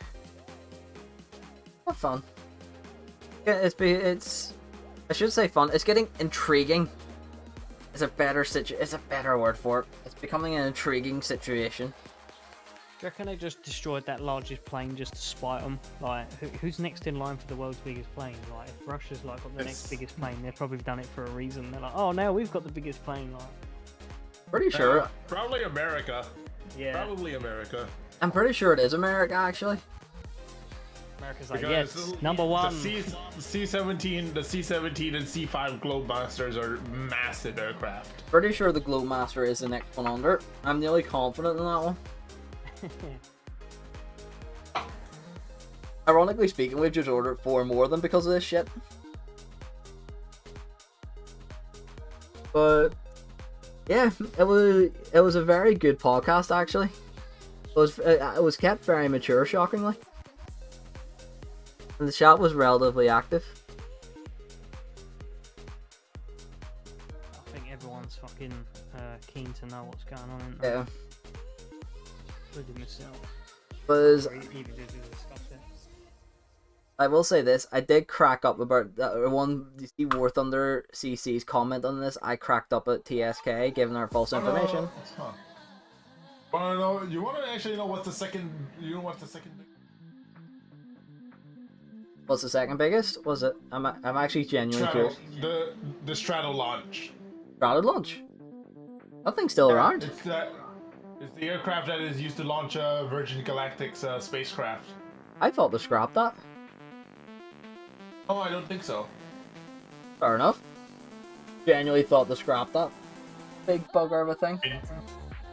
Virgin Galactic are still about. Virgin Galactic, yeah, they're still about. I believe so. Is that a UK-based company? Good question. I don't know. I think it's American. I know for like the parent company's British, but Galactic, I'm pretty sure it's American. It's owned by Richard Branson, though, isn't it? In terms of maximum takeoff weight, it'll be the A380-800. A300, yeah. In the Virgin Galactic, it is. It's the American one. Because it is in Mojave Spaceport. Volume, in terms of volume, is going to be the Dreamlifter, also known as XL. Payload is definitely the Antonov. It's a bit sad seeing the Antonov gone, though. They can always remake it. Yeah. And it's still an aircraft that can always be pretty much lost. Well, to be fair, the AN-225 was like a Soviet era project. That is true. It worked though. But it remains to be seen whether we can build another. To be honest with you, or despite I think the Ukrainians would.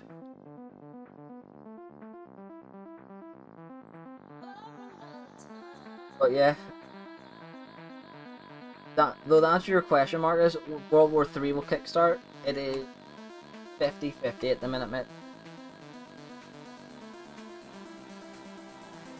I just hope that I don't get fucking. I just hope that none of us get fucking dragged into this war. I want us to be dragged into a war that I don't have no business. China's looking at Taiwan and your direction. Yeah. There has been intelligence that China will strike out once we look away. Unfortunately. Well, they've already sent 9 aircrafts in that direction today already to test its defences. Yeah, that's right. That's right. They were poking Taiwan desperately today, weren't they? Mm-hmm. Yeah, they sent 9 fighters in their direction to poke the water. Yeah, basically fucking testing response time and that. They weren't going to do anything. They wanted to see what they could get away with. Yeah, they didn't get away with it for long. No. Yeah, which is not surprising, but at the same time, yeah, it's another front we don't want to be fighting a fucking war on currently. With this You know what I'm actually most terrified of? What? The fact that Ukraine may or may not still have nukes. It doesn't. On paper, it doesn't. Oh no, it doesn't. Secret, maybe. Oh no, it doesn't have any. I know. You know why I say that? Why? Because at the end of the Cold War, when the Soviet Union dissolved and Ukraine became its own thing, remember they still had like 9,000 nuclear warheads from the Soviet Union. Oh no, they were all witnessed. On paper, I know. On paper, they were all returned to Russia for dismantling. The question is, were all of them really returned? Unfortunately, yeah, that's the issue at the minute. Russia wouldn't have invaded otherwise. I was going to say, if they knew there was 9,000, they didn't receive 9,000 in return, then they'd know. Yeah. No, unfortunately, Russia wouldn't have invaded if they had them. Them. I'm more concerned if Chernobyl gets hit. The Ukrainian military done the smart thing and backed off around it. Chernobyl, the radiation zone? Yeah. Yeah. So the Russian military tried to pick a fight around it, and the Ukrainian military backed off. Are they crazy? Yeah. Clearly. Yeah. They literally all it takes is one stray missile to hit the containment dome, and it's gonna be fucking a new goddamn Chernobyl. Long story short, Marcus, they drove a tank up to it and pointed the barrel at the fucking building at the researchers inside. I mean, even just hitting the external, like outside of the building or anywhere, like even just kicking up the fucking ground soil in the surrounding areas is bad enough. You know, like kicking that up into the atmosphere is a fucking bad fucking thing. We don't know how much of that reactor like fragments have been found. Like, I reckon they got most of it, but how much? You know, there could still be shit blown around in every like areas that we don't know of. Oh no, it's... What was the other one that we got that was great? The other situation there's happened as well. Yep. So Marcus, they've shot down 3 Ka-52s with Stingers. 1980 Stingers, so they shot down 3 Ka-52. I mean, the Stingers are a decent weapon system. Yeah, they're decent for 1980s, but they shouldn't be shooting down a modern attack helicopter. If you get what I mean. Then BVMs have been destroyed. To be fair, they're probably using modern versions of the Stinger. Oh no. I said that earlier. Unfortunately, they're not. No. Stingers are the service, mate.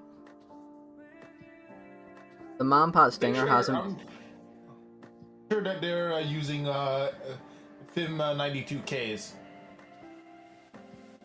All as we know is they're the old Stingers. They're same. They're old, but they're potent. I mean, they could always they could be using a vehicle data link because the FIM 92K uses them rather than the missile zone seeker for targeting. That's what makes me think they're the old ones. All the equipment given to Ukraine was manpads. None of them were vehicle link capable, other than the LAD Javelin. And the LAD Javelin. There's always a FIM 92J. What I mean by that is the LAD Javelin is SACLOS, so its radar it is laser guided. That's what I mean by that. So someone could test SACLOS to a helicopter. Yeah. Very dangerous to helicopter SACLOS.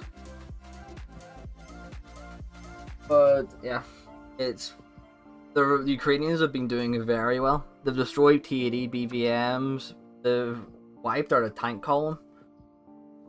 I wonder if Russia actually put in their new T-90 MS or T-14s, and I remember they were definitely flying Su-57s over the capital. Yeah, 5 of them been shot down. 5 Su-57s?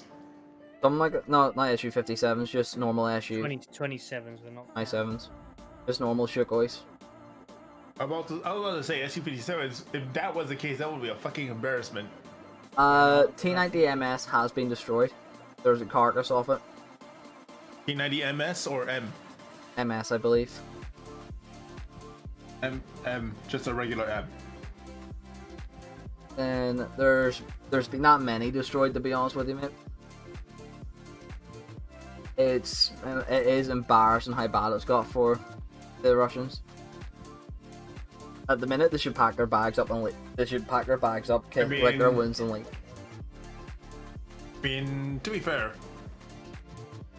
didn't Ukraine shoot down one of their missiles that they just launched at the capital? I don't know about that one. That's unconfirmed at the minute. Yeah, but because there was a big explosion in the sky after it got intercepted by something. Yeah, it wouldn't surprise me if it was intercepted by something that has been gifted to Ukraine. There's been quite a bit gifted that we don't know about, I'm finding out. Yeah, I agree. There is... I think they might have got a few sea scepters. Know that? It wouldn't shock me at all. I'm just reading here. Apparently, 4 of those KA-50s have been hit. 4K-52s now? Yeah. Well done, Ukrainian.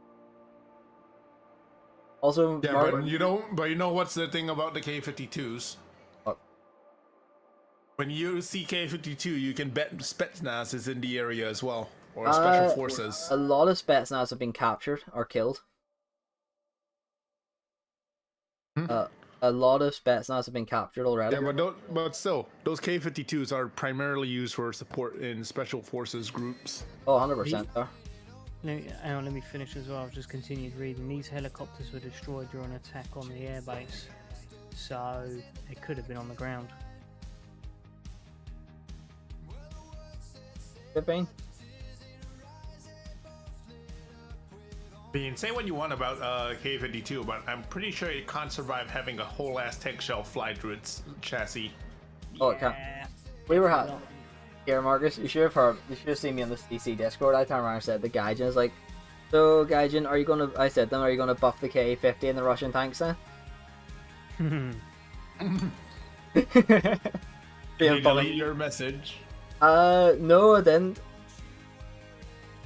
We never responded. I'm not surprised. I thought it was funny. They probably can't respond. Their internet's probably down. I'm surprised War Thunder servers are still up, to be fair. Yeah, so am I. Actually, War Thunder servers are all based in Amazon. Oh, it's more because it's a Russian company. They're anonymous or attacking Russian companies at the minute. Whether a Gaijin counts more as a... That's a good question. I don't know what the count as are.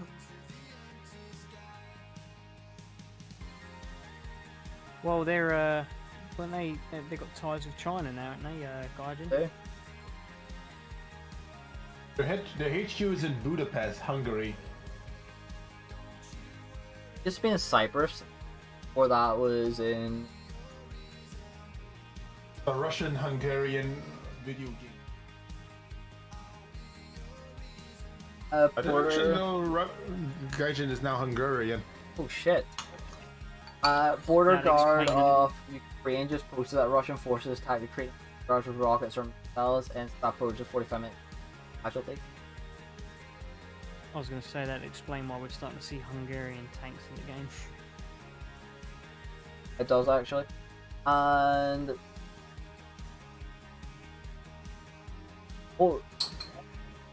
photos are emerging of what looks of the crash site. Can't figure out of what the shot down though.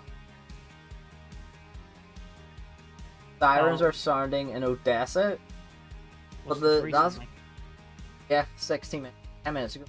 So Odessa, Ukrainian troops have just moved in to retake it from the Russian.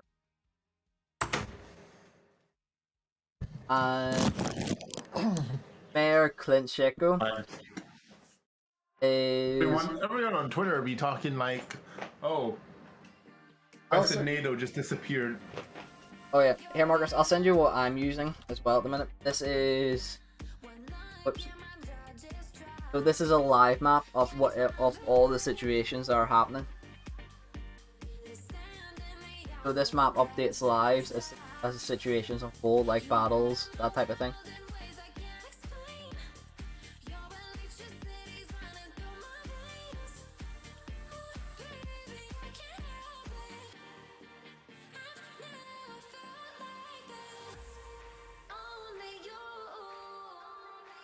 Live map.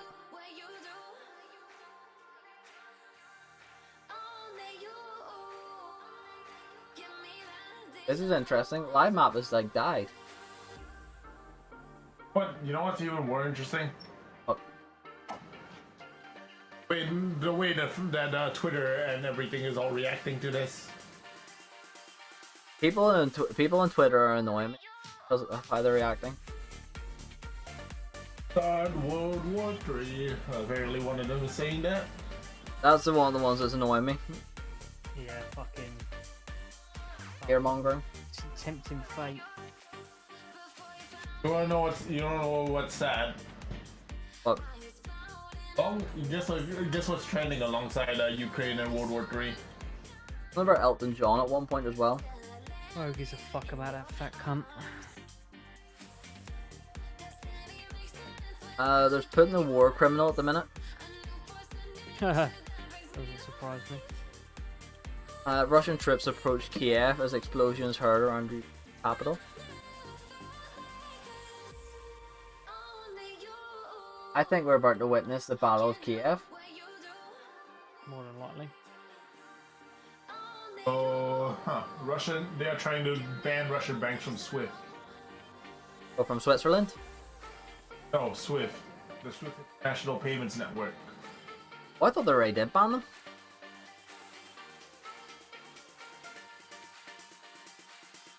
John, though, oh my god, John, though, would be really embarrassing. You see if that their debris was a fucking was one of the 57s. Could you imagine that? Fucking Sorry, what? Hey, what? Oh, the fucking new fighter jet. Yeah, would you imagine that there? New fighter jet took down by some kid with a stinger. You know what the best part? You know what the sad part is? What?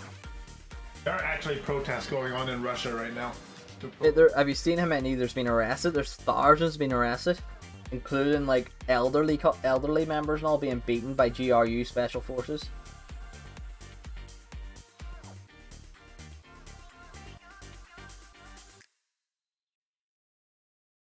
So much I covered. How much did we? Video where Hein just got fucking shot down. Yeah, crashed into the ocean. Oh, it crashed into a town. Oh, the one I saw it crash into the ocean. There's like 5 or 6 of them. Yeah, they ejected though, wasn't it? It wasn't a Hein. Yeah. It was the ME or the MI or whatever the fuck it is. I wonder if there's any troops inside it. Well, unlikely. I've not seen the Hein getting shot down. Hey, everyone, I'm gonna love yous and leave yous. I've got to get up for work in the morning and continue shitting myself. I'm only joking. I'm not actually that worried now, to be honest with you. Now that I've sort of know actually what's going on. Apparently Anonymous declares cyber warfare on Russia. Oh, they've been attacking Russia all night. They took down RT News, sure. But anyways, well, love yous and leave yous all tonight on the stream. Hope yous all enjoyed the podcast. If you do want to see more of the political aspect on the channel, I will be doing. I'm thinking about doing it maybe once a week on YouTube, due to the fact it's YouTube and they won't ban me as bad as Twitch would ban me. Okay, no one got the joke. Anyway.